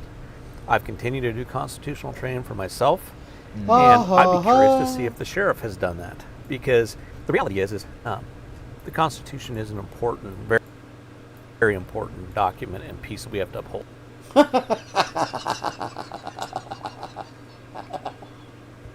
I couldn't do. Maybe Heather could do stand up this good, but I mean, does he believe it? Let's zoom in on his face, right there. He looks like he just swallowed a rotten egg, or got whacked in the face. Look at the regular guy look. That's what I was pointing out the other day. He's got the Joe six-pack, Mel, blousey bowling shirts, Oxfords. He's trying to present that image. He's not a cop. He's not a... But he is the ultimate cop. He wants to be the sheriff. Yeah, me too. No, I did it. His wide-eyed, terrified expression... yeah, I know I can pull off the fry if I go totally gray. So in the future, maybe on Halloween, maybe I'll do something at Swamp Rose's karaoke party. I don't know. Yeah, I went to the store and I looked for cop stuff, and I was gonna do like a character like I do with the other one of Fry. And it would be good because I wanted to do like a variety show, and I still want to with nothing half-assed. And I'd like to get something like that going down the road. That takes a lot of time, and it's a distraction from what I'm trying to do. I got tired of trying to re-explain everything to people just joining the case, or even trying to defend my position, like I say, against people that are unflappable in their opinion on other pages with other people. We all have faults, but I wanted mine, and I feel Heather and Jenn at Criminal Confidential also share the same sentiment. And it's frustrating because we want people to know, but you have to be able to understand it yourself to be able to convey it as a message to others. And so that's what's important to me. And finding the truth, obviously, is here. And it becomes more and more difficult to get to the truth when you have leaders blocking the path and bullshitting everything. And whether they answer to someone or it's their own thing or not, you gotta think that this thing goes up a little bit higher than this lookalike to me. Okay? And how do celebrities like Justin Bieber and The Rock generate... Justin Bieber. Like I said, we were wrong. I admit we're wrong. But now I have to move forward, and I have to take, it was a mistake. And the mistake is you can learn from those mistakes. The mistake is the judge ruled against us. Evaluate yourself. And I've done that, and I've thought about it a lot. I've talked to a lot of people, and I'm trying to do better and be stronger in that area than I was. I'm trying to do better. Obviously, with a situation like that, there's a lot of retrospective thinking that a lot of people are doing about that period of time, or any decisions of that ilk. One thing that strikes me literally telling him it's okay. Process is the regaining of people's trust, if there is lost trust, and I imagine that's a case in a multitude of law enforcement situations where, hey, community trust is lost. Our role doesn't change as police officers or law enforcement officers, but we now have. Did you catch that?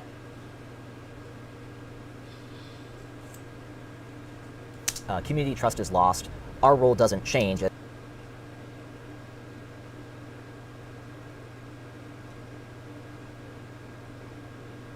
Our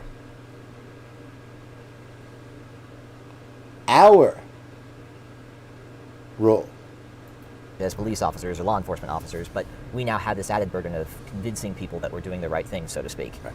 How do you either intend to go about that, or how have you gone about that in the past when there's been a situation of lost trust? Well, I think with situations like that, law enforcement makes split-second decisions all the time, and we're human.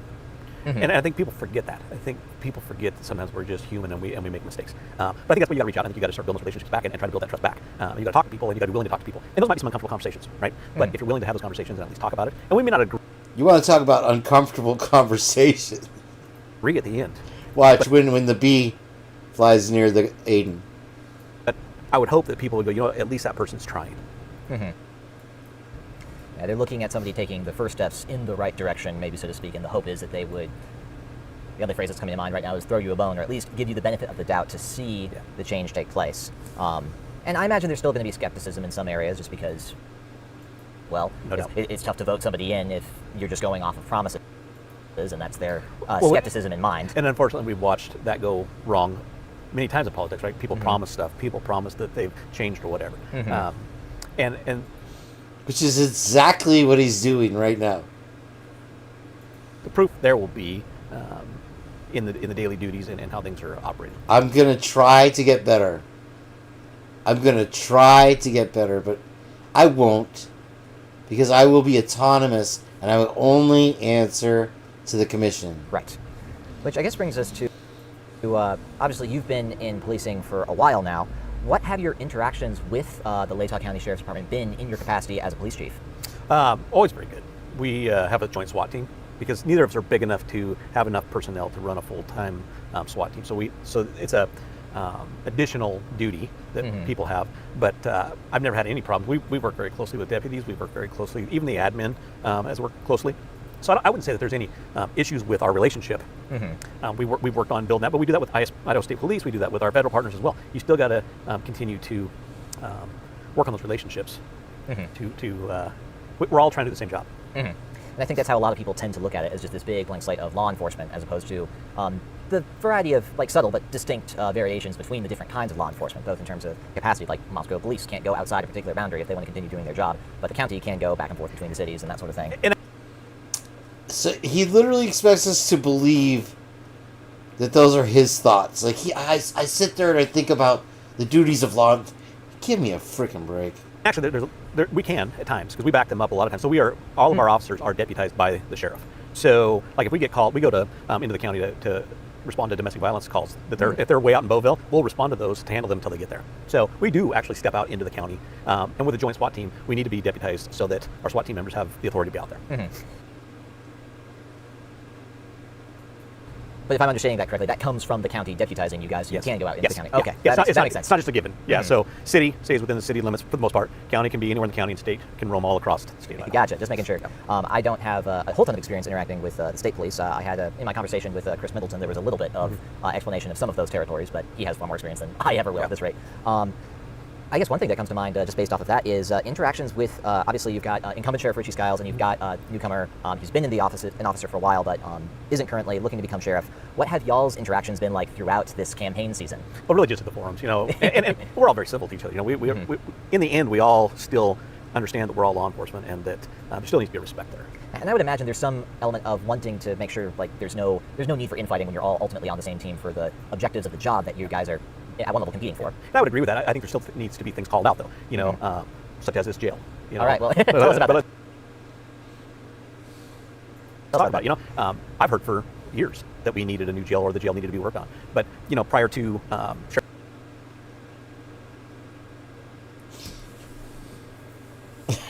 Did you guys see the deep breath that Aiden took right there?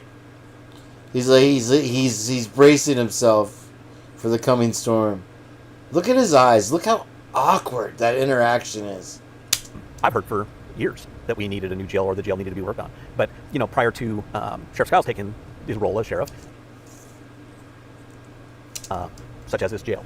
All right, well, tell us about let's talk about it. I've heard for years that we needed a new jail or the jail.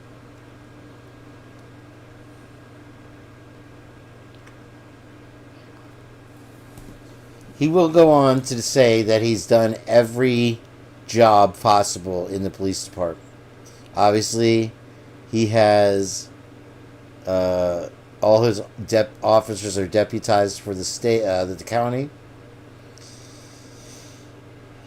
Yet he's heard for years, he's the chief of police, that his county's jail needs work.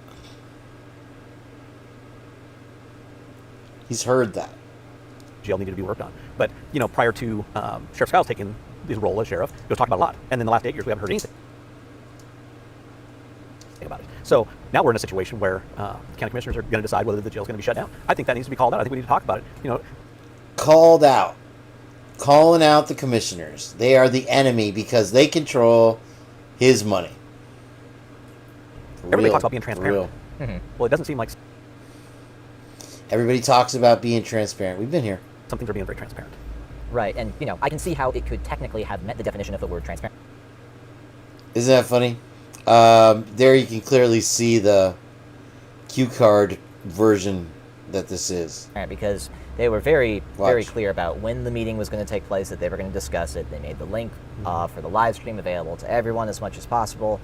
But I suppose there's a sense in which if you had knowledge about it beforehand, there would have been more of a discussion, a better. Well, that's what I would have liked. I mean, yeah. I was learning about it. I had officers from my previous department come and ask me about it.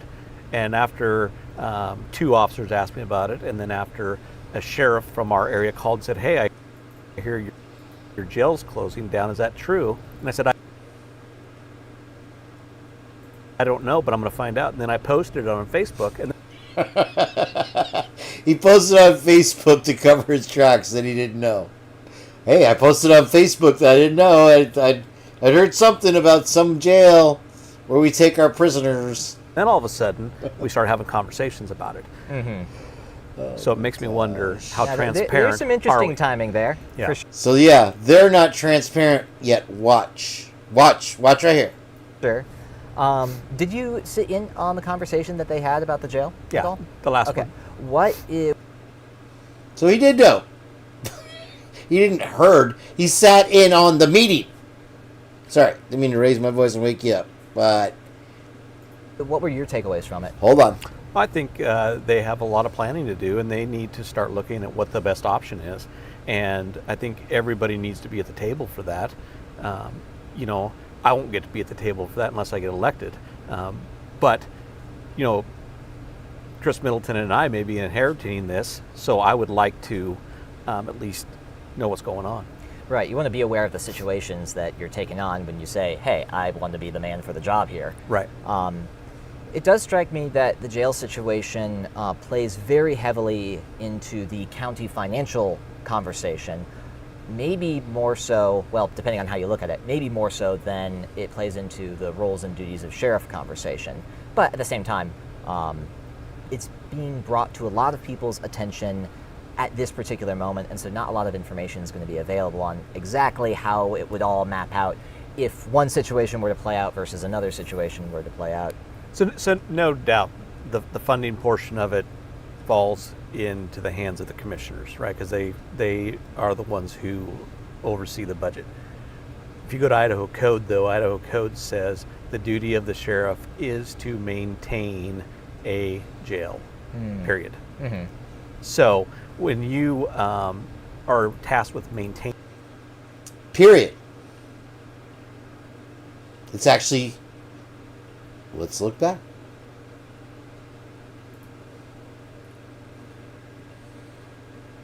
Number 6. Take charge of and keep the county jail and the prisoners therein.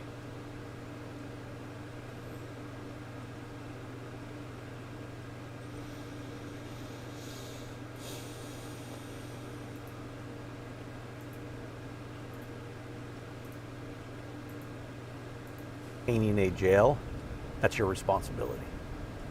And yeah, it'll be interesting to see where this goes as far as, I'm looking at, and everybody says, oh, you're never going to get a local tax option.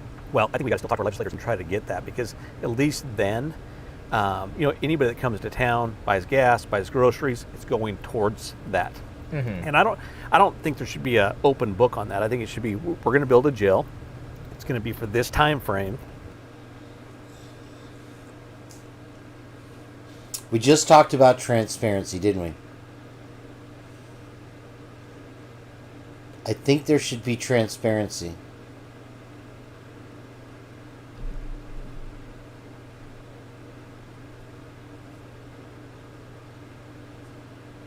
Listen now. Open book on that. I think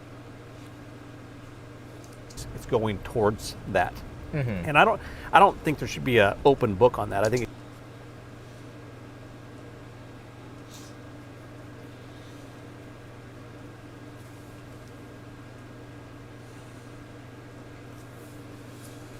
it should be, we're going to build a jail. It's going to be for this time frame. It's going to be this amount, and once that's paid off, it's done. Right. It's done. It's all in my hands now. You give me the money and shut the fuck up. Kids go to bed. Right. Because I don't want to raise people's taxes either. Mm-hmm. He throws that little part in there like, oh, shoot, I forgot about that. I don't want to do that either. Oh, my dude. Oh, my dude. I promised you I wouldn't go through the whole thing again, but you know me. So transparent. It strikes me that there's a lot of, once again, it's a lot of figuring out the minutia of planning now that the conversation... The minutia? How bad do you think this guy got chewed out for walking from into the shot? ...has been opened wide open, and, maybe there's some interesting questions about the timing of it, but at the end of the day, it's a decision that's going to have to get made, whether it's something that you or Chris or Richie is handling. It's going to be something that has to be dealt with one way or the other. What does worst case scenario look like for you in that circumstance? Well, I think worst case scenario is the jail does shut down. We have to transport. So here's the problem with that. Everybody says, oh, if they transport, okay, we just don't have jail here. All right, well, there's some deputies who got laid off. Mm-hmm. So there's now families that are going to be hurting. We also have a situation where we're putting somebody in a car and now we're driving them 30, 40 miles, 50 miles. We don't know how far, right? Because if let's say we went to Nez Perce County, okay, you're still 40 minutes away probably by the time you get them there. You're looking at bad weather. You're looking at possibly, we've crashed patrol cars taking mental health patients. We've crashed patrol cars taking mental health patients on purpose. Places. So you look at this other stuff. You look at overtime. You got to look at the stress. That joke was good twice. Don't get me wrong. There's things that people aren't thinking about here that I think you have to think about in that. So that's worst case scenario to me, because we know that let's see, down in Ada County they transport a prisoner over to the hospital, right? Mm-hmm. And then they get in a big shooting, and those two guys escape. And now they come up north and then they commit suspected as a homicide. Oh man. So when you're transporting, you don't. How does he not know about that? How does 8? Oh man, that sounds terrible. Did that really happen? Yeah, that really happened. How do you not know about that? You're the journalist. Have as much control. We don't know who we're dealing with all the time. So who am I dealing with gonna be a here? problem later, Who too? am I freaking dealing Maybe with? it's some That's what I want to speculation, and know. once again, speculation because I'm watching. I love True Killer Crime. I watch you slither. I'm just watching him, a snake in the freaking grass, bro. part of the reason for the moving of the trial for Brian Koberger. I don't think, speculating on that isn't my place necessarily. Not mine either. Okay, then we won't go into that. But it did strike me as just curious timing with everything else going on. Yeah, and I'll honestly answer. I don't know the answer to that. Okay, so Rich, you're right. I'll have to ask him that then. Yeah. Okay. Well, moving on from then, just as far as going back to the campaigning side. That's what the gag order did. It freed him from having to answer questions. He doesn't answer questions either, Heather. Side of things. What have been some of the more interesting or meaningful conversations you've had with folks as you've been out on the trail? I spoke to a individual. This one is so freaking ridiculous. I have to play this at regular speed because it will, you know that song Stupefy? I begin to stupefy. Who on earth would choose this story? This is how detached and separated from the real world that especially this gentleman here is. But that law enforcement in general is, that he thinks this is a heartwarming story. Watch this. Early on, and I'd known the individual. I actually put her son in prison. I mean, it just starts. He's like, "Oh wait, maybe I shouldn't tell this story." Like, oh crap! Oops. Hold on. Let's see if I can.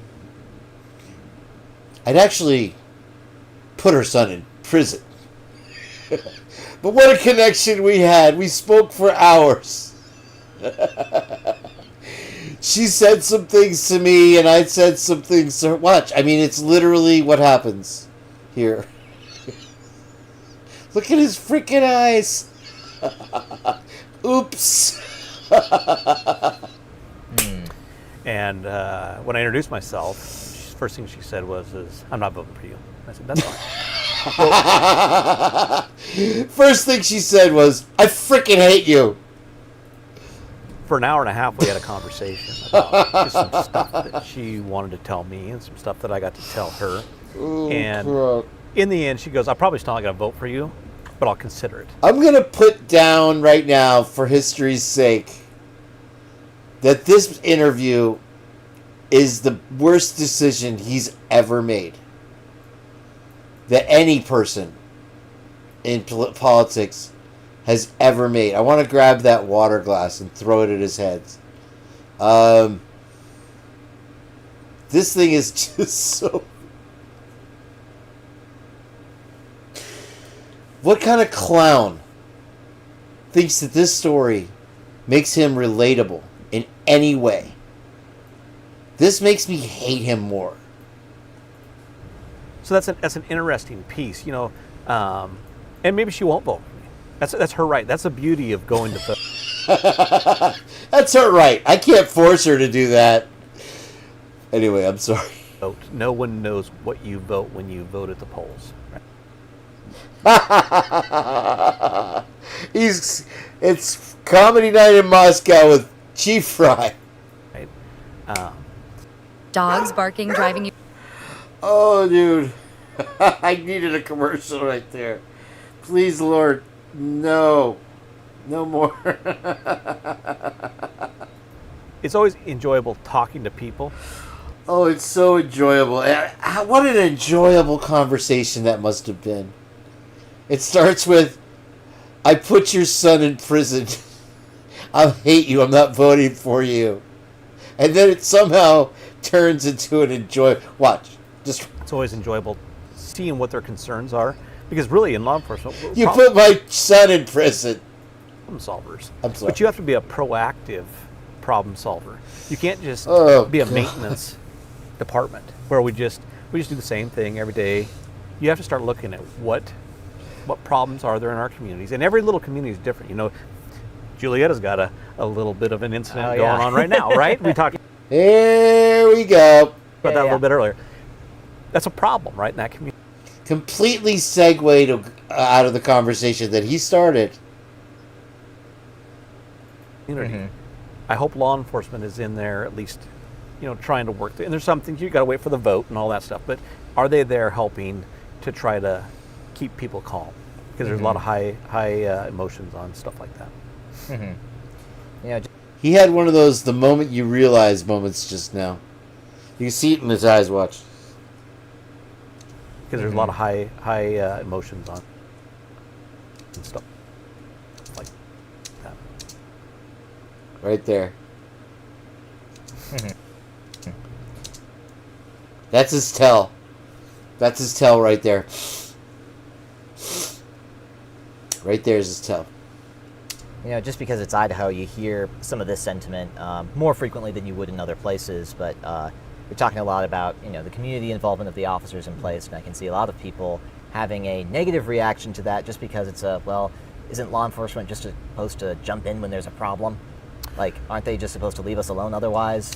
Where's the finish to that story? Where was the happy ending on that? She's welcome to vote for whoever she wants, a stupid wench. I put her son in prison. What a beautiful, relatable And how do you respond to that? Well, I respond to it with the community policing philosophy, and that is the community is the police and the police are the community.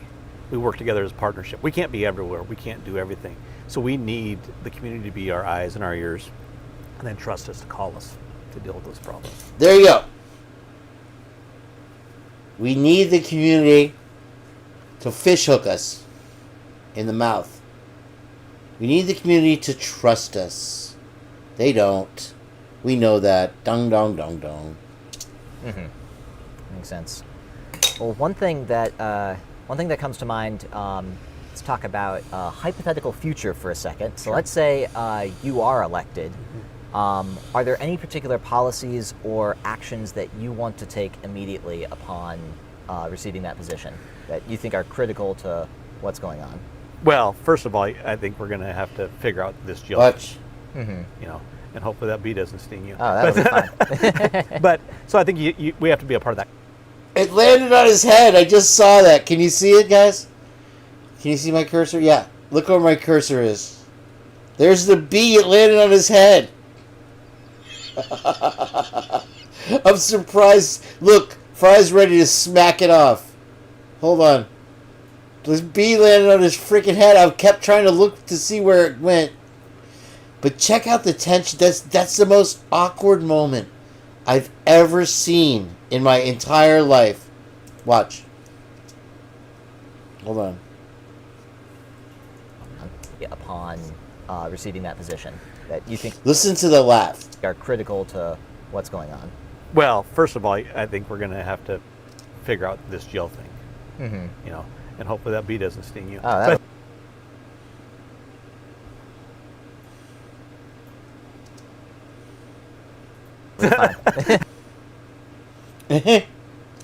But is that a real laugh to you? Come on. So I think we have to be a part of that conversation. There it is on his head twice. There it is flying away. Did you see it? But so I think we have to be a part of that conversation. Period. A lot of the stuff, though, I'm coming new into this. I wasn't new when I went in as chief of police. I love this show. I just my agency. I gotta tell you, people, I don't even know care if the anybody's internal watching right problems. now. I just need to sit I back wouldn't for a while even and freaking observe care. things I and try to just get things love under hand. this. Worst thing a leader can do when the brand new leaders go in and start making a bunch of changes. Gosh, Because yeah. you don't Don't understand change that. anything, Fry. Fry. I'll do exactly what I did with the city of Don't Moscow. change a thing. I'm going to meet with every employee. I'm going to talk to every employee. You What are their not issues- going to what their meet. issues are. He's kissing babies right now. What problems they have and what they want fixed, and then we'll see where we go from there. Shut up. Gotcha. And is that the sort of thing Gotcha. that's Sure you difficult will. to do when you aren't yet elected? Because there's certain minutiae of department operations that you just won't have a window into because it's not like city council where every meeting is publicly available and you can sort of attend for weeks on end beforehand. Well, and I think you're stepping on the sheriff's turf at that point in time. And right, because he's still running an operation. He's still running an operation, and they're still his employees. And I don't know that people are going to go, hey, I'm going to go meet with the sheriff, the guy that might be the sheriff, and tell him all the problems, or tell him all the successes. So, so I think think it's just out of respect to Richie. I won't do that until I get elected. There's an interesting foible with the situation in which you are elected, which An interesting foilable. Okay, that was a word I don't know about you guys. I had to look up its intended meaning here. Foilable. And listen to his response with the use of the term, the same term. The chances of both of them having known the definition of that are 0 to 1 billion.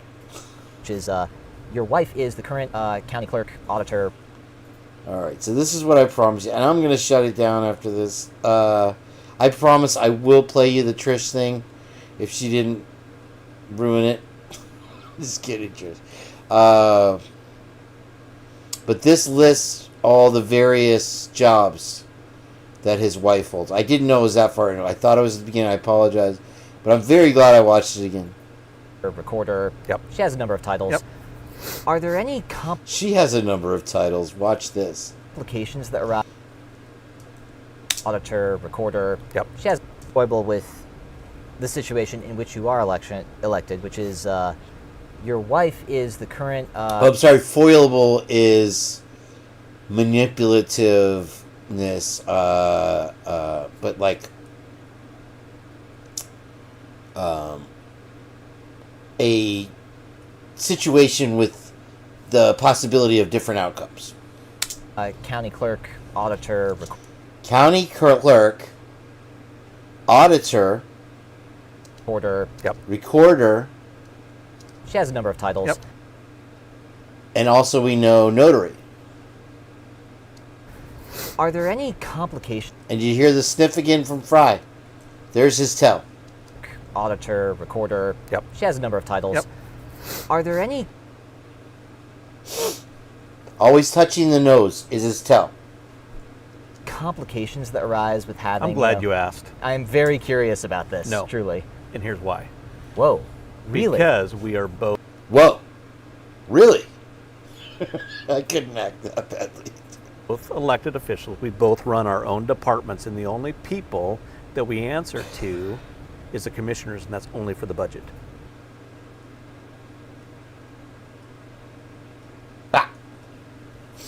Voila.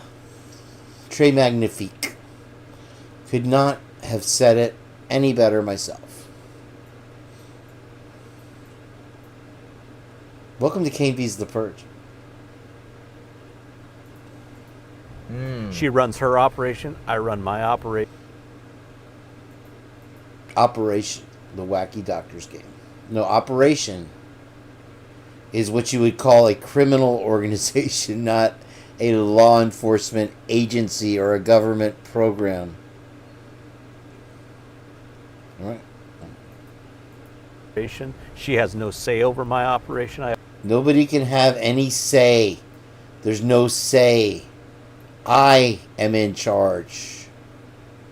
Dido, Dido. And I'll do it again. This is the best part. I have no say over her operation. Like I said, and even the commissioners have no say over my operation. All they... Listen. Wait for it. Legend. Wait for it. Dairy. They have say in is how much money they give me or don't.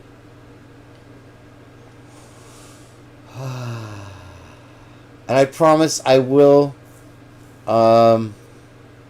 if you'd like to watch the rest of that interview, which I hope I left you wanting more on that, here is the link.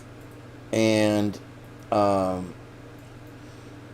any other creator that would like to nitpick this like I did, to dissect this interview, please do.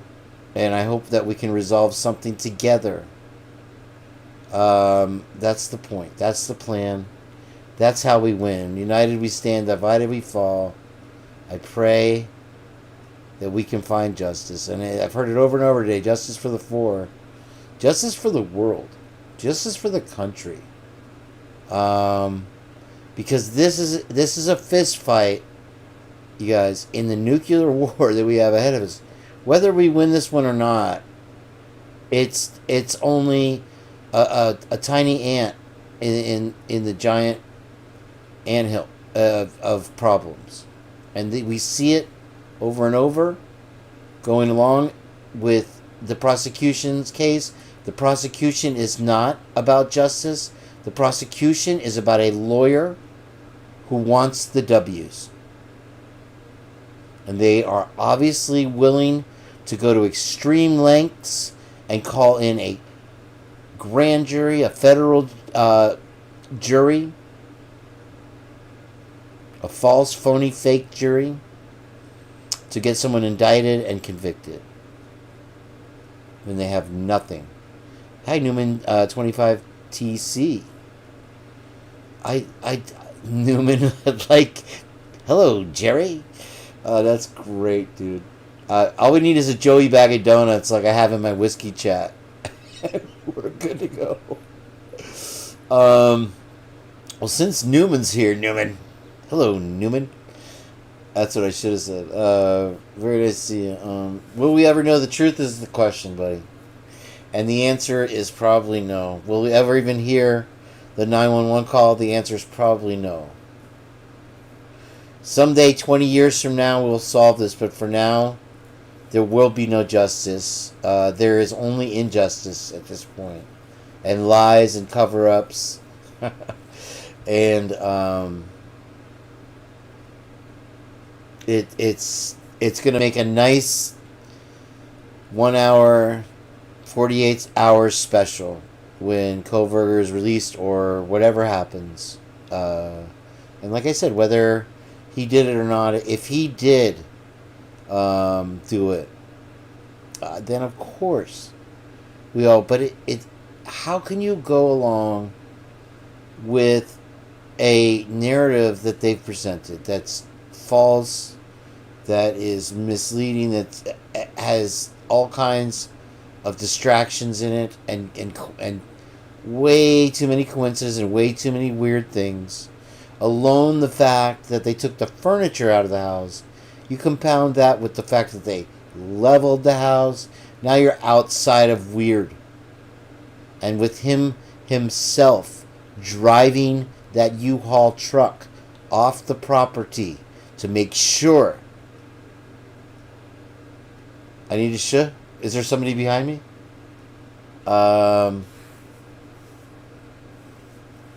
Sandra, that's a good point. I feel, the police were, like I said earlier, probably alerted to the case by a personal phone call or a nudge or a knock on a door.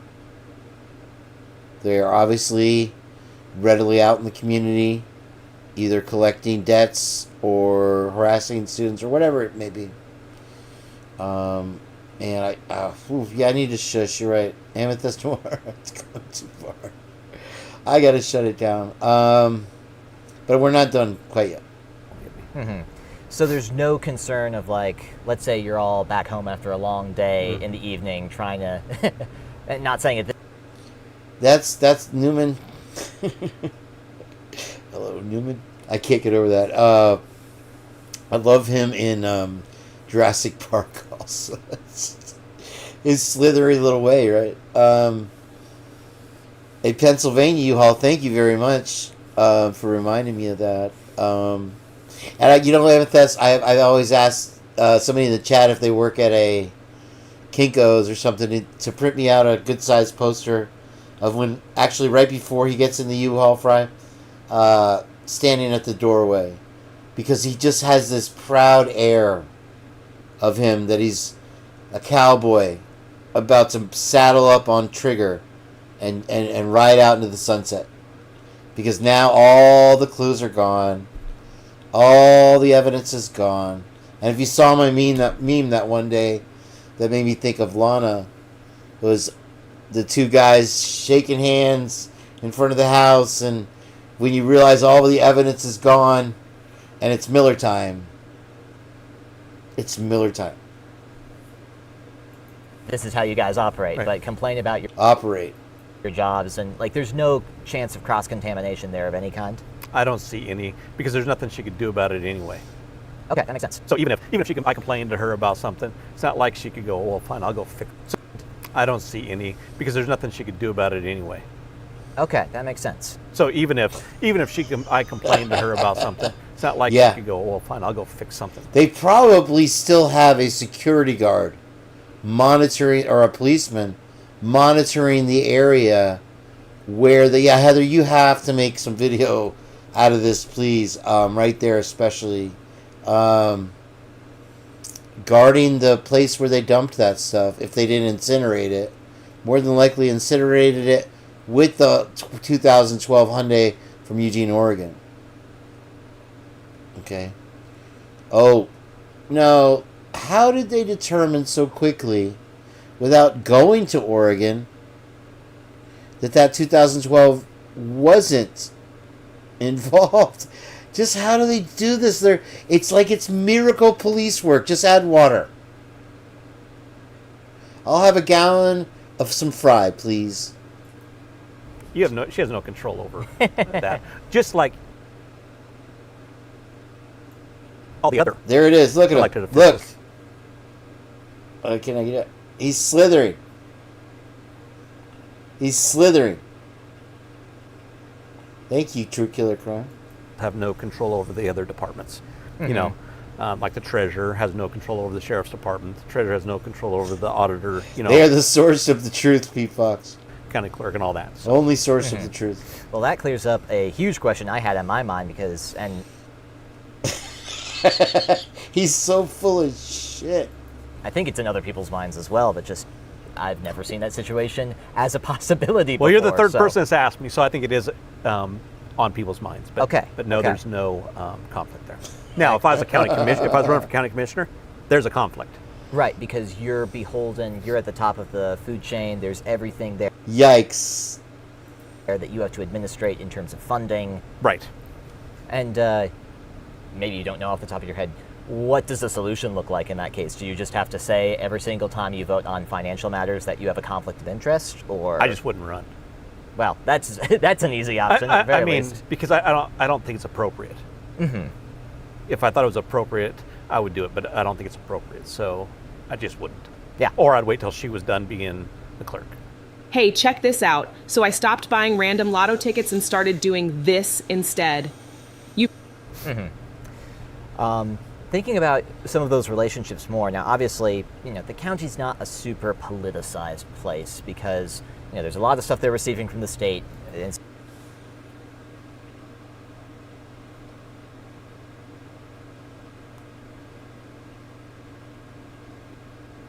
Now, you guys, to your benefit, to your credit, and it's getting chilly as heck in here.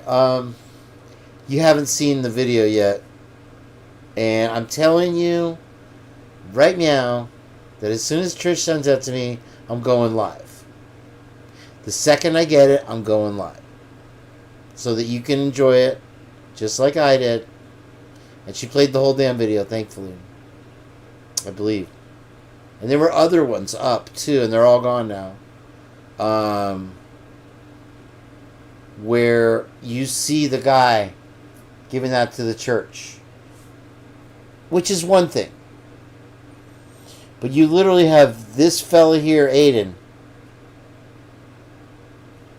hired not to shoot, because if his job was to shoot the carolers, filming the carolers at Christmas that doesn't exist in a town that doesn't exist, Moscow, Idaho, he failed at his job and he's fired. Because what he turned from he panned the crowd like it was like literally like a token pan, and then literally gets to the guy who's going like this and filming, the other guy's filming and whatever. There's three of them in front of their shops on Main Street during Stickergate. Within 5 seconds, he's right there on that guy. Focused on that guy, zooms in on that guy, zooms back out, shoots a window where some creepy dude is watching him, like, looks like an agent. Maybe it's just some business, I don't know. And they're like, what the heck's going on? But now he has to film that. You failed at your job of recording the carolers, okay? So that's not what he was there for. His job was to film the people that were against the church. And that's what they do. And they will picket. And that's why so many businesses probably, as well as the economy, are dropping out and selling at low rates to the church, and the church is taking over the town. And next, Latah County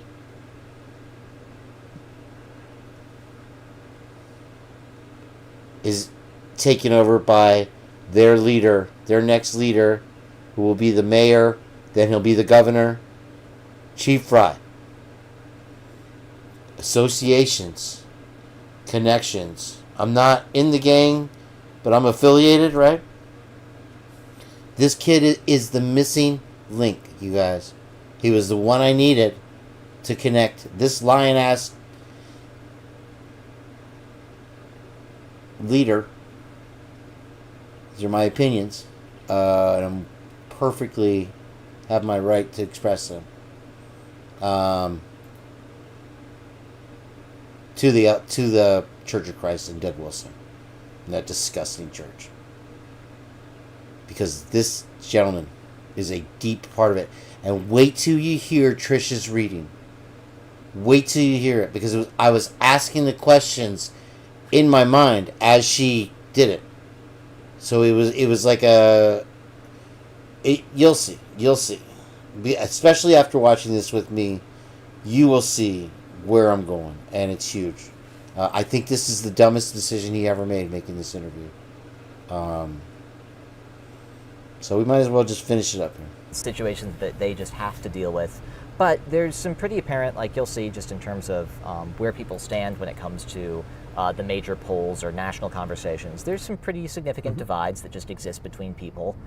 As you worked in law enforcement, I imagine you've run into similar political divides even within your own department.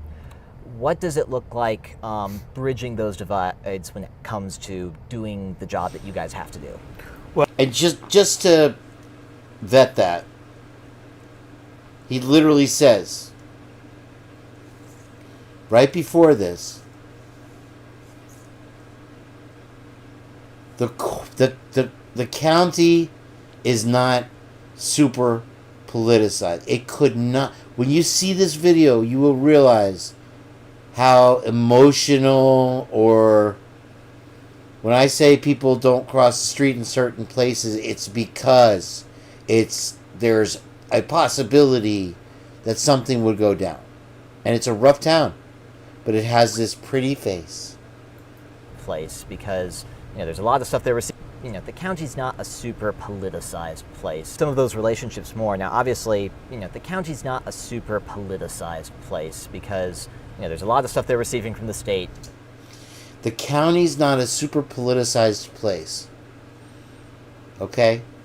It is the most dynamically politicized place I've ever seen in my life. And you'll see, I promise. And as soon as I get it from Trish, I'll go live. In situations that they just have to deal with. But there's some pretty apparent, like you'll see just in terms of where people stand when it comes to the major polls or national conversations. There's some pretty significant divides that just exist between people. As you worked in law enforcement, I imagine you've run into similar political divides even within your own department. He wants to jump in and correct him there. I imagine there's some great political divides even within your own department, because the rest of the town is torn in half. What does it look like? So it's like you say one thing and you forget that you said it a minute ago. And you say just the opposite. Not a problem. Bridging those divides when it comes... It's as if they... he wrote this out and then didn't go over it with his wife or something. It just left all the mistakes in there. And it's a quagmire. To doing the job that you guys have to do. Well, I think it's very simple for us, and we just got to keep it simple. We serve all people. We don't pick and... He doesn't serve any... He serves the money. The only thing that he serves is the commissioners that decide how much money he does or doesn't get. And he literally said it. Choose because someone's a Democrat or a Republican, or somebody voted for Joe Biden and somebody voted for Donald Trump. We just take care of people. And I don't get to pick and choose. But sometimes we crash the cars when we have a mental patient in there. What? I serve the people. I So I think it's pretty simple for us to do that. You just got to remember to do it. Mm-hmm. All right, Too Fast. Peace out, man.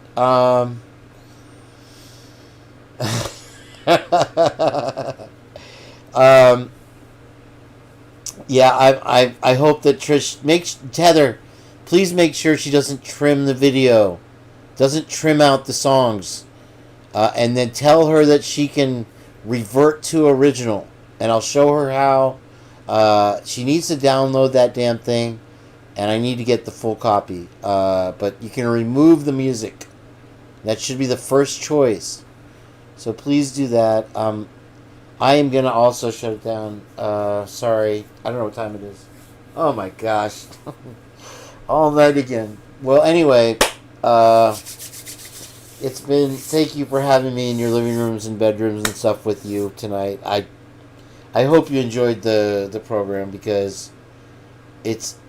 The Jenn and Heather and Criminal Confidential have taken me in a direction I never saw coming, and I haven't seen anywhere else.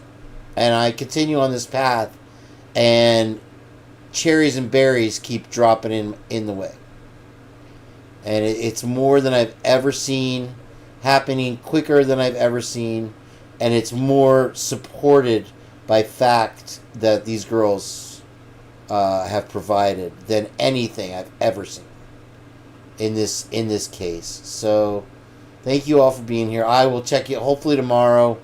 I'll pop up, and even if nobody's here, I'll put it out there so you can watch it. Okay? So good night, everyone. Later, Twiz, my brother, and Heather and Rochelle. Hello, Newman. I look forward